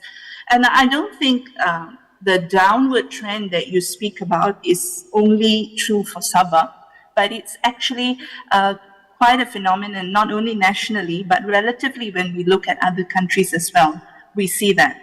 But when we look at our ecosystem, right, enrollment in STEM courses, right, in STEM education, let's look at just maybe Form 4 when they go into the science stream, right, it has been dwindling. We have a national policy that targets 60-40, 60 for science, 40 for arts. At the moment, it's not only the other way around, it's even below 40. If you look at the data, we have up to 2021, the data shows that only around 37% are actually in STEM, and that includes the Tibet areas. But if you talk about pure science alone, it's only 18%, 1/8.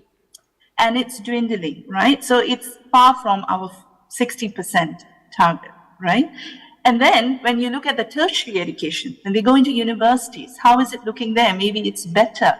But even at tertiary level, enrollment in STEM courses is about 37.5, 38%. It's hovering around there.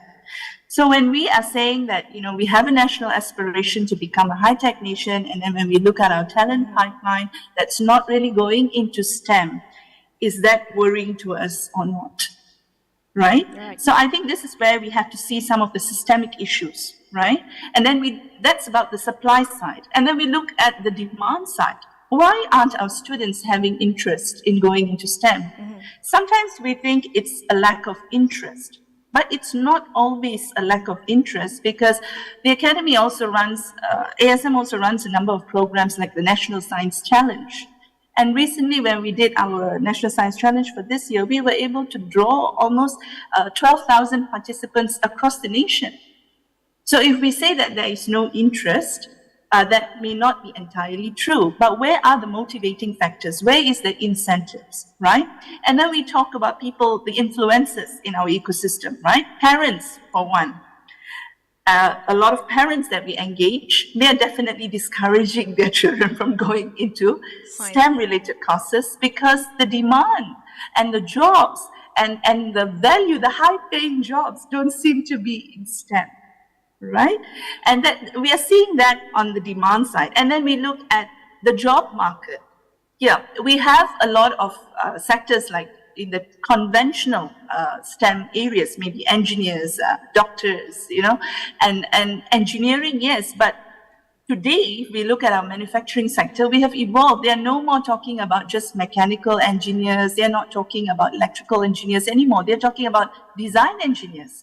They're talking about system architects. They're talking about process engineers. And they're talking about innovators. So the data scientists, where are they coming from? Right? So these are all new areas that are emerging, that are becoming so much more important, that we have to create that awareness. And the projections show us that by 2025, globally, right, including in our own ecosystem, 9 out of 10 jobs will be STEM related. Because we are heading on that trajectory of becoming a high-tech nation. So we definitely need to boost our STEM talent pipeline. And then we talk about our ecosystem in terms of STI-based enterprise or tech enterprises, tech startups. We are at that stage, we are growing, we are maturing in that area. So the demand for jobs in that area has not yet caught up. And then we also hear that industry says there's a mismatch of what comes out from our institutions of higher learning, from what they really need in the industry. And at the same time, to be fair to the institutions of higher learning, they are also saying that they have revised their curriculum, they've tried to be as relevant as possible to industry. I'm sure Dr. Sharifah will agree with me, they're coming from an IHL. So there is this gap and this mismatch that's going on. So this is where we are looking at what are the practical solutions that we can have come on board. For example, in ensuring industry-ready talent. We already have systems in place in our ecosystem where students actually learn at the university 2 years and 2 years in the industry. They do that immersement program, they call it 2U, 2I, right? And things like that, that make them more hands-on and experiential learning with that industry need and insights coming into picture. So those things are going on and it's taking off. And then also we see in the high-tech industry, for example, in E&E sector, a lot of industries are setting up their own academies. And they're training their own talent needs for them. So these are things that are happening in our ecosystem that can cause that challenges, and navigating them through them is not an easy task. It takes everyone to play their role. This is where I think we need that collaborative, integrated approach to addressing this. And I think I will stop there for now, but those are some of the challenges and some of the solutions that we're seeing coming out from the studies. Okay, thank you, Madam Nitya. Just to add one more question, yeah. Just now you mentioned that it's not because of the lack of interest among the students. It can also come in from the parents. So do you think, or do you agree that maybe we should actually come out with a program or targeted program targeted to these parents to boost their awareness or to educate them the importance of STEM? What do you think? So actually, engaging the parents is one thing, but the real systemic issue is the incentives, right? The motivation. Because parents are asking, yeah, I would invest in them going and taking up a STEM related career. But when they graduate, can you guarantee them a job? And then in other countries, even we see this in some European countries, STEM graduates actually get tax breaks, because they're contributing to the high-tech transformation of the country and so on. So maybe an incentive package of somewhat needs to be worked out so that parents would have that confidence as well, that when their children go into this, they would actually have a job. Then again, of course, we're talking about our own talent pool being more adaptive, being more resilient. It doesn't mean that you're trained in one area of STEM course-related area. You cannot apply that knowledge in another area. So they need to see that adaptability, that agility to transform as well. So all these things come together. So yes, we need to address and offer, maybe better incentives and motivation for those in our ecosystem, especially parents who really have a huge influence in our society on the choice of career of their children. But at the same time, I think we need to look at it more holistically. And it takes an integrated approach to actually address this. Okay, thank you, Madam Nitya. So from the industry perspective, for Maria, okay. So as mentioned just now by Madam Nitya, that industry mismatch. I think these are the things that we have been discussing, okay. We have good talents, but we don't have the industry, especially here in Sabah. And sometimes the case is, we have the industry, but the talents are not good enough to be accepted in that industry. So from your point of view, Puan Maria, what is your take on the talent pool we have today, and are they on par with the industry's expectation? Okay, I just wanted to, probably add some points to Madam Nita's, comment about parents. I must also say I'm an Asian mom. So I have a boy by the name of Haikal who's 12. So during the MCO, he got to see me in action working, online and things like that. So one day he came and told me, Mommy, I want to be a YouTuber. So you just imagine, here I am, trying to recruit engineers, data science, all these project managers. To be honest, I couldn't comprehend. I was thinking to myself, is this the career that I would want to choose? And is this the people that I want to recruit?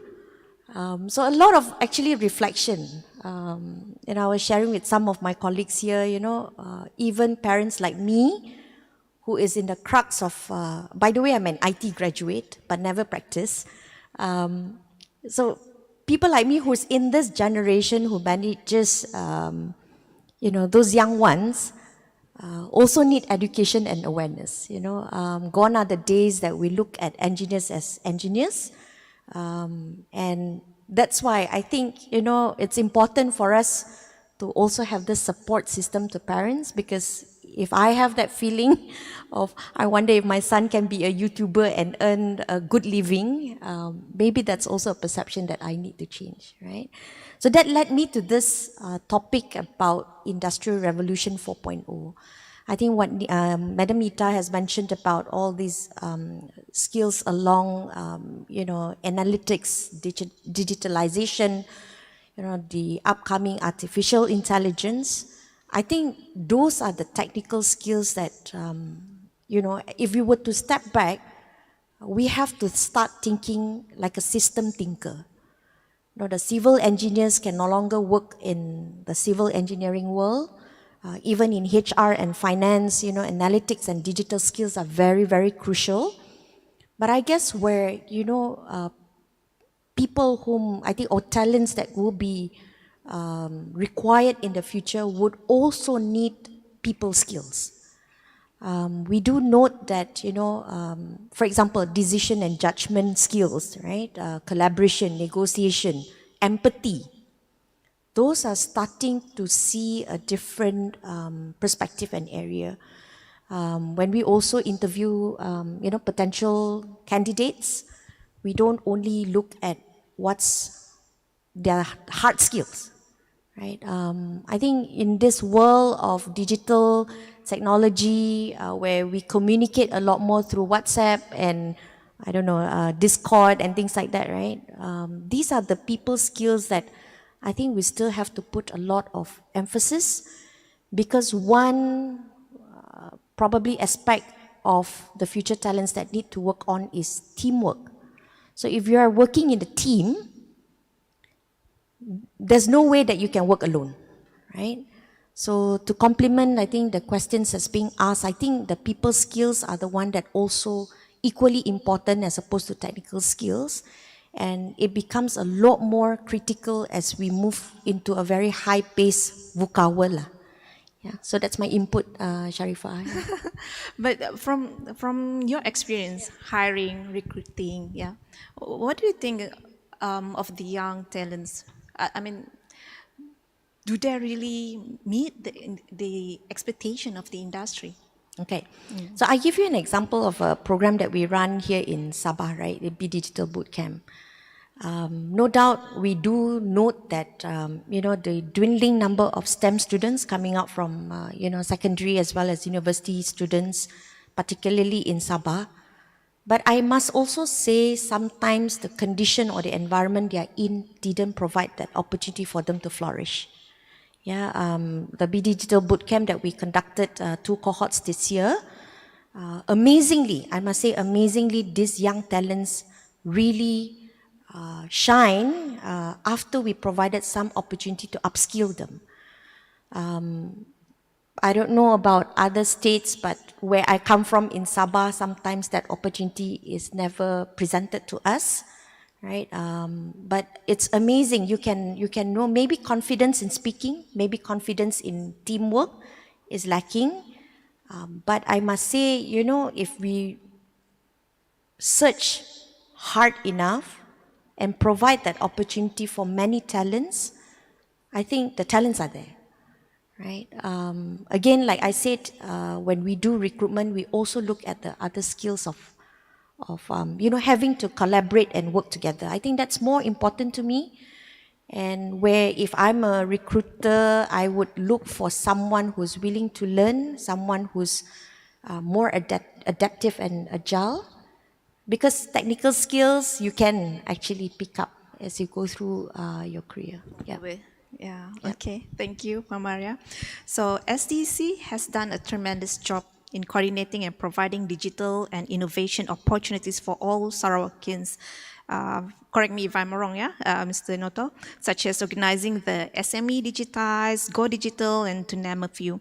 So what is your take on the openness and readiness of the youth for adopting technology and innovation in Sarawak?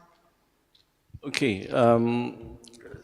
Okay, let's start with the one of the pillars that we're doing, which is actually innovation and entrepreneurship. Basically, we run innovation hubs. So we have now innovation hub across all divisions. I mean, Sarawak is so big, right? It's as big as Peninsular Malaysia. So one division is as good as satu negeri lah, again. So we have basically all these divisions. We have one innovation hub. So what we're seeing is that we have run programs in these innovation hubs. Apart from it's just a co-working space for people who have the same idea, who have who have the minds alike to meet and form companies or startups. But we run programs as well in these hubs. So we have runs about 500 programs in these hubs. And what we observe in these hubs, despite that when we open up this program, we don't say, okay, what's the age that we are targeting? We don't target anybody. We don't spell it specific. Says this is the age, that we are looking for. But I could say 80% to 90% of the attendees are youth. So we see there's a lot of interest in the youth themselves about technology or being innovation. I mean, talking about innovation. So we are not too worried about that, but it's more about giving them opportunity working in is more important to me. Because like us, I mean, Sabah and Sarawak, we are not very, we are very familiar with oil and gas industry, right? And do you think we don't produce oil and gas experts? We produce tons of them, right? And a lot of our experts are actually going to Holland, going to all part of Middle East country to share the skills and knowledge. Because we have that industry in Sarawak and Sabah, right? And we develop that talents to make sure that we run these industries. So what's important now is that you want to create interest in talents. You need to create the industries themselves, right? It's very interesting in America because people are talking about a lot of new technologies, right? That's why it makes things very interesting in all these Western countries, or not only Western countries, even China for that matter.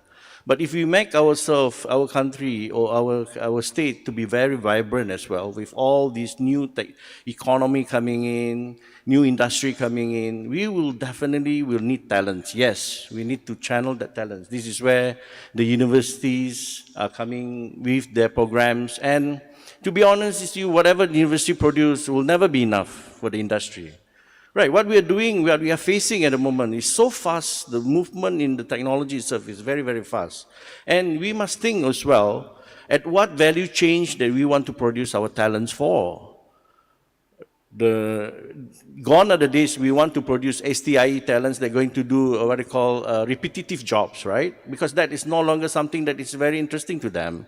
But what we need to look at is that they might want to look into design, architecturing, you know, about design, system processes and so forth. So these are the work that we need to look at, and the high value change that I felt that, you know, will create interest in students. Yeah, so this is where I felt that we need to create these kind of jobs to retain talents. If talents will go where the job is, that's for sure, right? If Indonesia do a good job in creating a good economy, big economy, where they require a lot of talents, people will go for it. Because why? That interests them. This world is now boundless. I mean, we are now living without boundaries anymore. Right, you, as much as you want to say the tax, please stay in Sarawak, forget about it. It will not happen, you know, because we, as you know, I think Petronas is practicing it, Shell is practicing it. Everybody can work from any parts of the world without being present at the workspace. Why? Because of robotics, automations. You can operate from anywhere. With 5G coming in, with 6G coming in, all this technology will enable people from work from everywhere. Right, so that is how we're going to adopt to all this. I mean, yes, we always argue about university produce and against industry needs. For me, there's always going to be a mismatch in delivering these two programs, the way I look at it.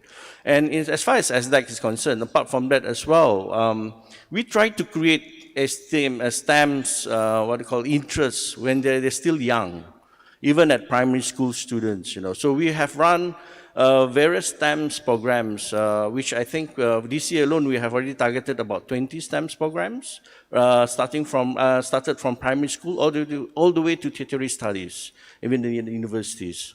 And I think we have touched about 2,000 teachers, 20,000 students, and we have involved about 715 schools.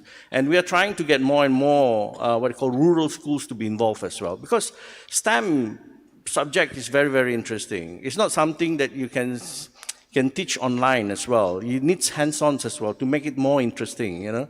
So that's the reason why, as that we have programs like STEMs on Wheel, because what we do is that based on this science on wheel, we bring the science to the rural areas. That's one of the things that we are focusing on, because we want more and more people to be involved in STEM.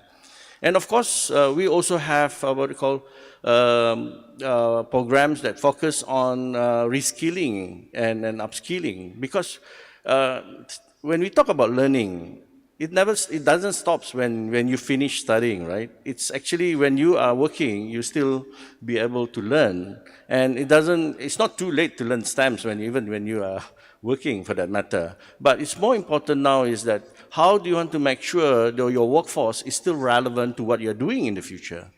So these are the things that we need to, that SDAC is actually looking into now, together with all our partners, universities, and also with the industry players as well. That's why we have the Center of Excellence, where we get all these minds to sit together and see what we can do next.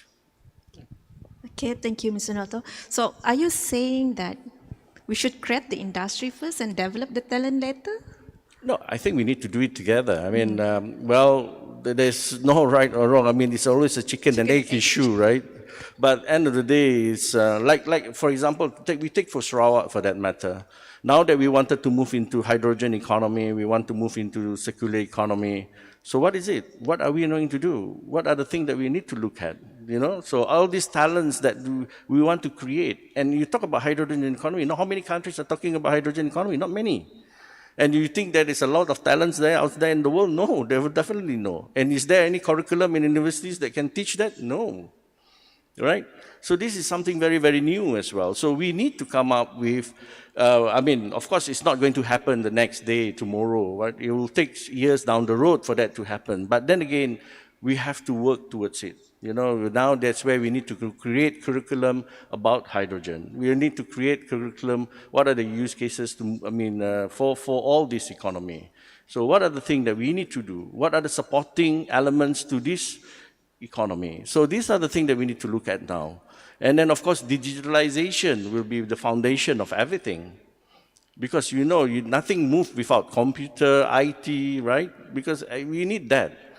That's the reason why we can eliminate boring jobs, because digitalization really helps in eliminating boring jobs.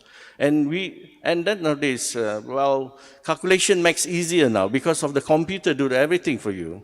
That's why I say the way we learned stamps 20 years ago and the way people should learn stamps now should change. You should not be teaching the old way of teaching stamps, you know, and we should be moving with the current situation where most of the jobs we don't really need. It's all done by the computers themselves. And how are we going to coexist between these two? That's the reason why people talk about Industrial 5.0, because 5.0 will be a combination between human and machine. Okay, thank you, Mr. Toto. Madam Nitya, we know that Malaysia is targeting to attract or grow at least 5 unicorns by 2030, right?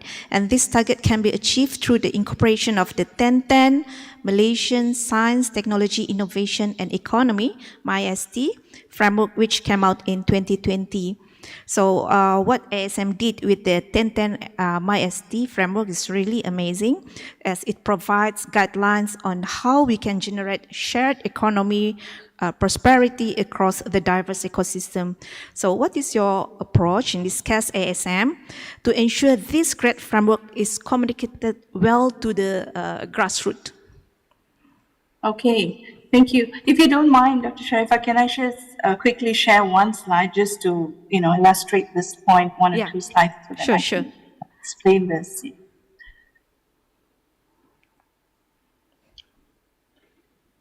Oh, just a moment. Sorry.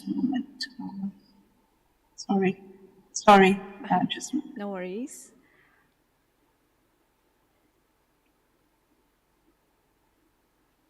Okay, just in case anyone there is wondering what is the 1010 MySTIE all about.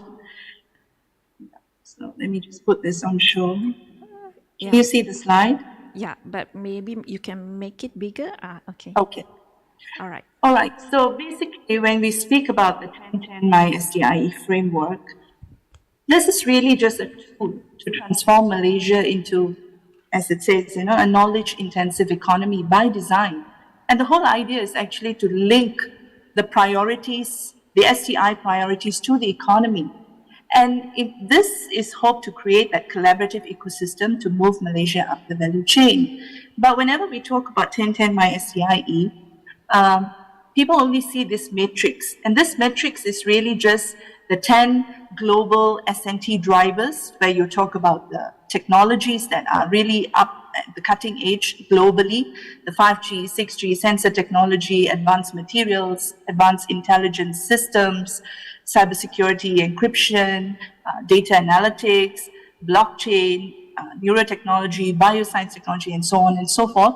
It's metrics against the 10 socio-economic drivers of the country. And this can actually be localized either to the state level, to the regional level. So the socio-economic sectors will change according to priorities in the state, in the region, right? For example, for Sabah, the focus at the moment based on the Sabah Maju Jaya strategy plan is actually tourism, agriculture, industrial development, right?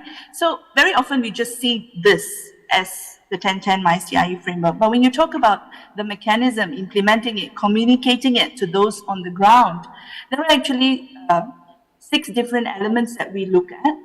And that is where we say that, this is the important part. Because it's not just having a matrix, the 10 by 10, and everything just happens.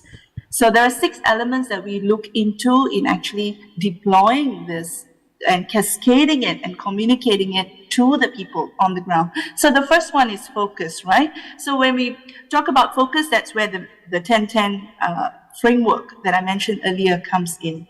So they look at what is the socio-economic sector for that area that you're looking at. So it can really be customized. It's basically a tool right? And then the second area is prioritize.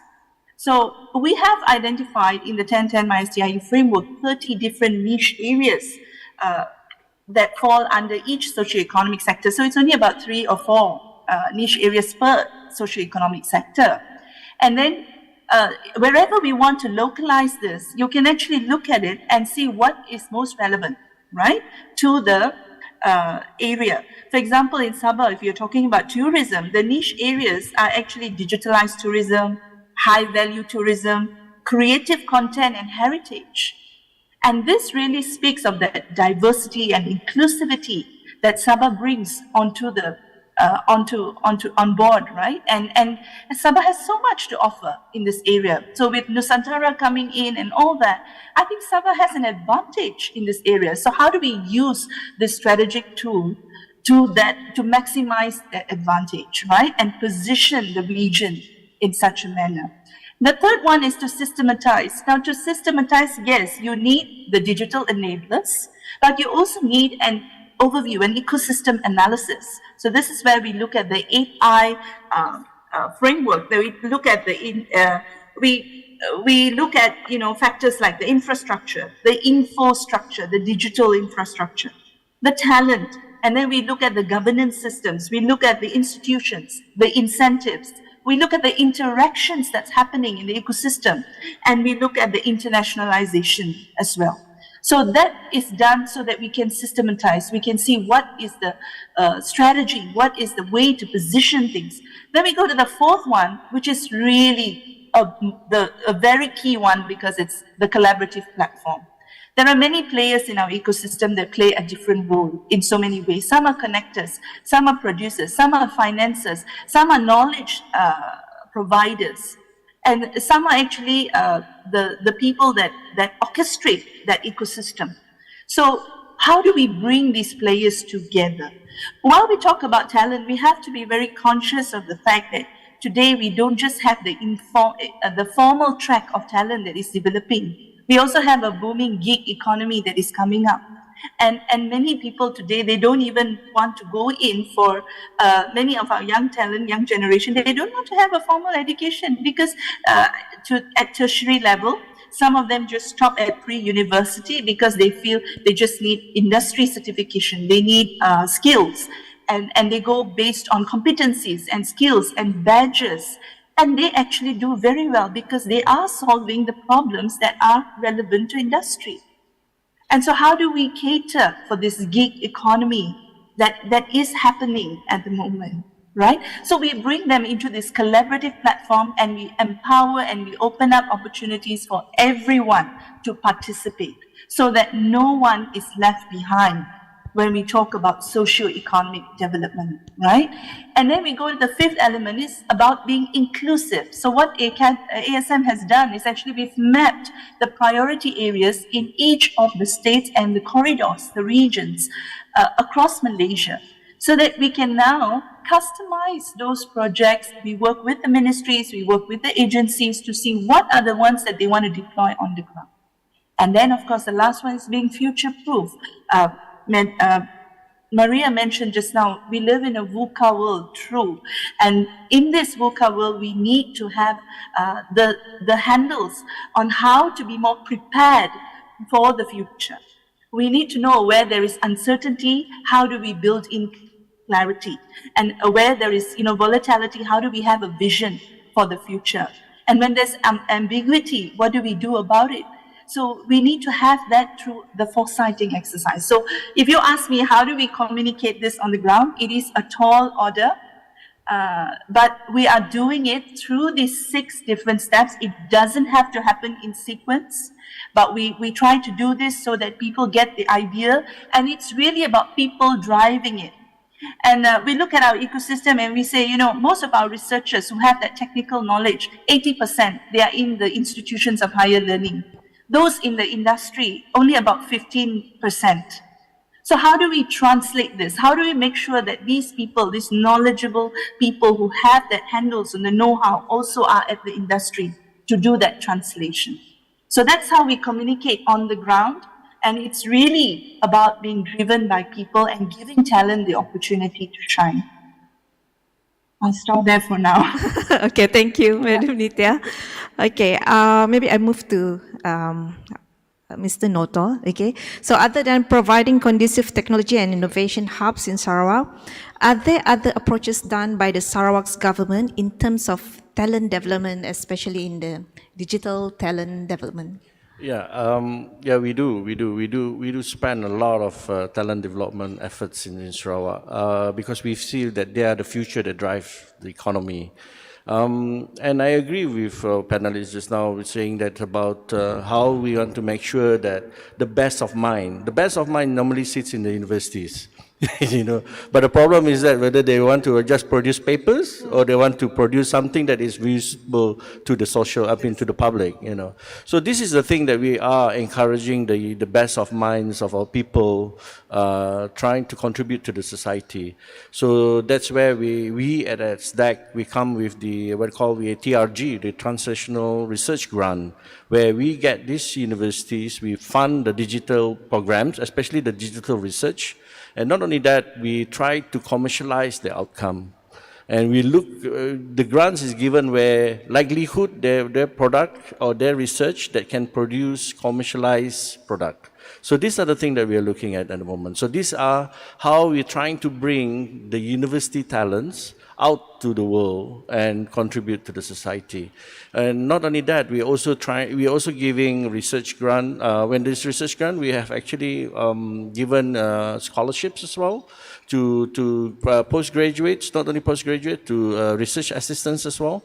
So these are the things that we are looking at. You know why? Because we want them to contribute positively to the development of the economy, rather than just showing your paper, publishing your work, and also to just decorate your lab with whatever you have produced. But now, how do you want to bring it to market? We have few programs that we do together with them to make sure that we'll be able to help them with the acceleration program. So we have taken some of these researchers out to become entrepreneur.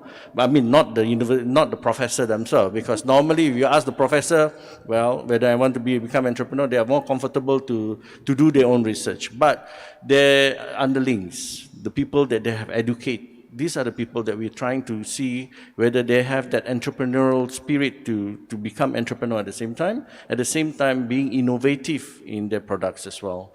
So these are the few things that we're doing. Apart from that also, when talk about the industry, we have the HTTPS program, not Hypertext Transfer Protocol. Yeah, it's a high-tech transformation program, Sarawak. Yeah, so these are the things that we are looking at, where we look into how we can digitalize the industry themselves, right? And what are the things that we can do? One, of course, when you talk about digitalizing industry, you need to look at in totality. You cannot just be introducing technology. It doesn't work that way, right? We have to look into the three things: people, process. Yeah. So these are the two other things that we need to look at, especially the people. Once you introduce technology, people normally, one of the few things that people will come into mind is that my job is being stolen by the machine, right? So that's the thing that they are always put in mind. But how are you going to reskill these people, and so that they can be doing a better, more value-add work in their workplace? So these are the few things that we're looking at as well. So then after that, once you introduce this technology, your process has to change. If you're still doing the same thing, then what's the point? So these are the three things that we need to follow. That's where we have this HTTPS program to assist the industry in the digitalization journey. I think this is the name of you. I will leave it to Maria next. Okay, but that is quite interesting. Mr. Noto, you mentioned about the research grants just now. So I think coming from university myself, this is what lacking from us. We produce papers, we publish papers, but at the end of the day, we want, actually the important part is how these findings can give impact to the community. That is more important.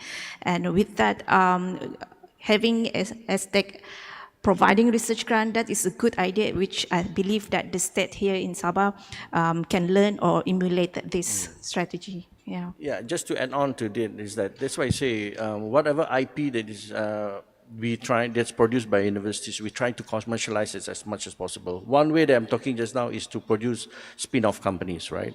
But sometimes it doesn't work that way, because some universities, because their mindset is trying to, because they love more research than doing business, so it doesn't work.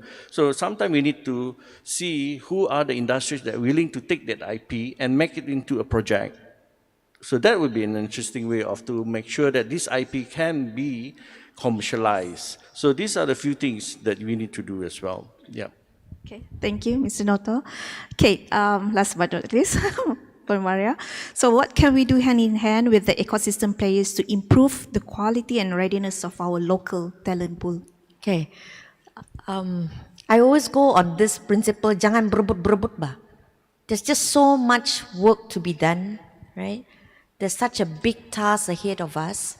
So I always come from that point of collaboration. I think I just want to share our experience working together with Sabah for our B Digital Bootcamp. Again, something very close to my heart because it's about providing equitable opportunities for our students, right? As you all know, Petronas, of course, we have Petro Science that look at, interest in STEM in the primary school. We also go to schools under Discover Petronas Secondary School. But I think where we want to make also an impact is to university students. So early this year, Petronas, together with our partners like Microsoft, like Tata Consultancy Services, Center of Applied Science, came together and really wanted to do something impactful, something that's sustainable and that could potentially change the life of a 17, 18 years old or someone who's ready to go into the workforce. So collaborating with the external partners and also internal Petronas. So I do have my colleagues from the Social Entrepreneurs and Education Lab. They call themselves SICC Lab. And of course, Sabah office here to really come up with a program that could make a life of a final year students of a universities hopefully change forever only within a 12-day period. So we conducted a program together with our partners. Microsoft came about, Tata as well as SICC Lab in conducting a 12-day bootcamp with the intent of providing them some skills that would be useful for them to join the workforce in the near future. So they will be graduating actually one more semester or two more semesters to go. So this is where universities like University Malaysia Sabah, UiTM Cawangan Sabah and University College Sabah Foundation came together and provided students who are willing to be part of this bootcamp. Now the first criteria of selection, they must apply. Not university, not lecturers pergi pilih lah. Kan? Because number one is you've got to have interest. If you are willing to go through these challenges in a boot camp, you volunteer. And they did actually volunteer in taking up that 12th day during their semester break. So interest sudah ada lah kan. So here we are coming together, run a program. The first module is to talk about how you would be in the corporate world. So these people are exposed to people like, the Center of Applied Science, look at how do you storytell data, for example. Yeah. So a lot of corporate exposures and whatnot, first week, the first 5 to 7 days of the program. The second part, that's where we work together with SICC Lab and look at how do they actually venture into being a digital entrepreneurs. Because like we said, no one or not everybody wants to be in the corporate world.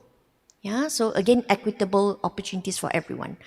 So after the 12-day program that they went through, they have to pitch in a Shark Tank to a panel of distinguished members. So our Chief Digital Officer, Adrian Azli, led the Shark Tank. Shark Tank tak bergigi lah, gigi dia sikit sajalah kan, not like the TV show. And the beauty of this program is at the end of the 12th day, and this is what Sharifah and I experienced, they will be given, successful boot campers will be given opportunities to join companies before they graduate.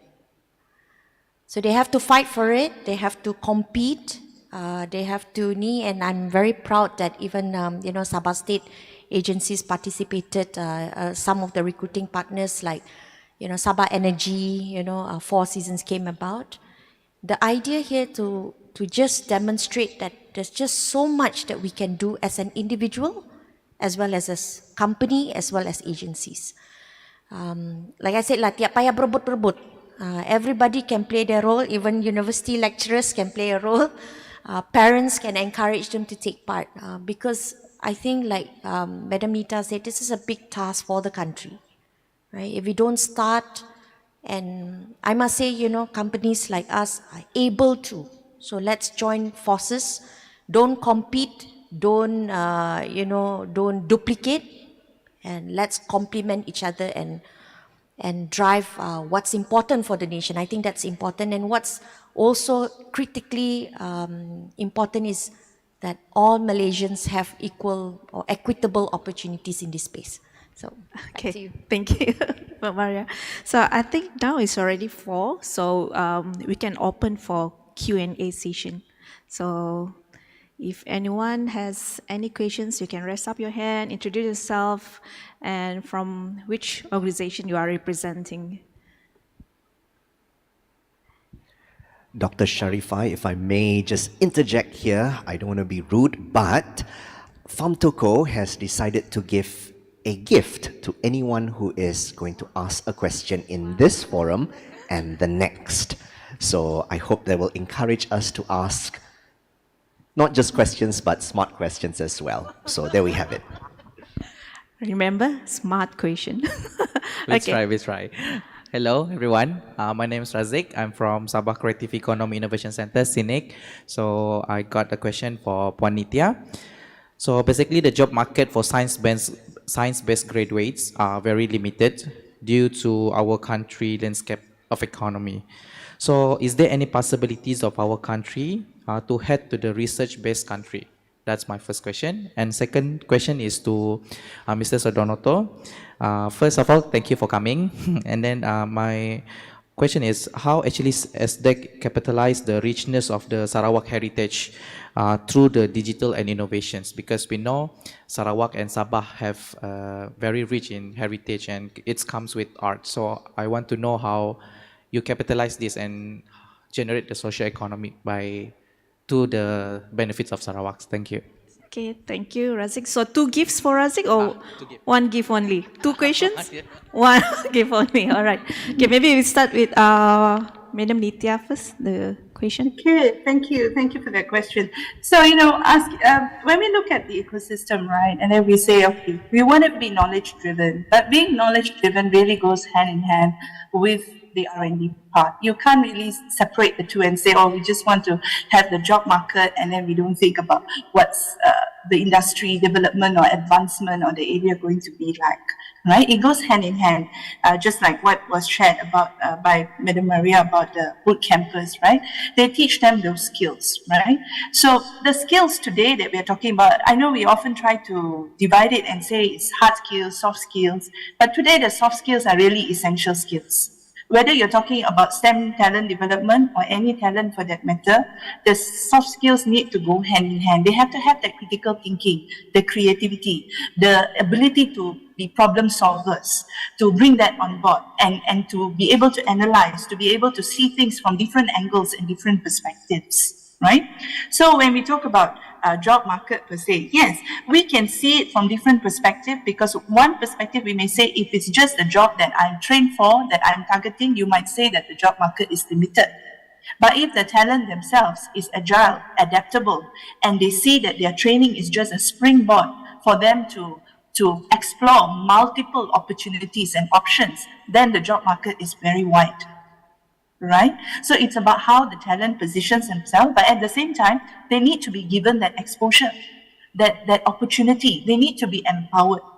So that is where what SDEC and what Petronas is doing, all this comes into picture. That we are really empowering the talent and giving them the necessary exposure to be able to position themselves well and thrive in the job market. Right? And then when we talk about knowledge-driven and talent, right? Especially digital talent. Often we think that digital talent is just, talent that can help an organization transform, do a digital transformation, or maybe navigate some digital platforms. But I think it's more than that. If we want to become a high-tech nation, as we aspire to be by 2030, and we also want to build more local technology, then I think we need to think about the developers of technology. We talk about algorithms and the AI and the machine learning, but where are the developers of these algorithms? Are we still dependent on foreign talent, or is it coming from within the country? And actually, we'll be surprised to see that there are a lot of gems in our talent pool that are capable of delivering this. It's just that sometimes that ecosystem doesn't match what they need, or they have not come out yet to shine. So I think that's where we need to build. So it's definitely a combination of both, being knowledge driven through the research and everything, and also the application and the translation. Yeah, I hope I have answered the question. Okay, thank you, Madam Nita. And second question, Mr. Noto. Talking about our rich heritage and cultural, Sarawak and Sabah kan, East Malaysia, yes. I agree with you. When talk about digitalization, you do not want as well your digitalization spoil them as well, right? Because basically, what I'm trying to say is this: when you talk about managing, trying to give back to the cultural heritage and so forth, I think this is where social entrepreneur come into picture. You know what I mean? Where they give about 50% of their supposedly 50% of their revenue to go back to the society and helping the society in to thrive in this in the economic world. Of course, digitalization, we can talk many areas when you talk about cultural. One, basically, yes, how we can digitalize, like say Sabah songs, Sarawak songs, for example, right? Making them, they have their what they call music rights. They earn the revenue from them, right? Because most of the time, sometimes people take them for granted, but digitalization can help them, number one, right? That's one of them, one example. That's why now we are working with the music, Sarawak music, ethnic groups, how we can actually digitalize the songs and so that people download and they make money out of it. That's one way of looking at it. this is one off. So, but then again, we are very serious about social entrepreneur as well. Those are people that weave what I call baskets in the rural areas and all these things. People always tell about, okay, we need to be mass producing this product so that it will be able to sell it online and all this kind of thing. And there is always, when there is a demand, you can supply them. But I always look at a different way, right? Why don't we make them as expensive as an LV bag? LV don't produce so much, right? They produce about 20, 30, but they come with good quality product. But why don't, it's a limited edition, right? So how you position the product itself, this is an area that we are also looking at, how we can help bring value into it. Because most of our work is also handmade, right? Right. How you cannot just simply, okay, I introduce digitalization, put machine into it. It doesn't ring bells. It doesn't. It's not. In a way, it's not right in a certain extent. Yes, if you want to do mass production, yes. But if you want to talk about this kind of culture, heritage, and managing the heritage, there's another area that you need to look at. That's the reason why SICC has come up with the Sehebat blueprint. Sehebat means Social Entrepreneur Hebat Sarawak.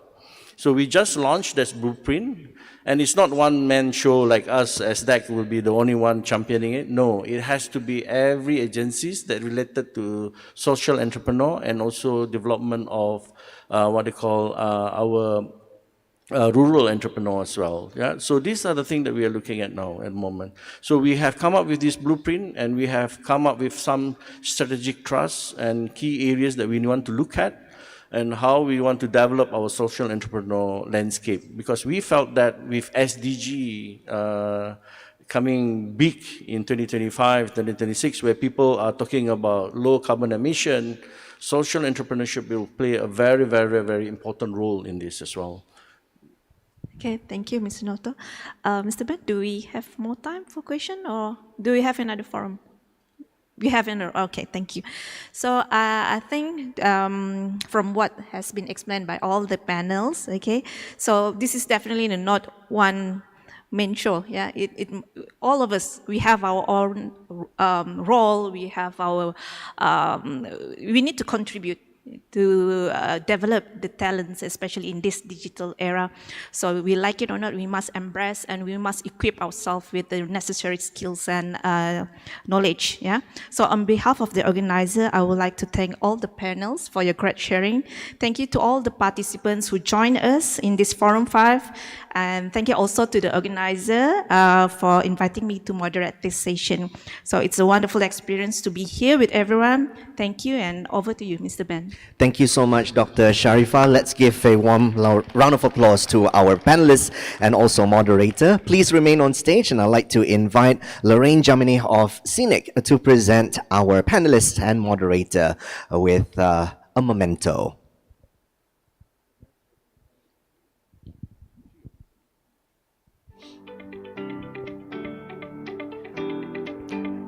Lorraine, if you don't mind taking the first box here and showing it to the camera, because we would like to express appreciation for Ms. Natia Samuel, the Chief Strategy Officer of Academy Science Malaysia. Thank you so much, Natia, for joining us online. We hope that you'll be able to visit Kota Kinabalu, but in the meantime, we'll be shipping this box over to your office. Thank you. And we'll be presenting a memento to our next panelist, Sudarnoto Osman, the CEO of SDEC.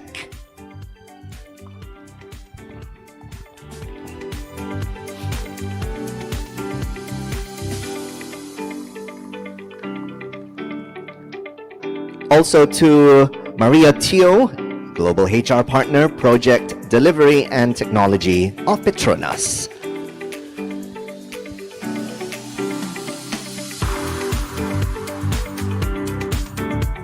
Not forgetting our moderator this afternoon, Dr. Sharifah Nurafiza, the Deputy Rector of UITM Sabah.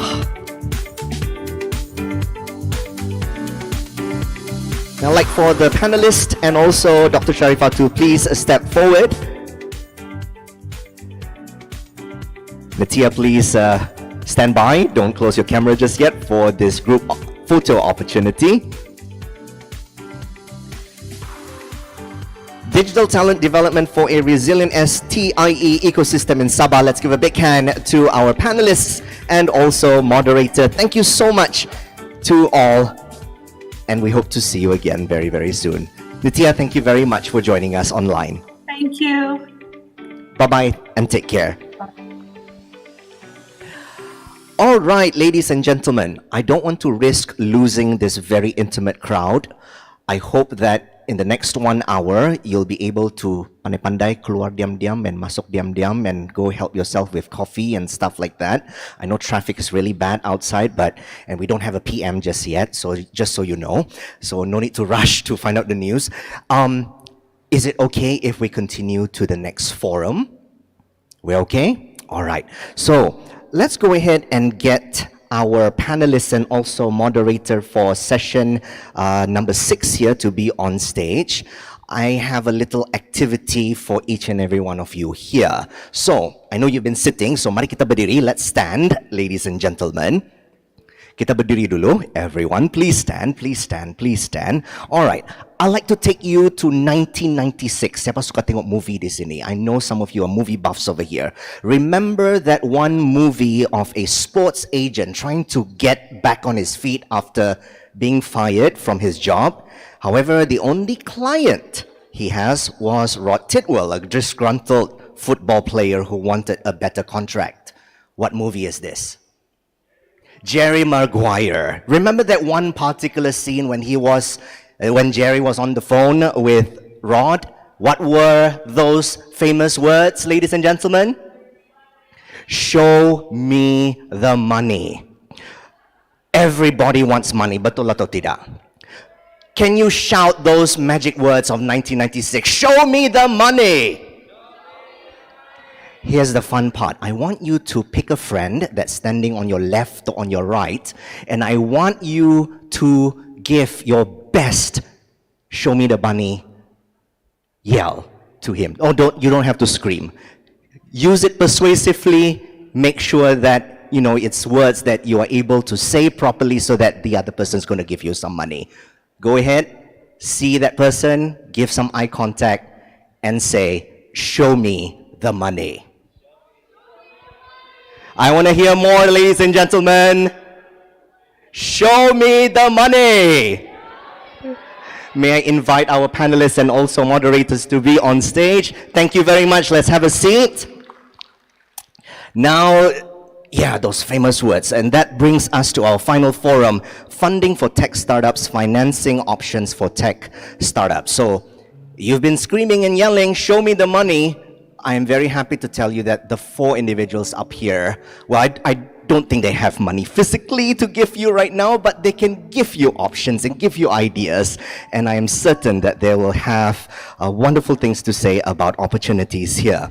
So, Christina Chia, who is the moderator, sneakily, just when you guys were having lunch, wanted me to do her job, which I don't mind at all. So, in modern entrepreneurship, I'm reading a synopsis here, funding is mentioned so often that it almost seems like a required step in the process. Now, new companies, particularly companies that are developing brand new products, often don't have customers or revenue when they start. So these startups need money.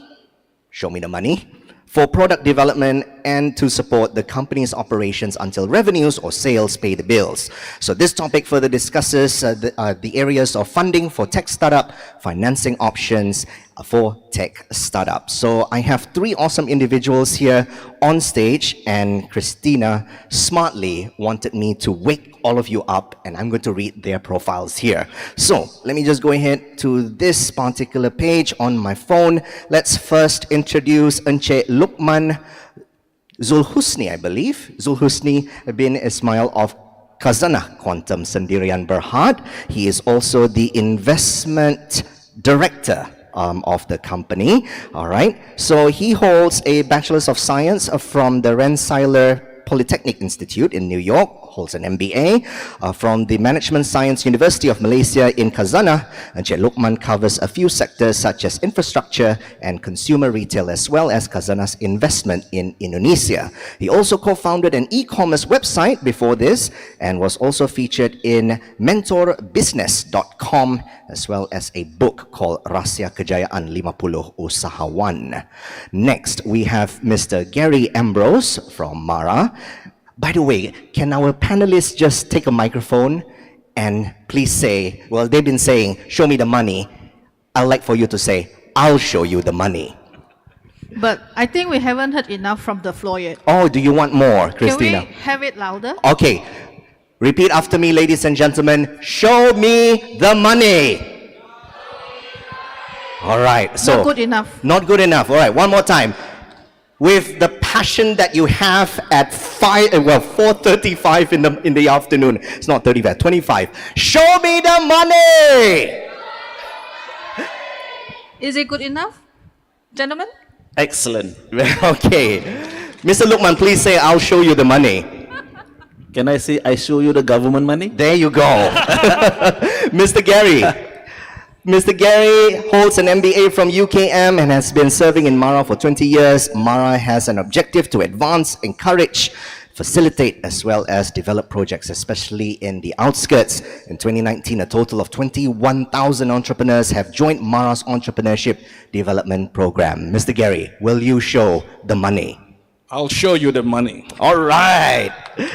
And last but not least, we have Mr. Adam Ramsky from Cradle Fund. He holds a Bachelor of Science degree from Uniten, also an MBA from Multimedia University. He's a member of a few prestigious corporate management organizations.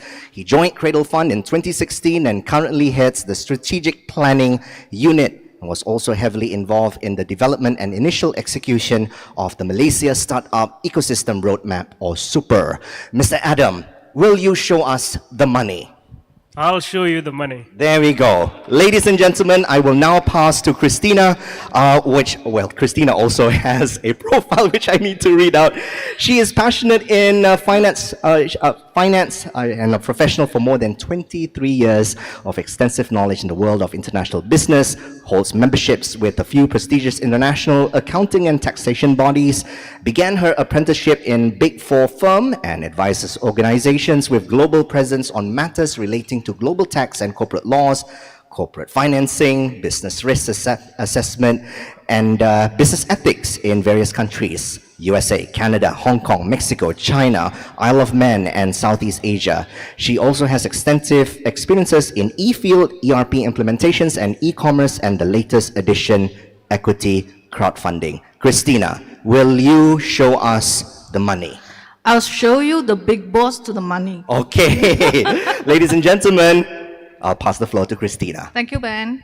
Okay, it's a very good afternoon to every one of you. And in this last forum of the event, we are actually discussing a very interesting topic for all startups, funding. Because all great ideas need money, need dollars to sustain and to develop. Right? First you develop, then you sustain. And if you recall in our forum, one of the forums yesterday, where Cradle Fund was also explaining the three major problems why startups fail, right? And one of the major reason is sustainability. So you need money to sustain. So we have three white knights here, giant knights, okay? And I would like to highlight to all the startups, the Sabahan startups in particular, that your startup journey is not alone. You have the government to support you. And so today, we have these three gentlemen here who will be sharing with you what they have in store for you, okay? So the first very question I want to pose to the panelists, okay, is we have PE here, we have a government Mara here, and we also have Cradle Fund. I think everybody have heard about Cradle Fund quite a lot, right? So can these three gentlemen please tell the people where the money comes from and what kind of financial assistance that you can actually show to them? Which gentleman wants to go first? Okay, so I'll start first.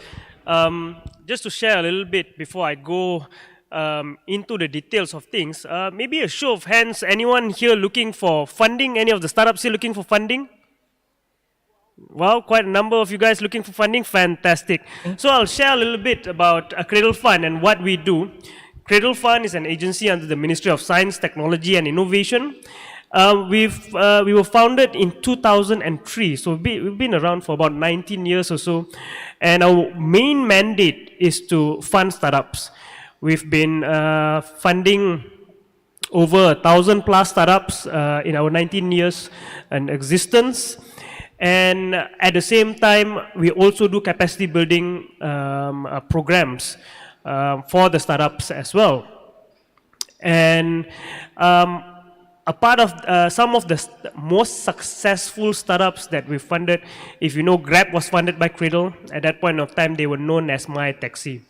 And Cradle's funding primarily comes from the government. So we are a government agency that is mandated to fund startups through grants and through investments as well. So Cradle has two types of grants that is available now. You can check it out at our website, www.cradle.com.my. So the first is CIP Spark. That is a grant that goes up to 150,000 ringgit. It is a conditional grant. What I mean by a conditional grant is that if you meet all the milestones, then it's a grant, it's free money. And if you don't meet the milestones, then you pay back the amount that has been disbursed to you. So it's not, so it's not totally free, yeah? You need to do your job also, okay? Yeah, and we want to, for all the startups that we funded, we want you to be successful. That's why we have a lot of support to back you towards your entrepreneurship journey. And the second grant that we have is CIP Sprint. CIP Sprint is a conditional convertible grant that goes up to 600,000 ringgit. Conditional meaning that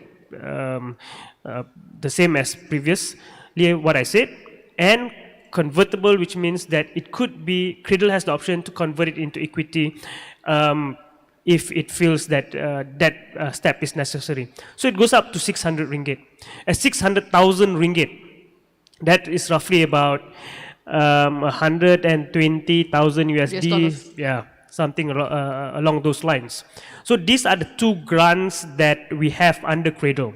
At the same time, I'm going to share a little bit about the funding or grants that is available in the ecosystem juga lah. Yeah. Yeah.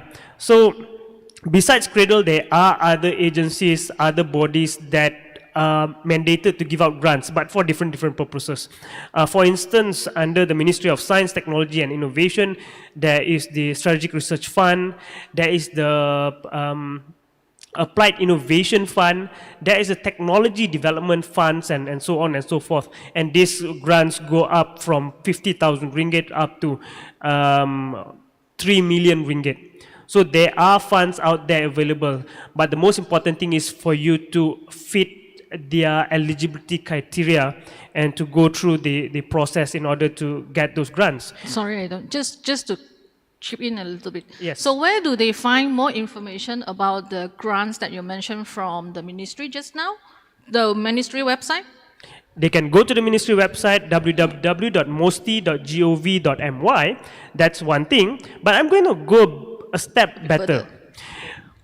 All the incentives, programs, assistance, support that is in the Malaysian startup ecosystem is available online at the My Startup portal. Okay. It is at www.mystartup.gov.my. All the programs, training programs, capacity building programs, grant programs, the list of investors are there, the list of agencies are there, and so on and so forth. And I implore you to register yourself. It's free of charge, and get yourself on the portal. Yes. Sign up on the portal. So did you get Mosti and My Startup? Very important is My Startup because it's a all-in-one Yes, website. one-stop center. Yeah. So that's a little bit about what Cradle does and what's available in the ecosystem right now. So can you tell a little bit about this My Startup website that the moment they click in, what do they see? Okay. So the moment they click, they have to register first. Okay, Once sign they've in. registered and all, so they can see a list of startups there. We've registered over 2,000 startups, 2,600 startups, if I'm not mistaken. We have about 600 investors listed there as well. At the same time, we have all the agencies and VCs listed there as well, with all the programs, all the incentives that is available for startups. If you're looking for accelerators, you're looking for pre-accelerators, you're looking for boot camps, you're looking for training programs, everything is on the portal. It's a one-stop center. We are simplifying things for the Malaysian ecosystem, for the startups in Malaysia. And for those of you wanting to be entrepreneurs, you can definitely navigate the ecosystem better. And let's just say, you want to be a startup, there's also a step-by-step guide. You know, I want to be a startup. I don't have any programming background. I don't know how to go about this. There's also resources for you how to learn how to become, to develop your journey. And the best part is, if you're already a startup, there's also a list of companies, services that is startup friendly, be it lawyers, accountants, auditors, you name it, it's all listed there. And we want to make life easier for the startups in our ecosystem. Yeah.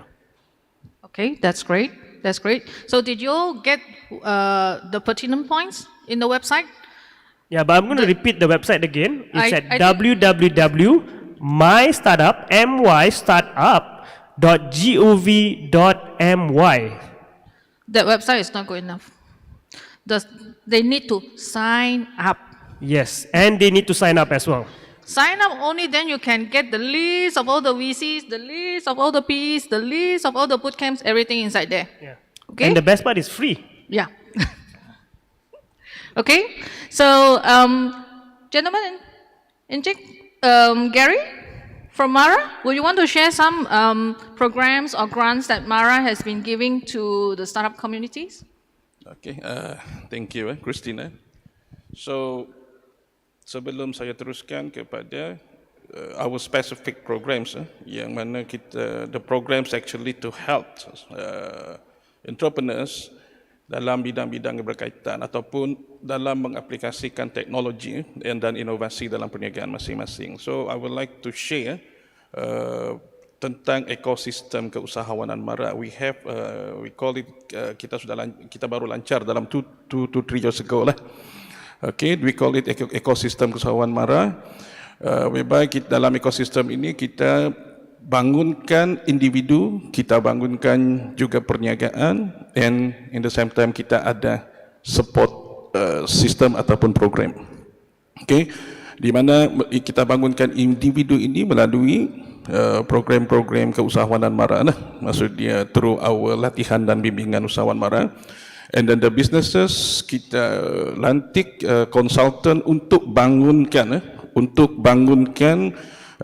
satu konsep perniagaan yang kita fikir ataupun pada hemat Mara, perniagaan tersebut boleh melangkah jauh lah. Biasanya perniagaan ini yang status dia berstatus pioneer lah, maksudnya ataupun belum lagi diceburi oleh mana-mana usahawan. Okay. Saya selalu gunakan illustration di mana kalau mau faham program khas Mara ini dia senang. Saya selalu guna illustration yang mudah. Kita buat baju Iron Man, tahu kan Iron Man kan? Superhero, cerita superhero tu. Kita buat baju Iron Man dan kita pilih di kalangan usahawan Mara ini yang boleh pakai baju Iron Man ini. So maksudnya di sana kita bangunkan konsep dan kita cari usahawan untuk menjalankan perniagaan tersebut. Okay, Gary, boleh saya tanya sedikit about the pioneer status that you mentioned just now, right? Okay. Is there any specific industry that Mara will be looking at, or preferably in which type of sectors? Okay, actually kita fokuskan kepada 5 bidang industri. Okay, yang pertama adalah automotive, and then the second one is construction, the third one F&B, the fourth one is lifestyle, dan yang kelima adalah services ataupun other services lah. So these bidang-bidang yang Mara kenal pasti, industri yang Mara kenal pasti berpotensi ataupun yang berdaya maju. Okay, so kita ada support system. So the support system maksudnya kita ada program-program yang menyokong usaha Mara ni, membangunkan individu dan juga perniagaan tadi. Okay, so we have business financing activities ataupun skim pembiayaan perniagaan. So kita ada juga pembangunan infrastruktur perniagaan dan kita ada juga program pembangunan usahawan. So kita ada support activity ini untuk memastikan kita capai. Kita capai matlamat untuk membentuk ataupun membangun usahawan. So I go to yang berkaitan lah dengan program kita selama 2 hari di sini, which is usahawan, membantu usahawan to apply to apply the technology and innovation dalam perniagaan masing-masing. So kita ada pelbagai sebenarnya. Kita macam Cradle juga. Saya sempat bercakap dengan saudara ni daripada Cradle. So dia cakap kalau mau cerita pasal program Cradle ni tidak cukup dengan 1 jam kita di sini. So begitu juga Mara lah. Tapi saya ambil lah yang berkaitan. So we have the program called Skim Pembiayaan Muda Jaya Tekno. Okay, Tekno. Ini pembiayaan. Pembiayaan means pinjaman. Okay, so we have another dalam bentuk grant. Okay, we call it Advanced Technology Development Programs ataupun singkatan dia adalah ADEP. Tapi untuk makluman para hadirin yang hadir pada program ini, so grant Mara ini adalah bersifat dia bukan grant penuh lah. Kita boleh bagi grant sehingga 90%. That is the highest lah. So kita kenakan juga 10% contributions from the penerima grant ataupun penerima bantuan as a commitment lah, sebab kita punya pengalaman lepas kan kita pernah bagi full grants, tapi yalah kalau kita tengok dia punya apa dia panggil itu casualties tu banyak lah. Because tech startup is actually a very agile, dynamic. Yeah. It's dynamic, it's high risk, it's agile. Yeah. Saya rasa itu sajalah dulu Kristina yang saya boleh kongsi. Thank you. Okay, boleh. But don't worry because it's a tech world these days, right? You can at any point in time after this grab Gary or log on to Mara's website, right? It's www.mara.com. Ada .my ke ni? Ada dot. For further info, you can go to Mara website www.mara.gov.my. But to apply for Mara's facilities, you have to sign up. Sign up in My Usahawan Mara, portal My Usahawan Mara. Okay. So to apply for Mara financing schemes, to applying for our grants, assistance for our courses, to apply to menyewa premis Mara also. Sorry, for menyewa premis Mara we have another portal, we call it My Premis Mara. Okay, so we have two portals. Number one is My Usahawan Mara, and then the second one is My Premis Mara. Okay, so that's good. Thank you for sharing, Gary. What about Lukman? You want to share anything from Khazanah? Yes, I'd like to introduce my company that I'm representing, which is Khazanah Quantum Sdn Bhd. Khazanah Quantum was established in 2018. It's a wholly owned subsidiary by Khazanah Sabah Berhad. So basically our funding comes from the Sabah state and also SME Corp under MOF. So we are the type of funding that we provide are slightly different than other sources. For example, we do when we do investment, the amount is minimum 1 million and up to a maximum of 5 million for each companies. And we offer 3 types of investment instrument. For equities, we usually do RPS. We also have convertible debt if the entrepreneurs requires it. For convertible debts, it's divided into 2 types of debt, low interest and also zero interest loan. So how do we use all these 3 instruments? It depends on the unique requirement of the businesses. Okay, and for industries that it's business specific lah. Yes, correct.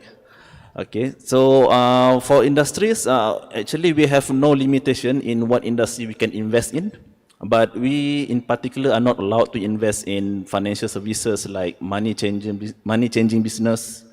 We cannot invest in low tech agriculture and property. Other than that, we are open to all proposal. And basically to start your application, you just need to visit our website, qqsb.com.my, and contact us through that. And we have a team that will go through and guide you how to complete what are the requirements, what is the next step. And other than that, we also offers advisory services, which is free most of the time. We want to help in companies and entrepreneurs the basic things about corporate finance and so on. Yes. Because corporate finance is the first start for all the techs. Yeah, if you need to sustain and develop, you really need a good corporate governance. So what kind of management services are they offering? Actually, it's a coaching or decision-making courses, skills, kind of thing? Other than capital, we also provide corporate finance advisories, business networking. We have a wide network in Indonesia and Singapore. They are high net worth investors and also professional investors. So in this funding game. What will happen is we get one investors, and then we get the second investor, third investors, and as you go along, your company's valuation will go up and up, and we are here to guide you how to take advantage of that. Increase the valuation. Yes, Very correct. important. Tech startups, right?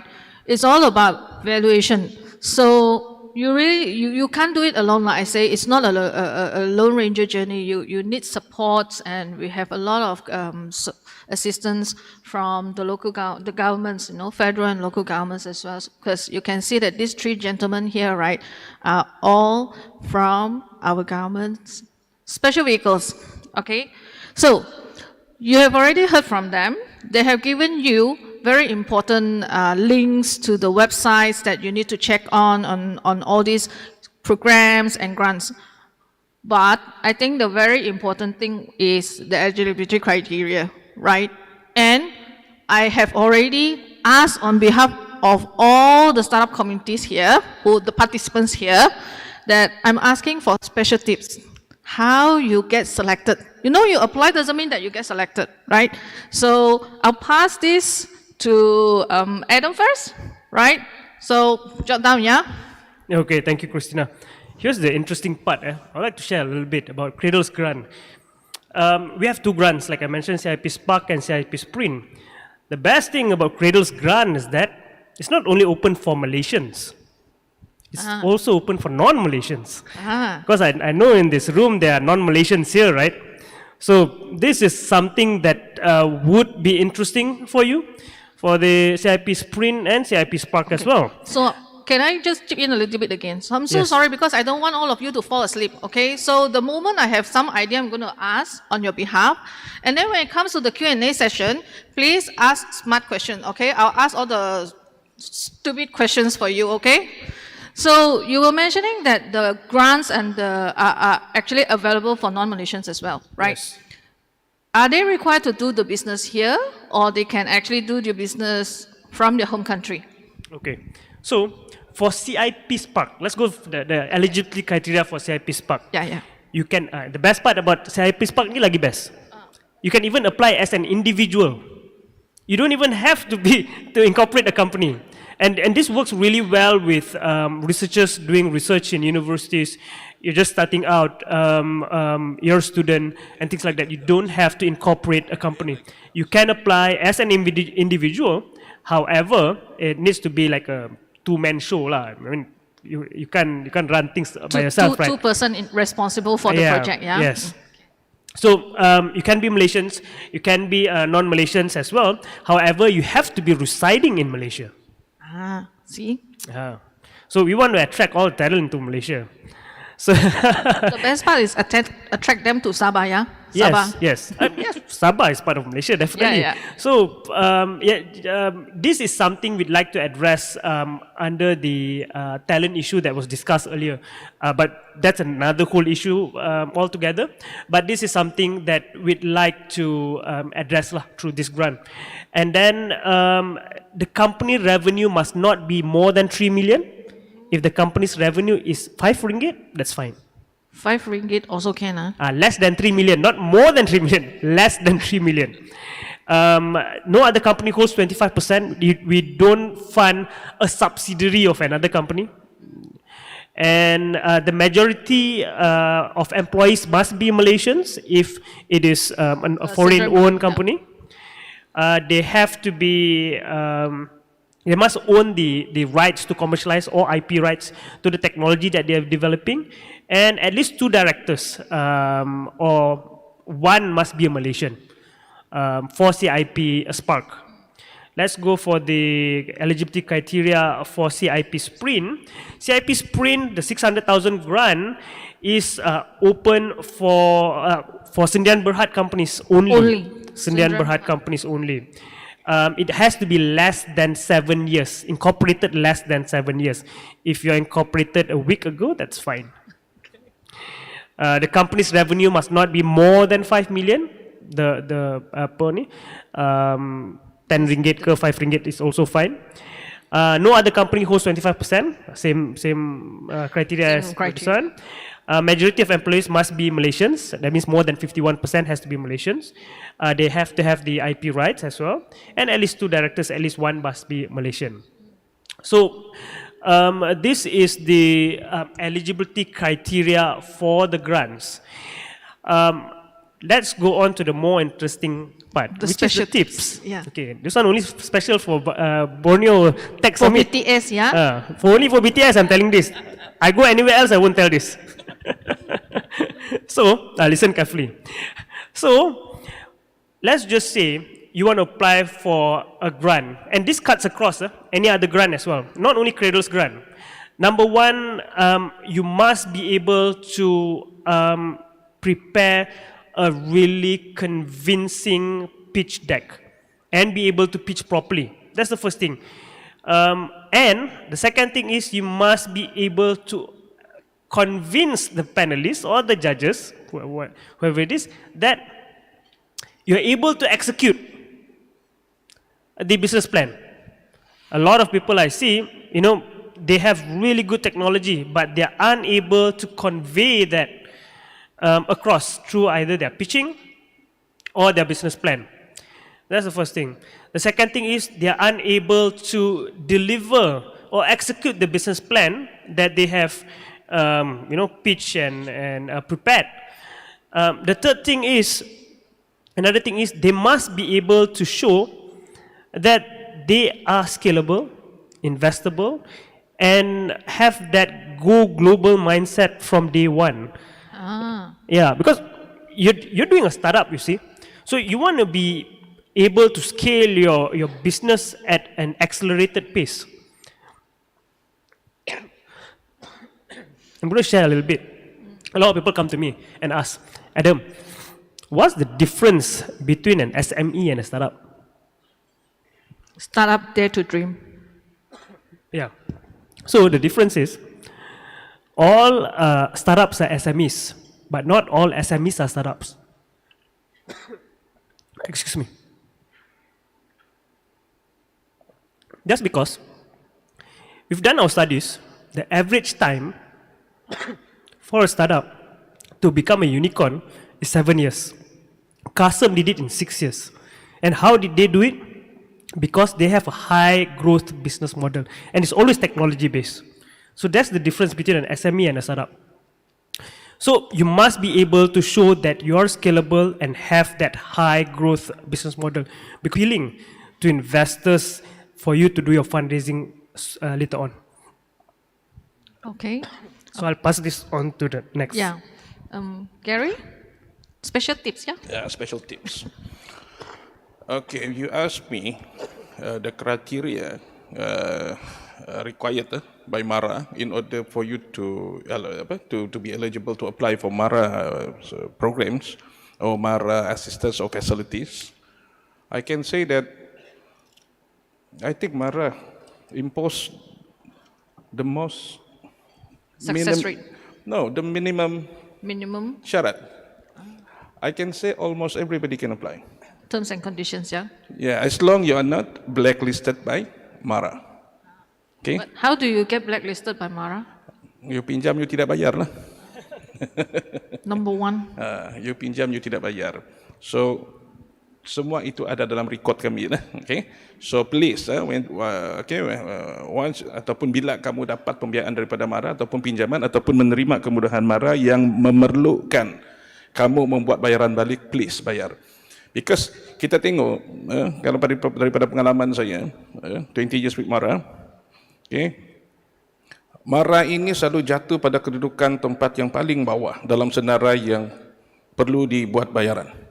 Maksudnya banyak pinjaman kan, banyak komitmen kan kita ada pinjaman rumah, kenderaan, so ada pelbagai lagi pinjaman. So MARA ini selalunya duduk tempat yang paling bawah. Okay, so mungkin pada masa itu tidak ada keperluan lah untuk dapatkan kemudahan MARA. Tapi yang ada anak-anak yang ingin melajukan pelajaran, ingin memohon pembiayaan ataupun pinjaman pelajaran MARA ataupun kemudahan di bawah program pelajaran MARA, di sana dia akan tersekat. Okay. So itu saja syaratnya. Itu saja syaratnya. Genuinely doing business, okay, dan pastikan tidak disenara hitamkan oleh MARA. And then satu lagi isu, so kita ada salah satu syarat MARA letak kan dalam kemudahan pembiayaan MARA, kebanyakan dia lah kan, your business must be at least 6 months in operation. 6 months in operation.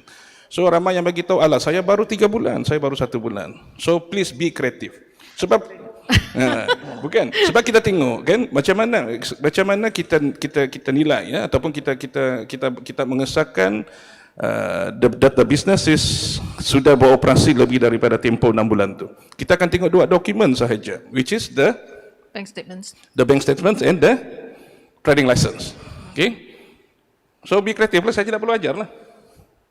But I have one question, yeah. Let's say if double operasi for 6 months, tapi tidak beruntung, no profit, can I still apply? Still can apply. What's the rate of approval? The rate of approval, I can say now, 80% and above. Oh, okay, that's very good.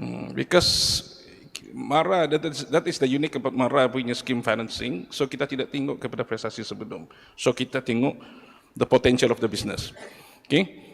The potential of the business. Tapi kalau prestasi lepas itu, macam contoh sudah dapat kemudahan MARA tapi tidak bayar itu kita tidak boleh. Different story lah. That's different story lah. Okay? Okay. So itu sahaja. So that's why kalau bukanlah saya bandingkan kan. Okay, actually agensi yang memberi biaya kepada usahawan, of course syarat-syarat yang dikenakan itu memang mudah lah. Maksudnya di sana we try to fill the gap between the commercial banks with the usahawan Bumi Putra. So we try to, sebab kalau pergi bank mungkin kita tidak layak. So kita cuba untuk main peranan di sana. Tapi mungkin MARA ini we can go up to 500,000 pinjaman kelulusan di pejabat MARA negeri. So we don't have to go to kelulusan peringkat jawatankuasa di ibu pejabat MARA. Okay, we can give approval up to 500,000 in our office in KK. So this MARA grants and financial assistance is only applicable to Malaysian lah kan? Only applicable to Malaysians and berketurunan Bumi Putra. Okay. That's very interesting. So itulah tips saya bagi tahu, as long you do your business genuinely, then by right kan you are eligible for MARA financial assistance. Okay. Okay, thank you, Gary. But I don't know whether all of you, the participants, are still awake at this moment. But what I can gauge from these 2 gentlemen, that have just shared, Credo, MARA, I think the pitch deck is very important.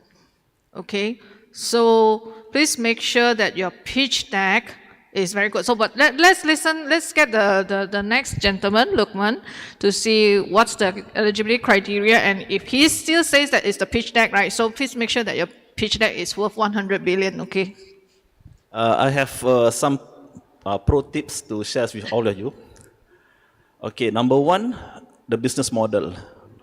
When you approach the PE or VC, they like to see that your business model is scalable beyond the borders, beyond the boundaries. Just like Adam mentioned just now. Why is this so very, very important? It's because we have to face it. Malaysia market is very small. It's very, very small. But fortunately, our neighbor is so big, which is Indonesia.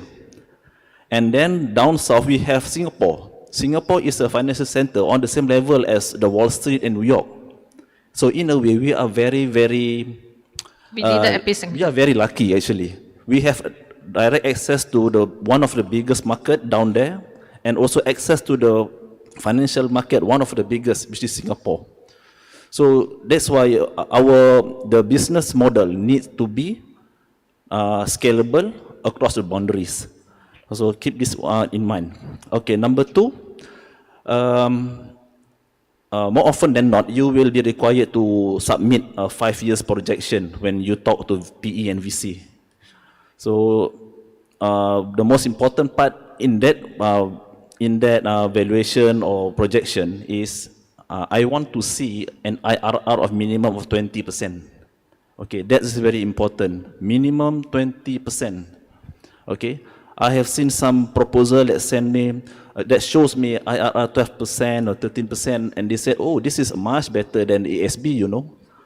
That is not good enough.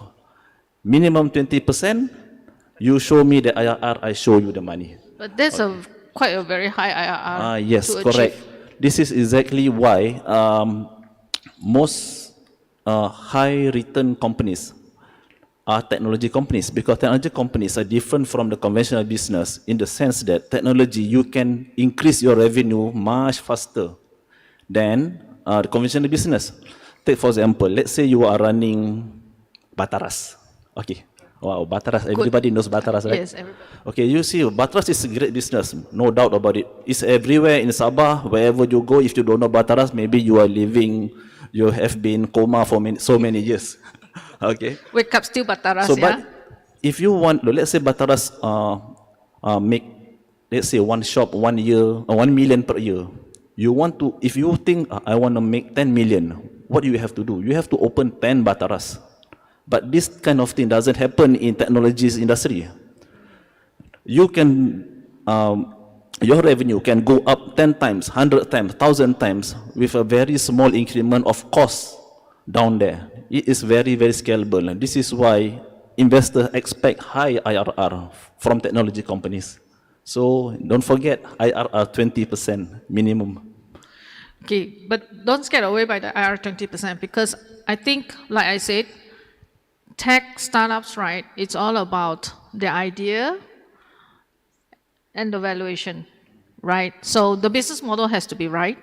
If it's right and the idea is right, everything is proper, I think IRR 20% is doable, okay? But I just want to pose one more question to Lukman is that you haven't mentioned what's the criteria if they were to, any one of these tech startups here, right, would want to apply to Khazanah Quantum. Can anyone just apply? So long as they have IRR 20%?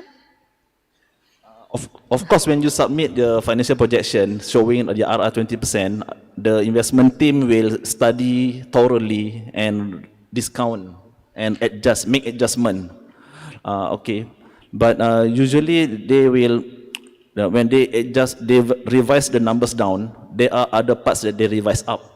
So the goal is to get around an IRR of 20% for the investor. Okay, so because in the congregations at the floor there, right, we also have some friends that are from our other countries, right?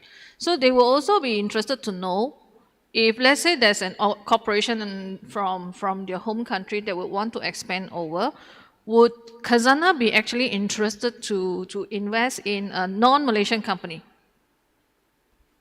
You mean whether Khazanah invests in non-Malaysian companies? Yeah. For now, our mandate is to invest in local companies, especially Sabahan. Okay. Yes, but if there is such opportunities, yeah. maybe you can propose a JV, Sabahan JV with that foreign company, and we can look into that. Yeah. Yes. Okay.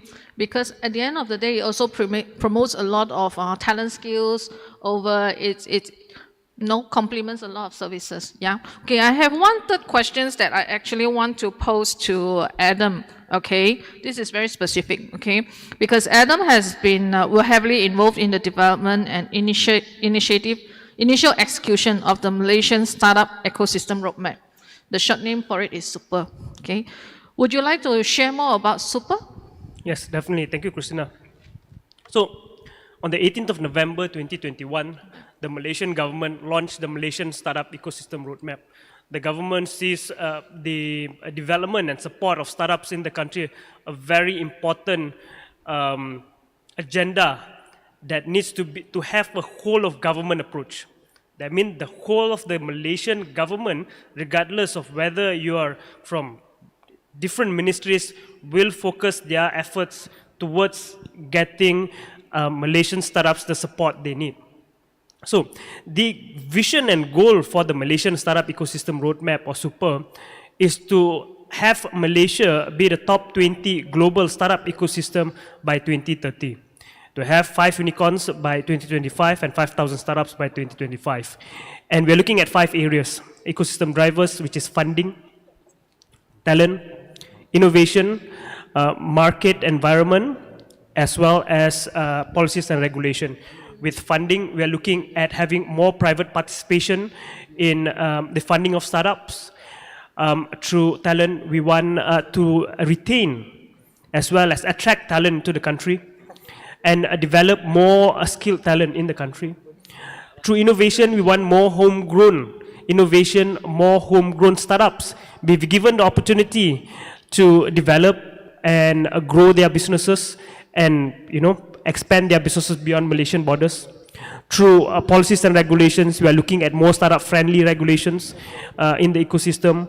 That's why we've eased a lot of things with regards with regulations. There's more sandboxes. If let's just say startups are venturing into areas that are in regulatory gray areas. So there are sandboxes out there. For example, let's just say drones. Or no, let's just say autonomous vehicles. Right now, there's no regulation for autonomous vehicles in Malaysia, and that particular car that is AI-driven hits someone. Who's to take responsibility? Is it the car manufacturer? Is it the car owner? Is it the software developer? So we've created sandboxes for this. And if I'm not mistaken, the site for autonomous vehicle is in Cyberjaya. And drones will be at Area 57 in TPM and as well as Iskandar Putri. So different technologies have their own sandboxes that we want to create. We want to create policies that are future-proof as well, so that you don't have to change the regulation and act every 5 years or so. And a market environment, you want to create, the last ecosystem driver is a market environment where you want to create a more conducive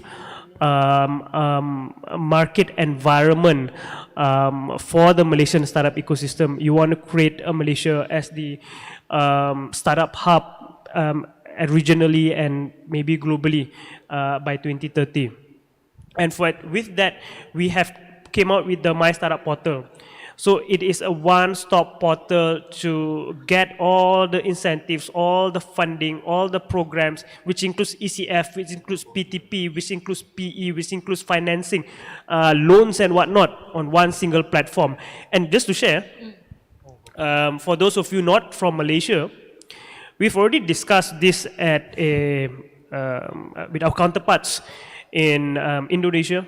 We've already discussed this with our counterparts in Thailand as well as the Philippines, that we are going to have something similar in those countries as well. So it's going to be a regional effort for the My Startup Portal. So because we look at ASEAN as a whole, it is a huge market. If we were to compete as a country, if let's just say Malaysia were to compete with China, we can't.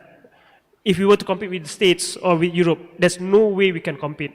But as ASEAN, as ASEAN state members, Malaysia, Philippines, Thailand, Indonesia, we might have a fighting chance. So together we stand united, yeah? Together we stand united. Okay, thank you, Adam. So we have been having quite a good and engaging session. And I do not want to drag everybody's time for too long, but let's open for Q&A session. Does anyone has any questions that you want to the panelists to answer, or you have any question that is not related to what the panelists are talking? Probably I can also share. Feel free. Just checking. You guys still giving presents, right, for the questions? Okay, so we have one gentleman over there.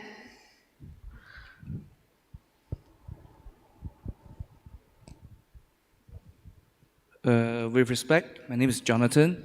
So what if, right, this startup, he has a very creative idea that can change the world. He has this vision, but he lacked the skill set or expertise to build a good scalable business model. He don't know how to monetize, not even like marketing or management. So he can't make the pitch deck, right? Although he has an IRR of more than 20% or even like 1 to 10, will the grant providers actually refer them to like specialists who can assist them, or you will advise them and provide solutions, or ask them to come back when they are more prepared? Okay, I think what Jonathan is addressing this is more on the IRR 20%. You're addressing it to Lukman, or as an overall questions to pose to the panelists. Okay, to keep it simple, for example, like a startup has a great idea, a great vision, but they don't have the expertise to like put everything in the nice pitch deck. Okay, so will like grant providers actually like give them solutions or refer them to experts that can help them? Okay, I'll take that question. Thank you, Jonathan. Great question, because I think a lot of the startups are facing the same problem. They're not sure how to go about things. And what I would recommend is for startups like that, as usual, I recommend to go to the My Startup platform. There's resources there that will guide these entrepreneurs on how to go about creating a platform. That's the first thing. The second thing is, if you're coming to Cradle, then I would recommend for them to either go for boot camps to crystallize the idea into a more into a pitch deck or into a presentation. At the same time, there's also the pre-accelerator program where they can sign up, go through the coaching and mentoring program as well. With a lot of our startups in the Spark grant, they are nowhere near the tip-top presenters that they are, but we do provide coaching and mentoring as well within our program, because like I mentioned, the grant doesn't come with funding alone, because money is just one part of the equation, you see. How you spend the money is another part. How you spend the money is another part, but the deliverables. Yeah, because when it comes to developing a successful startup, funding is just one part of the equation. The other equation is how else can you support this startup or entrepreneur for him to take it up to the next level. That is why Cradle's programs, Cradle's grants not only come with funding, but it comes with all the other supports as well, other assistance as well. Yeah. And I also want to top up on this, right, is that Gary also mentioned Mara also gave out such assistance, right? Yeah. And Mr. Gary, ada soalan juga lah. Because in order to be eligible for the Mara grant, right, must be Malaysian and Bumiputra, correct? Correct. So what if the Sdn Bhd is 51% owned by Bumiputra, but the rest is not? Is still okay? Still okay. Eligible to apply. Thank you. Appreciate it. Thank you. Maksudnya majority Malaysian lah. Yes. Okay. I'm done. Thank you. Thank you. Any more questions? Yes, we have one over here from the gentleman in front. Yes. Oh, okay. Hi. Hi. My question is, I guess, for Adam. He mentioned that his fund plans to integrate with the ASEAN neighbors, and I think that's a very good idea.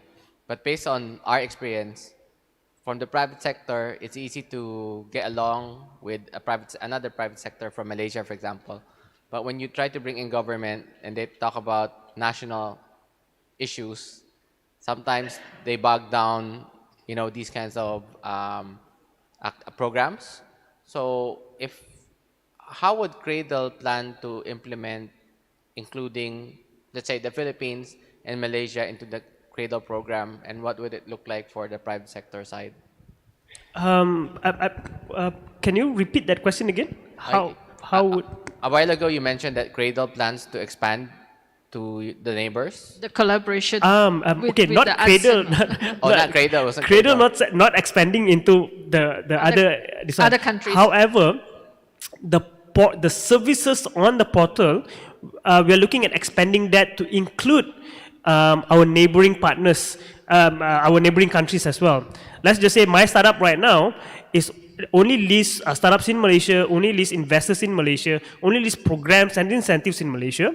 But moving forward, maybe the next few years, it will include startups, investors, services, incentives and programs from the Philippines, ASEAN countries and things and whatnot. So this becomes a collective effort.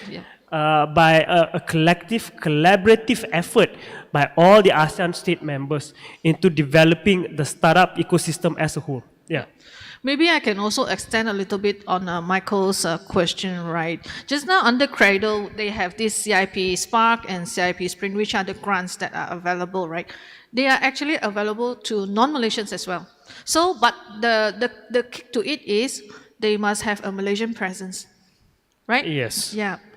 So let's say if we have friends from Philippines who want to invest over, venture over, they can look at these grants for the startup of the office and the deliverables and all these things and and see where we want to move forward. Yeah. But I also want to top up a little bit. All is not lost for our Asian friends. Okay, we still have some other ways of alternatives for funding that will be available as well. Yeah. Okay. Yes. Another question? Anyone? Oh, okay. We have a gentleman over there.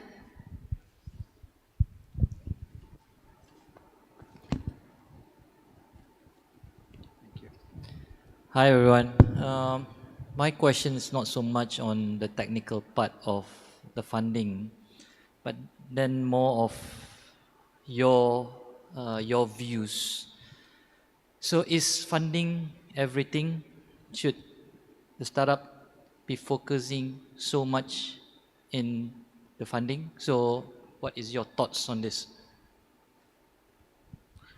I think I can start this first because as a finance consultant, right, I would say funding is essential, but the idea is even more important because if you look at these three gentlemen, right, they will tell you, Angel Lokman has already said, you need an IRR of 20%, and then Mara and Cradle Fund also tell you you need to have a good pitch deck, right? So if you have a good pitch deck, means your business model needs to be stable, your idea needs to be good enough and global enough.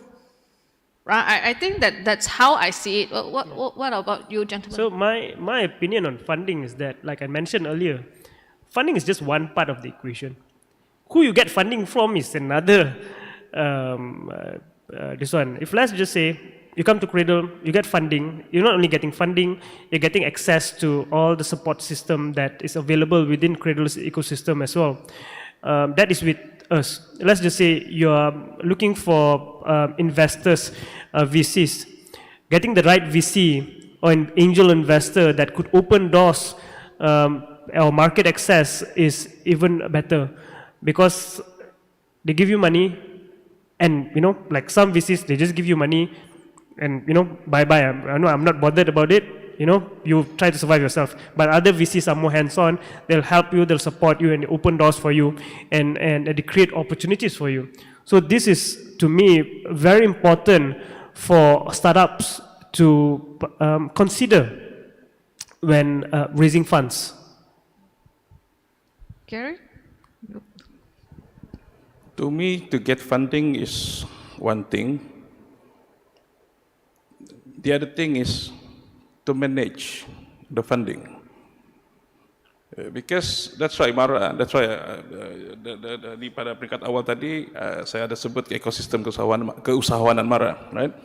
So the ekosistem keusahawanan Mara, kalau kita tengok, kita tidak lepaskan usahawan itu selepas dapat funding. So give them training on how to manage the funding yang mereka dapat lah, the cash flow, how to manage their cash flow. Sebab kalau kita tengok to get the funding, kalau di Malaysia ni saja, we have more than 40 agency yang terlibat secara langsung in developing entrepreneurs. So most of this agency program yang mereka ada is pembiayaan ataupun pinjaman. So boleh dikatakan di Malaysia ni kita tidak ada masalah untuk dapatkan funding sebenarnya. Tapi the issue is kalau saya tengok di sini how to manage the funding. Okay. Lukman, you want to share a little bit? When it comes to funding, I would like to advise all entrepreneurs that as long as you are able, you should maintain using your own funding and then grant, and do your best to stay away from debt, basically. Yeah. I have seen some people borrowing money. They say, oh, the loan is only 4% per year. That is still very dangerous. Because you see, in entrepreneurship, what is more important for entrepreneurs is to be able to bounce back after you fall. And you can do this as many times as you want if you don't have debt. The moment you fall together with the debt, you will be stuck there for at least 5 to 8 years not being able to recover. That is a very most important thing. We all have seen so many successful entrepreneurs who become billionaires and so on. But did you know that before that he became billionaires, he fell down maybe 5 times, 7 times, but he managed to come back up. Why? Because he didn't have debt at that time. He fall, use his own money to do business, fall, come back again, fall, come back again. That's the most important part. It's very hard to get a successful business on the first trial run. So the entrepreneur needs to be quite resilient in terms of the business model, yeah? Okay. Okay, boleh? Boleh, yeah? Good. Can we have another questions from the floor? If time permits, Ben? Okay, yep. Oh, okay, so we have one lady here. Hello, my question is, so when it comes to asking for grants or funds, in what stage of that, like startup journey, where an MVP or a prototype is necessary in like during pitching or in that stage of like asking funds for it? Yeah. Okay. Thank you very much for the question. For Cradle's CIP Spark, here's the good news. You need to have, you can apply when you're at ideation stage. Even you have an idea, but the outcome is that, your outcome for that is that you must have a prototype ready by the end of the funding period. So let's just say, okay, I'm going to share you a real life success story. That company is now a unicorn. Oh. When they came to Cradle, it was just an idea. And that company is Grab. When Anthony Tan came to Cradle, by then it was known as My Taxi, he came for the CIP Catalyst grant. At that point, it's an ideation stage. So it depends on the grant. For CIP Spark is TRL, they call it Technology Readiness Level, 1 to 5, if I'm not mistaken. And then CIP Sprint is post-commercialization. That means you've commercialized your product and want to grow your product. So that is the different stages for different quantums. And I'm going to continue the Anthony Tan story. Yeah. So he got the CIP Catalyst, 150,000 from Cradle to develop My Taxi prototype. And then he got an additional 500,000 from Cradle to commercialize his product, My Taxi at that time. So total he got 650,000 from Cradle. Yeah. Worth of grants lah. Just by the idea itself. By the idea. So if you have ideas, the most important thing, it's good to have ideas, but most important thing, you must be able to translate that idea into a convincing pitch deck. I mean, you can come out with a pitch deck, but it's not convincing, then that won't go anywhere, right? So it must be able to translate into a convincing pitch deck, and once you get the opportunity to pitch, you must be able to convince the judges that your startup is something that is worth funding. Okay. Any more questions? If there's none, then I'll pose my last question. It's actually something that I have combined based on the questions that we received from the floor. Let's say I try to be a creative entrepreneur. I'm a finance-based person. So what I can do is, at ideation time, I go to MARA and apply for the grants from MARA to do all this, because the eligibility criteria is just at least 3 months in operation, right? So I go to MARA and apply for the grants and all these things to sustain to develop my ideas. And then when it becomes almost there, I mean, the idea is ready, we go to Cradle and get for more grants, right? And once we get the CIP Spark and the CIP Sprint, whichever double, right? And if it's a very good idea, probably Cradle is going to invest further, or if not, you go to Khazanah. You show Khazanah with an IRR 20% for their consideration. Is that a workable way? Yes, that is a workable way, and we highly encourage that. When it comes to, okay, I'm going to give you two scenarios. But the first scenario, you guys jangan ikut don't follow this. Okay, that's off the record. So the first scenario, there are some entrepreneurs that go to Cradle, get a grant, at the same time go to Mara, get another grant At for the the same same thing. time. At the same time, Yeah. huh? So it is called, we call them grant-entrepreneurs, double dipping. But then again, to a certain extent, we do work closely with our sister agencies to ensure that they are not double dipping. So this issue has been going on in the past, and to a certain extent, we've resolved this issue. However, if let's just say you get a grant from Cradle, and you've reached a certain stage, in fact, let's just say you get CIP sprint. And during your CIP sprint, most of the entrepreneurs come, the money that Cradle gives is not enough. And I want to really accelerate my business. I want to grow my business. I want to go beyond Malaysia. Can you advise us? Then I said, you need to do your fundraising. And we will assist you in your fundraising. We will connect you with investors, the relevant investors, channels, so that you can, raise the necessary funds. And in order for you to have that exponential growth, you will need to continuously raise funds. We can, direct you to, let's go to Pitchin, because Pitchin is also another Cradle-funded company. Crowdfunding. Yeah, Equity crowdfunding crowdfunding. is another source, another alternative financing for the new tech startups. Yeah. So we encourage, because we want the startups that we funded to grow at an accelerated rate. And if you require connections to either regional investors or global investors, Cradle has the connections to make that happen. Yeah. Gary, you want to share a little bit? Is my idea workable? Actually, that is the ideal. Oh, okay. The ideal. But like what Adam said. Luckily, I come today. Like what Adam said, that sometimes they already get the grants from other agency, and then they come to Mara. They said they also want to get the same grants. Yeah. So what do you call it? Not grant-entrepreneurs. Yeah, this is really what happened lah yang kita tengok. Banyak usahawan Mara juga yang begitu. Grant-entrepreneur is another thing. Kalau satu dia kumpul sijil is another one.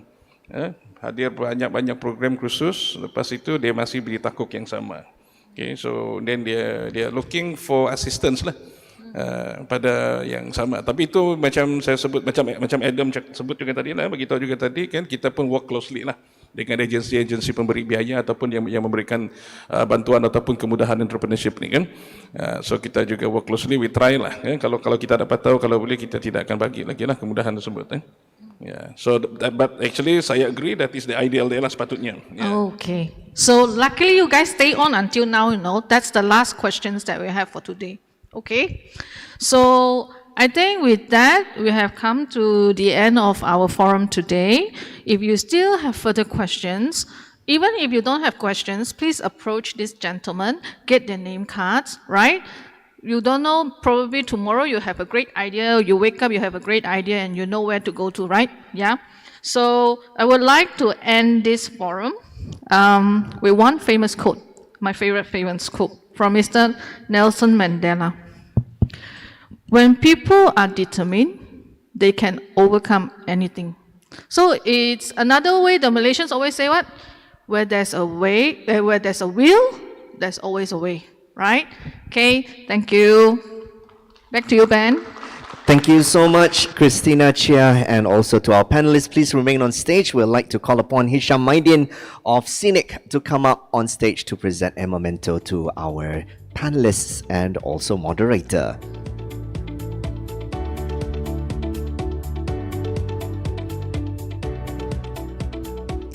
Hisham will first present a memento to our representative from Khazanah Quantum Sdn Bhd, Mr. Luqman Zul Husni.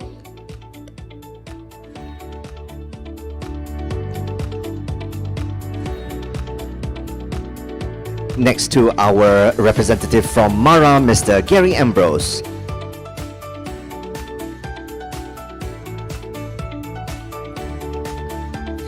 Our representative from Cradle, Mr. Adam Ramsky.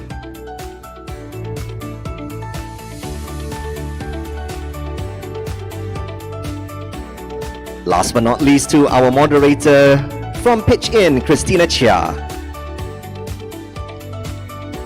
And may we have our fellow gentlemen to please step forward for a group photography, please. Silakan.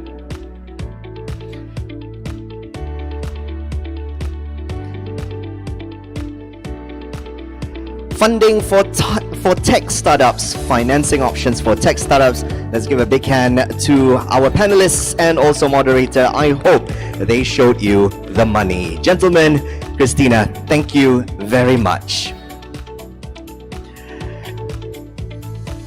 Well, ladies and gentlemen, this concludes the very first Borneo Tech Summit 2022. I'm very, very sad to leave you, so is SICC, Sabah and everyone else involved, but I can assure you that the next time I see you, inshallah in the next event or maybe in the next Borneo Tech Summit, we will have a new PM. Have a great day, everyone. My name is Ben Uzair. Have a good afternoon.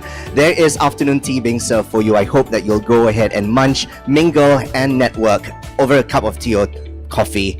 And have a great day, everyone. Bye-bye now. Take care.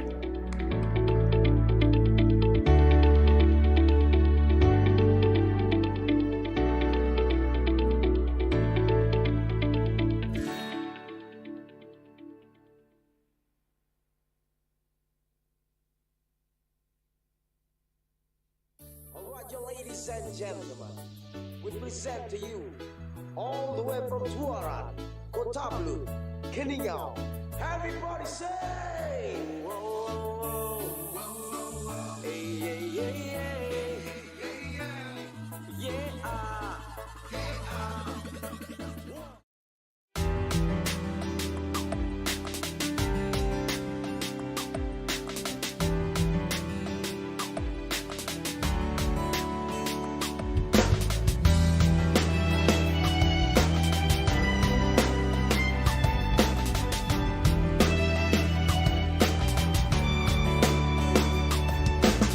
Sabah tanah airku tercinta, bersatu padu serta merdeka.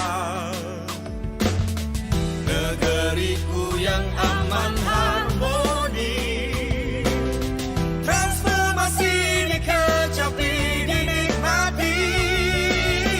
Satu aspirasi, satu destinasi, visi dan misi milik kita semua. Sabah maju jaya dalam Malaysia, dikenali di seluruh dunia. Sabah tanah airku tercinta, bersatu padu serta merdeka.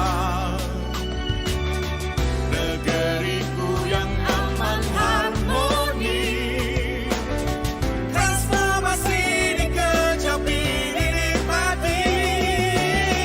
Satu aspirasi, satu destinasi, visi dan misi milik kita semua. Sabah maju jaya dalam Malaysia, dikenali di seluruh dunia. Sabah maju jaya, gabungan rakyat, peneraju hidup aman bahagia. Generasi Z, mari bangkitlah, kita bersatu menjadi teguh. Negeri Sabah, bumi yang tercinta, tanah tumpah darahku. Ayo kita jadikan negeri kita terus terbilang maju jaya dalam Malaysia.